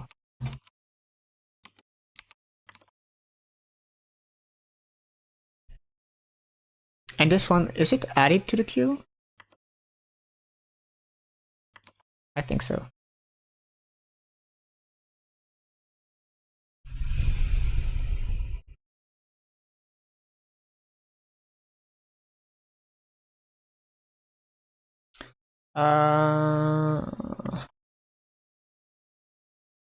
Push message. I didn't do that.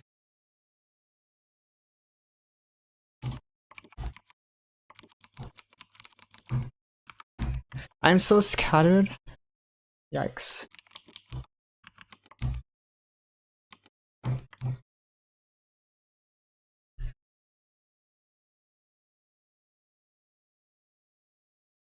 I don't even know how I can retain all this data in my brain. Like, I have no idea what's going on. I'm just going.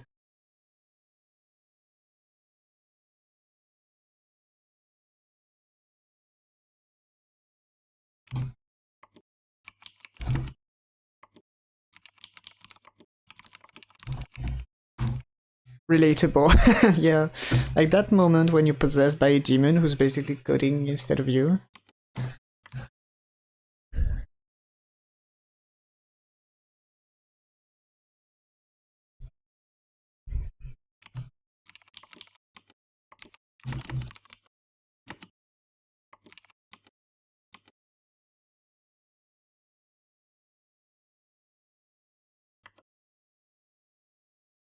Yes, I need process. I doubted it, but I did. And I do. So, YouTube chat controller process delta. Okay, wow. So, we get into a YouTube controller, create it, we process it. So every time we process, if there's a broadcast, we progress delta and we try to see and fetch messages. So here we try to get the messages. Oh, and right here we're not so like public shot processor.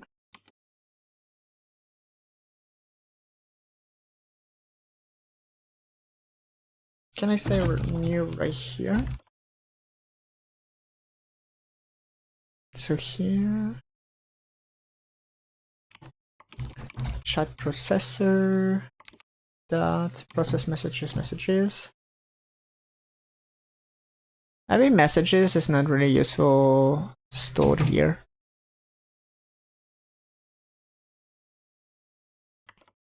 I will leave it. So we go fetch process messages. So for each message, we go find if there's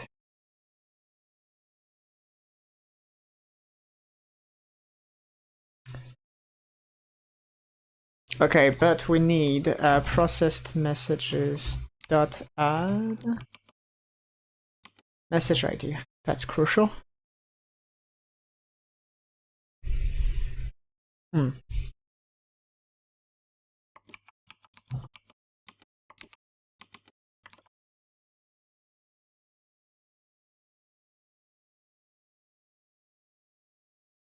So if the processed message, if the message is processed, so we check if it contains ID. If it doesn't, we push, we send the signal.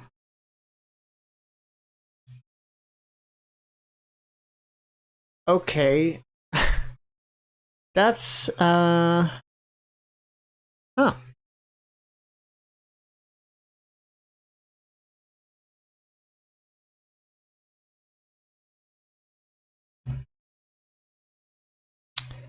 Okay.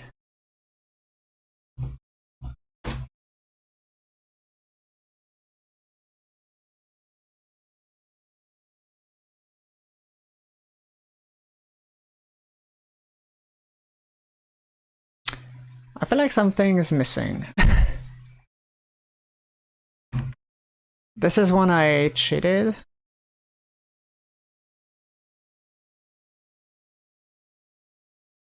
So, something's not going off.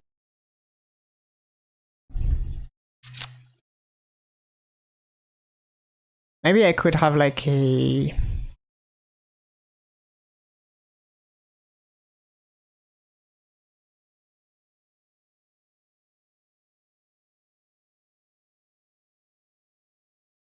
We're gonna have a GD print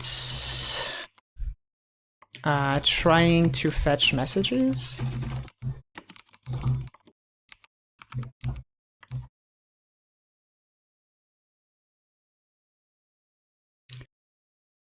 Maybe the live broadcast ID is never set. That would be sick.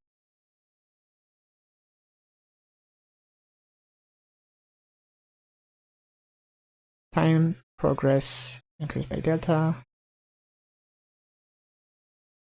Okay, let's recheck.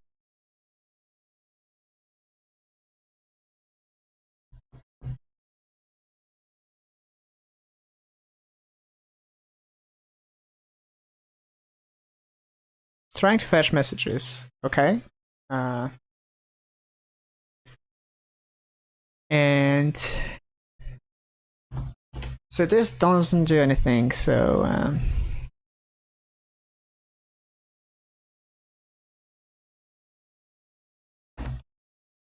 I would like to be able to stop it. No, that's fine.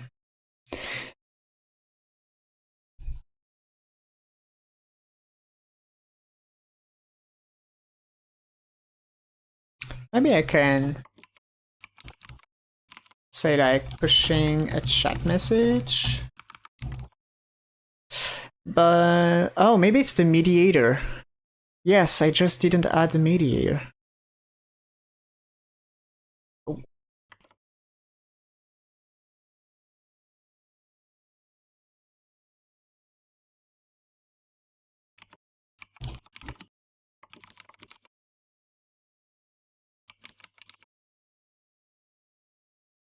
No, message mediator maybe.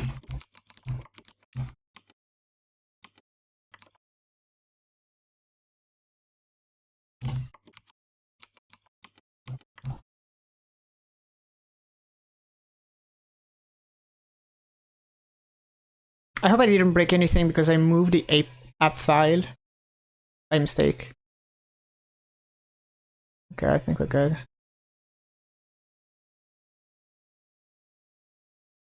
Oh, whoa, whoa, whoa, whoa.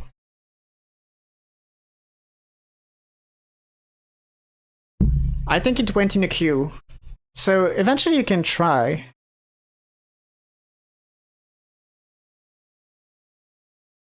That we found.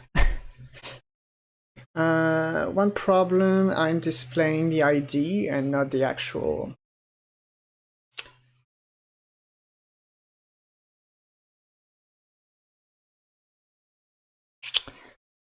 I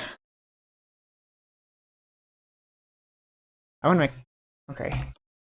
I'm gonna make an extra check.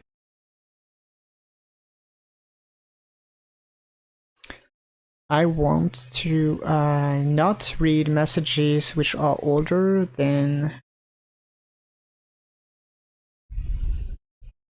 the moment I run the app. So chat processor. Right here we're gonna go with if message dot. Can we have like the date?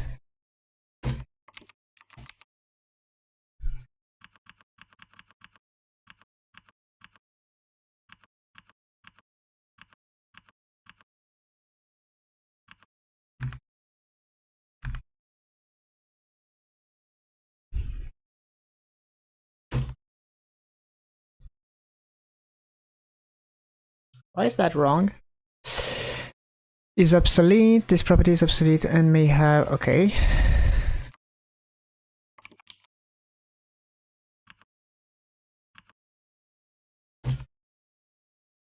So what is this? The date and time when the message was already published.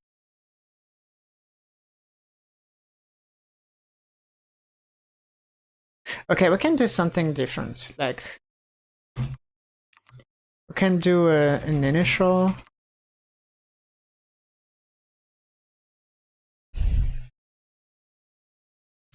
So process messages, and we're gonna have a public boolean initialized.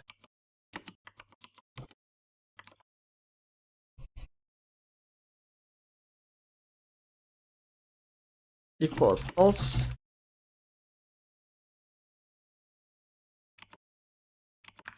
So if not initialized, we're gonna go with initialize messages, or like we're gonna go with ignore. No.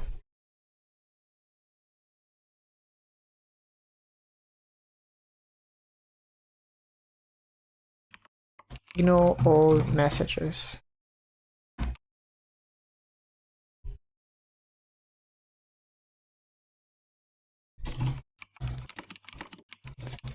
Ignore all messages.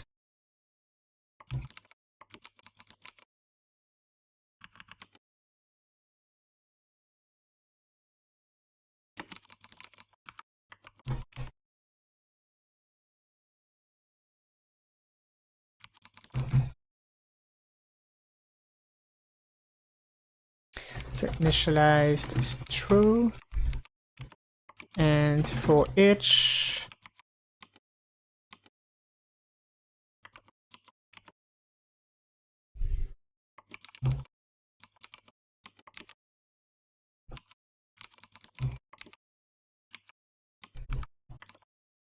Yeah, so this way we should ignore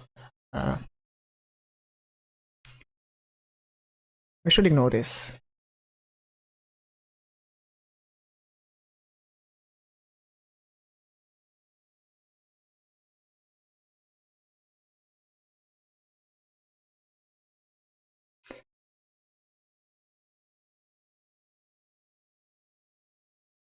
Dice roll controller.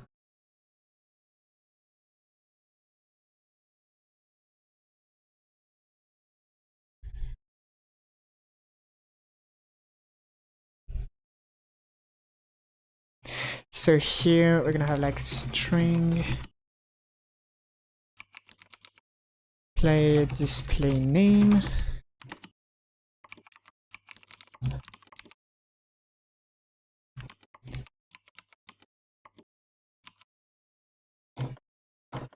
So we have like context, current comment, player ID, dot display name.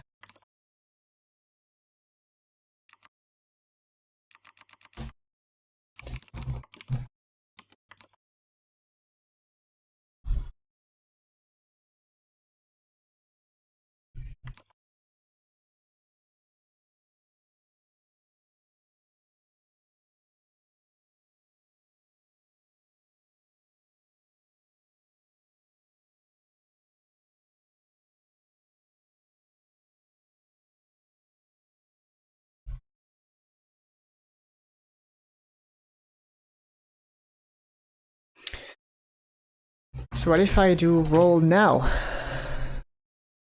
Oh, there we go. Neat.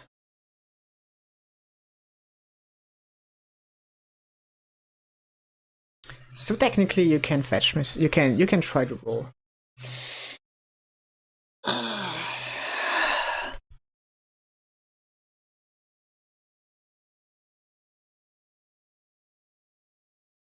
Oh, there we go. That's fun. Ah, that's very satisfying.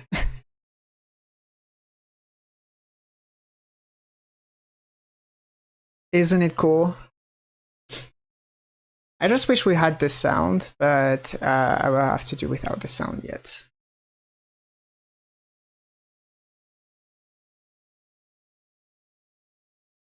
So technically, I think I can go watch the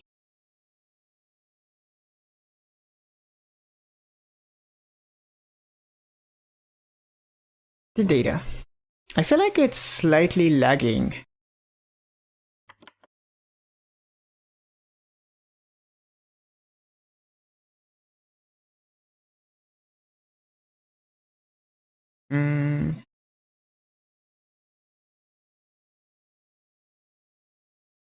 No, it might just be me.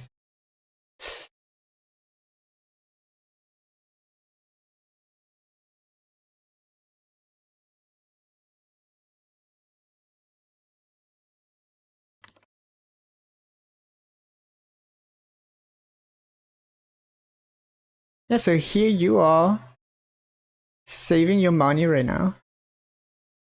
I could like put a cooldown on the notifications.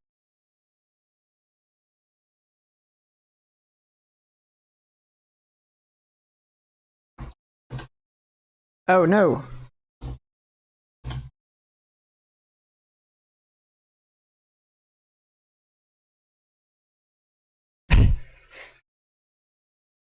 Eventually, yeah, I could give lifespan to notifications. Okay, two things.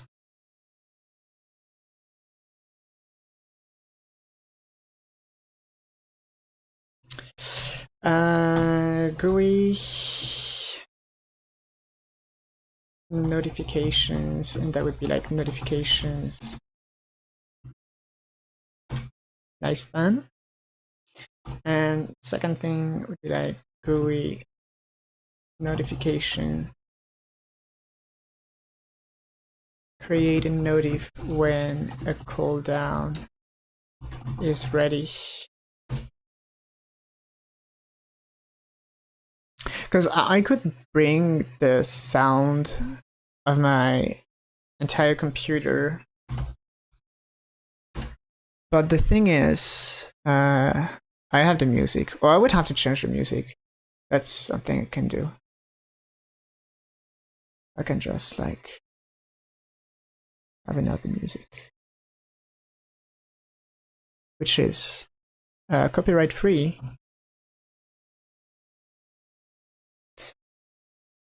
Let's see. Can desires. Subterranean.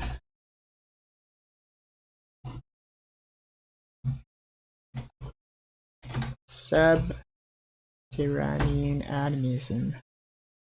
Oh, wait a sec. Well, it's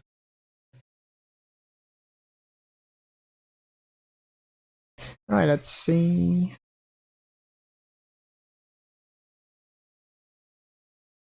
Oh, I forgot to. It's gonna be a very... Actually, I kind of have to think about the...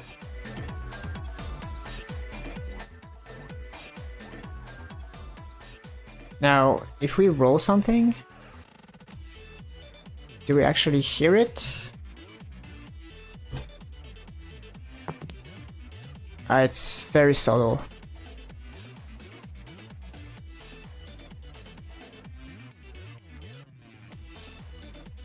Maybe I could like give a little bit of a gain.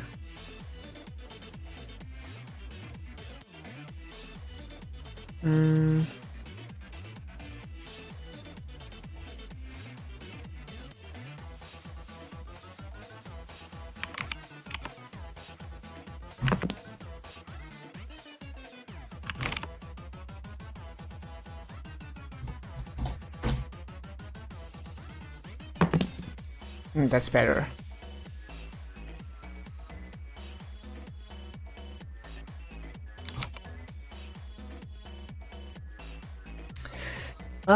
That's the first thing. Then the second thing, I want to make the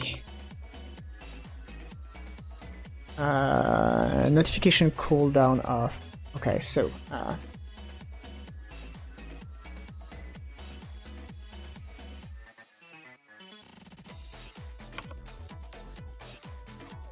so the save JSON save here. I think it's in the player controller. Yes.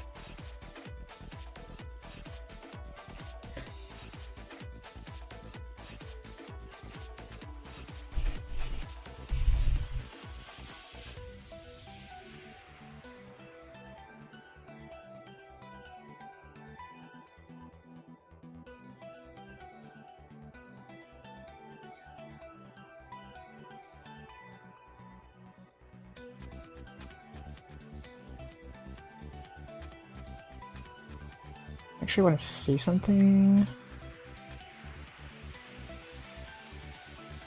Uh,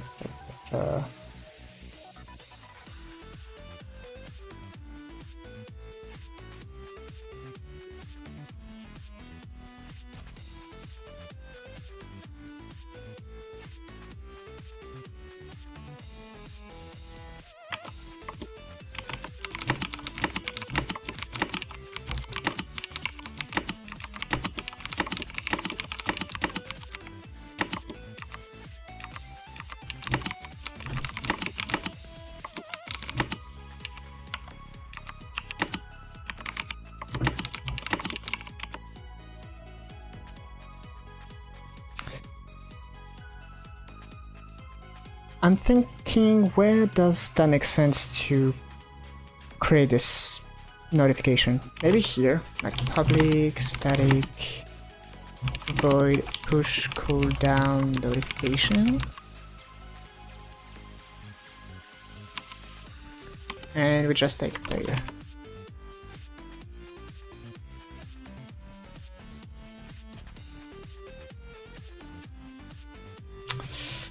So notification info be like.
I need a sound, so maybe like Kenny's website is gonna be good for this. Oh, OBS has crashed.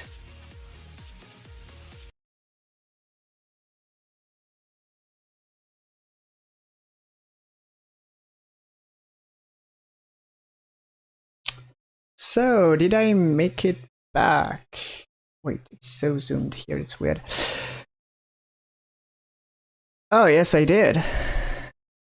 So maybe that's why I felt like my computer was laggy at some point, and then I had a OBS crash. But yeah. Oh, wait, what? The audio, it's rolled back a little bit. So, okay. I just want to check the sound. Yeah, it is stronger than the music, definitely.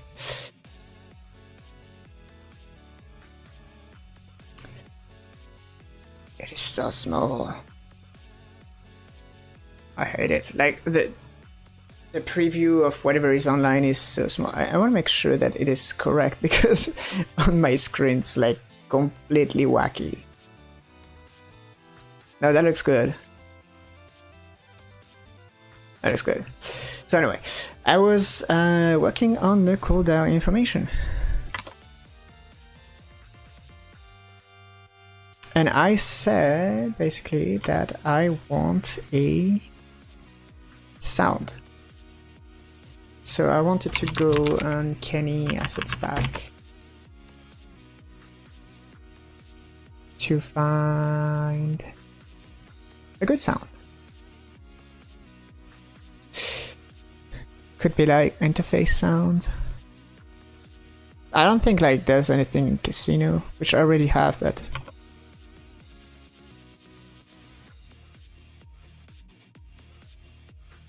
what could be in here?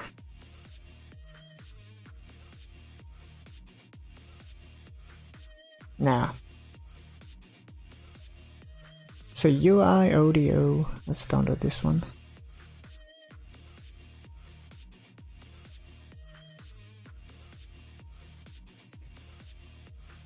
Let's go. Where are they? So despite my tries, I can't get the taskbar. What am I looking for? Yes.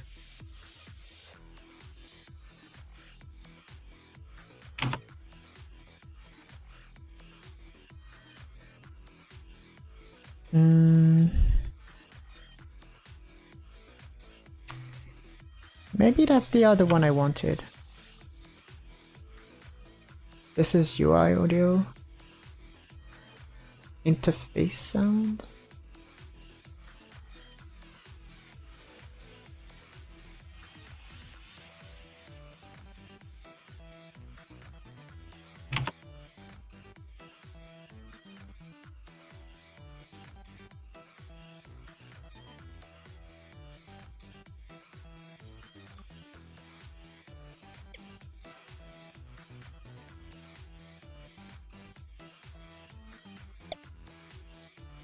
Like maybe there's a notification actually. Question, open, minimize, maximize.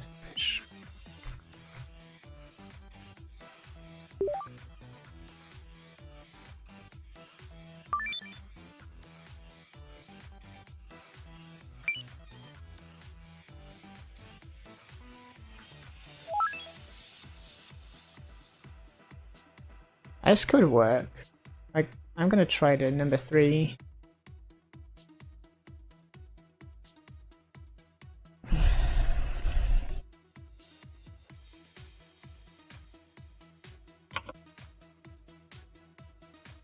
So I'm not sure exactly how to handle so many different sounds.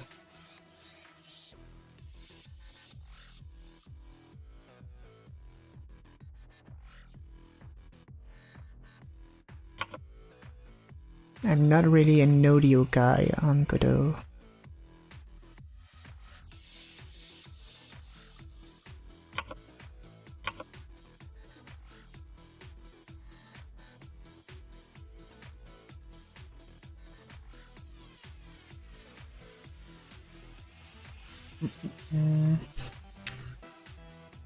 Well, all the sounds here. Okay, so here we have like sounds dice, create folder, interface, information.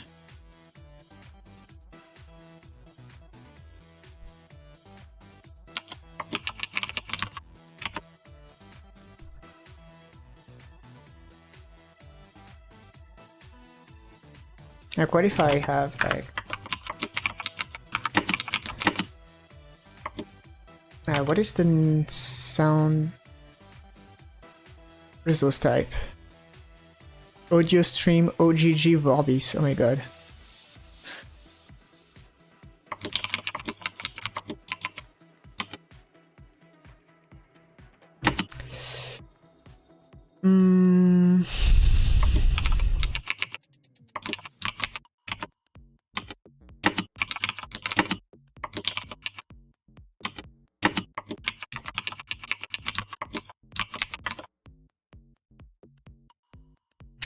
Okay. And I think here I just have to say that I want string string equal dice roll sound. Get a my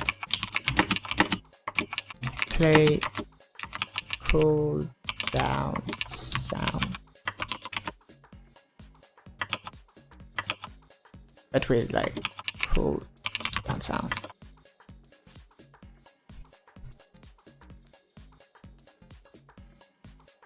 Maybe that works. Chook.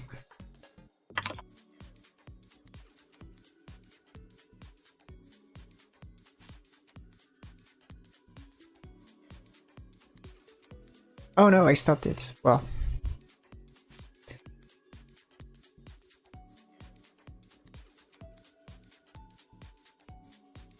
Oh, what am I doing?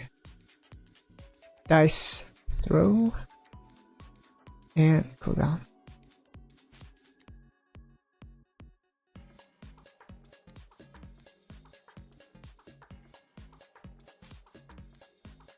Maybe I want to change the volume dB as well. So here we have like volume dB equal 20 and maybe less, like volume dB equal 10. Oh, I'm hungry.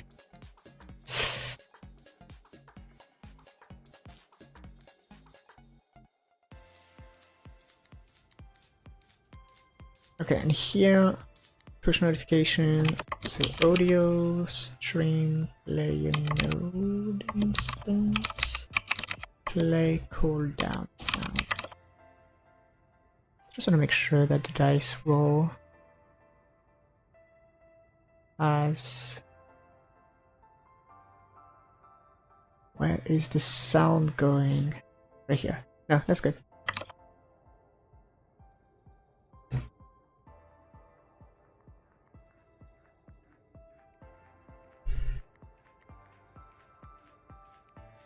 I feel like something went wrong.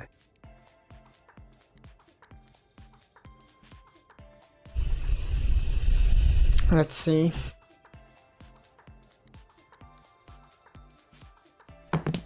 No, we're good. And we should have a notification for cooldown.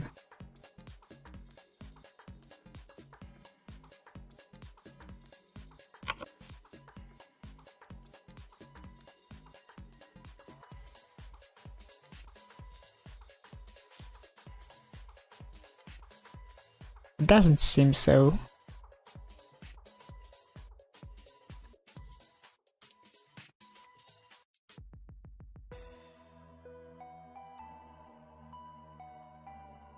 Yep.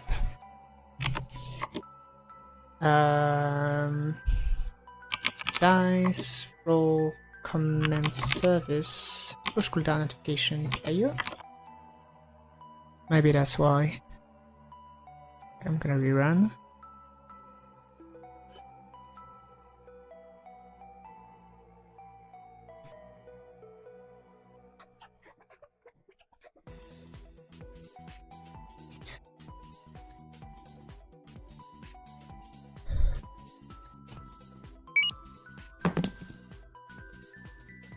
That was close.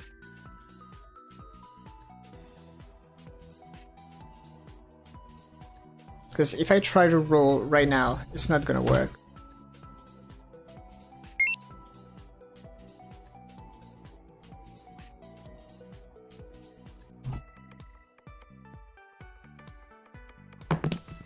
Yeah. Maybe just adjusting the dB to 0.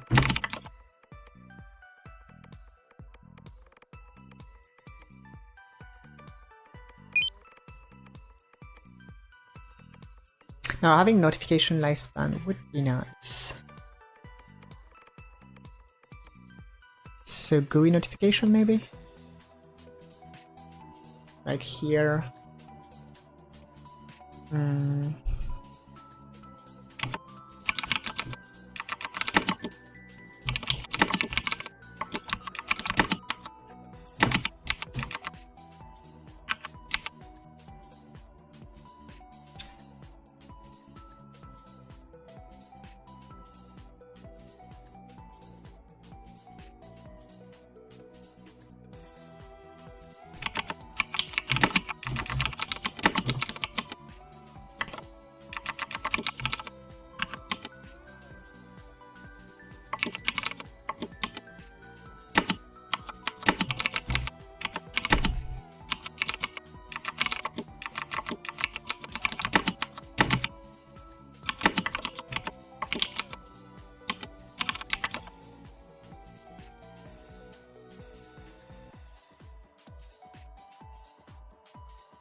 Yep, that's simple reset.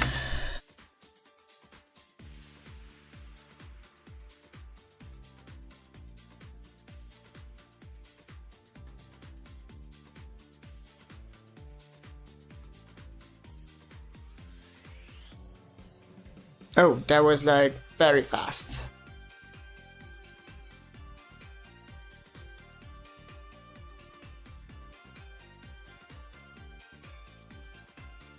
Cannot access a disposed object.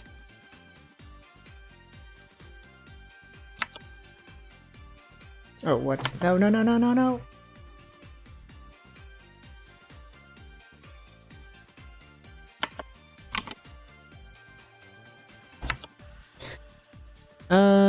GUI. Oh, notification. Okay.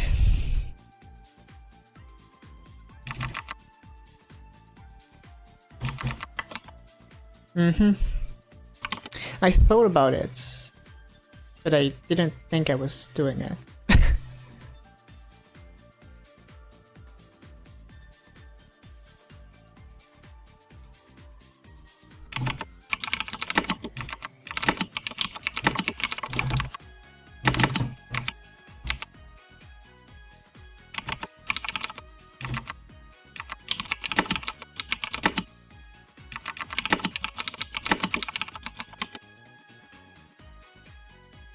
So here we are gonna have lifespan minus delta.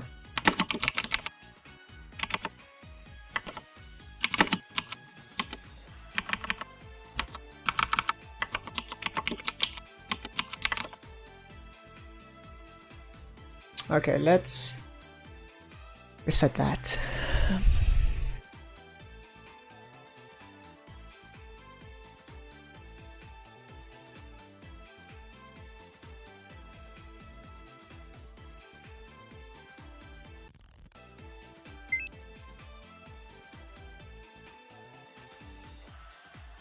That's odd.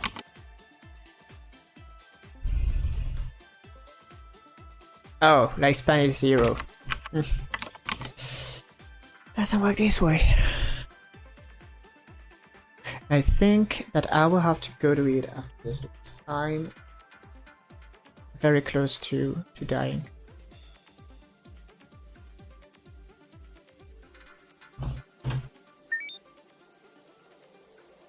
What do you mean I can roll again?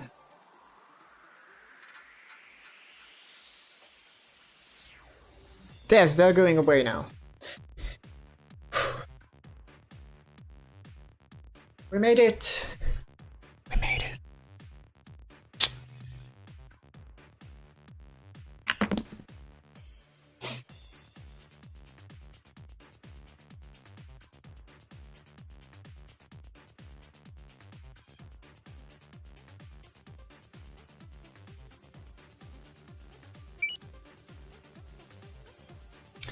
Welp.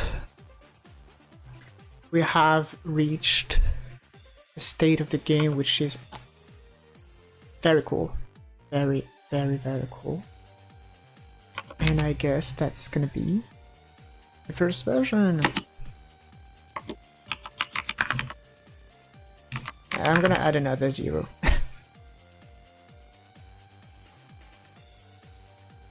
Wow. So,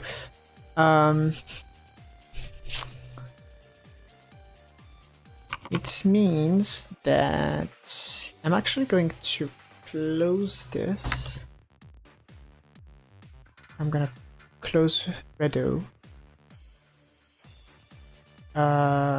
This too. And I will go back to the main branch.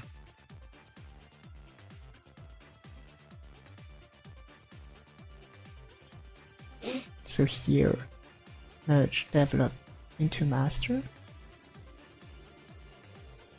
Good. I don't know what this is.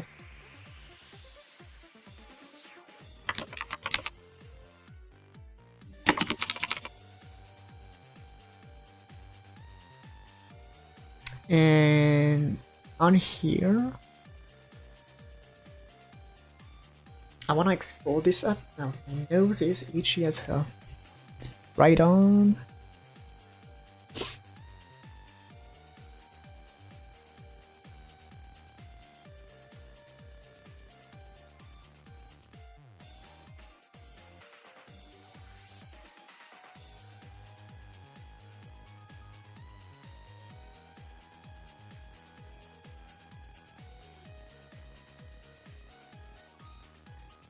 Okay, so here we want to export on Windows. So Godot exports live stream game. Okay, we're gonna have v001. No debug. Let's go.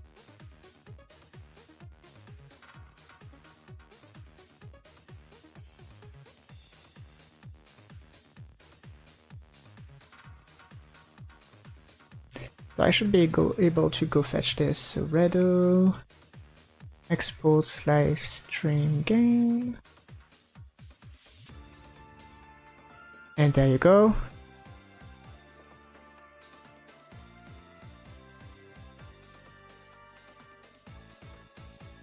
Yup.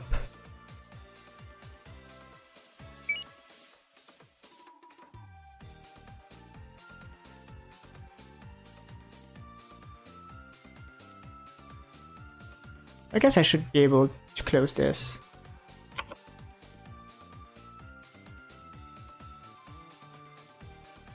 Come on. There you go. And the app should still be running.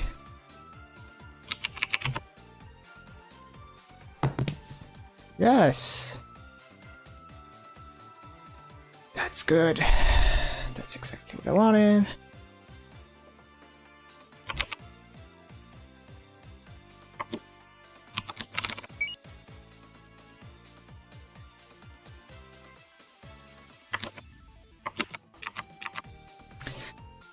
I want to need emoji for export. I don't know what to pick. Actually, a boat like has a exporty vibe. Why are they all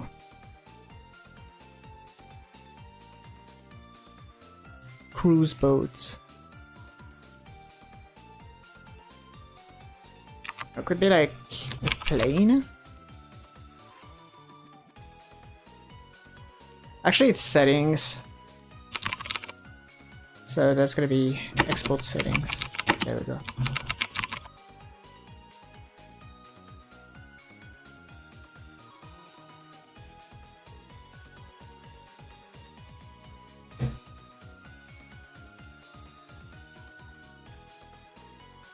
Okay, I'm in develop now, and I should be able to open the game again. And that's gonna be it for me. Wow, I'm growling like crazy. Okay, one last for the road.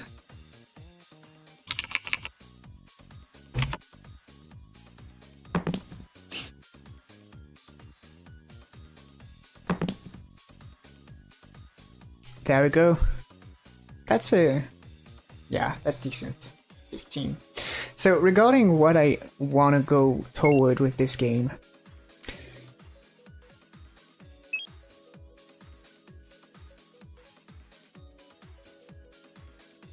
I basically want, this is like the default dice that everyone starts with, which is the background die, and then people will be able to either buy dice or classes, I don't really know, with the currency they get from the rolls to unlock new dice, and then you can choose like command, roll, and then you choose what dice you want to roll. That's gonna be like for the dice aspect of the game. Then I actually want the game to be a 2-axis thing where people have their own progress individually and there's like a collective progress. So when you roll the dice, there are gonna be faces which are gonna generate currency for let's say the town, for example. So they are gonna be like, yeah, town, we're gonna say like collective money. That's the first thing.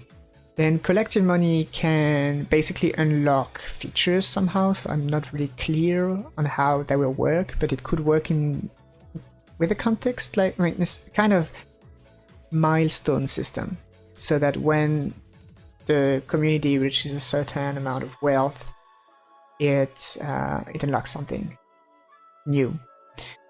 And kind of like random events also. Like some random events would pop and then players could have like special interaction with this event, which would both generate individual value and collective value. And with the other dices, which will come later, I'm thinking that eventually players will be able to spawn events. Like someone would spawn a boss, and then everyone who contributes would get something both for them and for the collective, and then the player who spawned the boss would get something if we can take it down, the kind of things.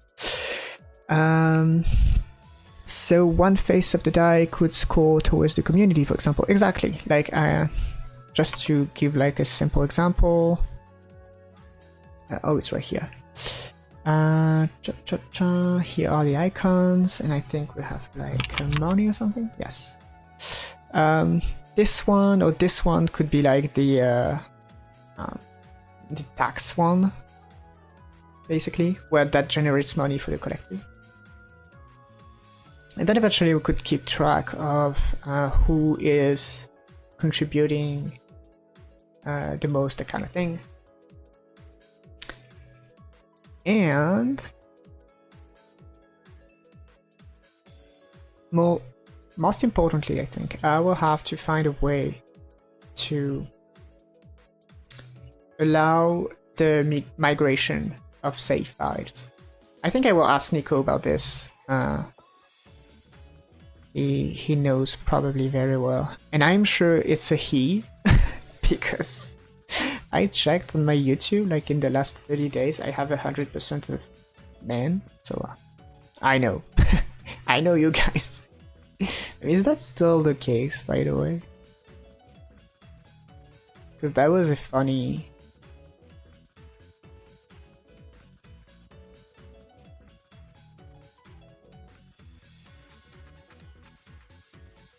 Nah, it's still the case. Like, you have to go real back.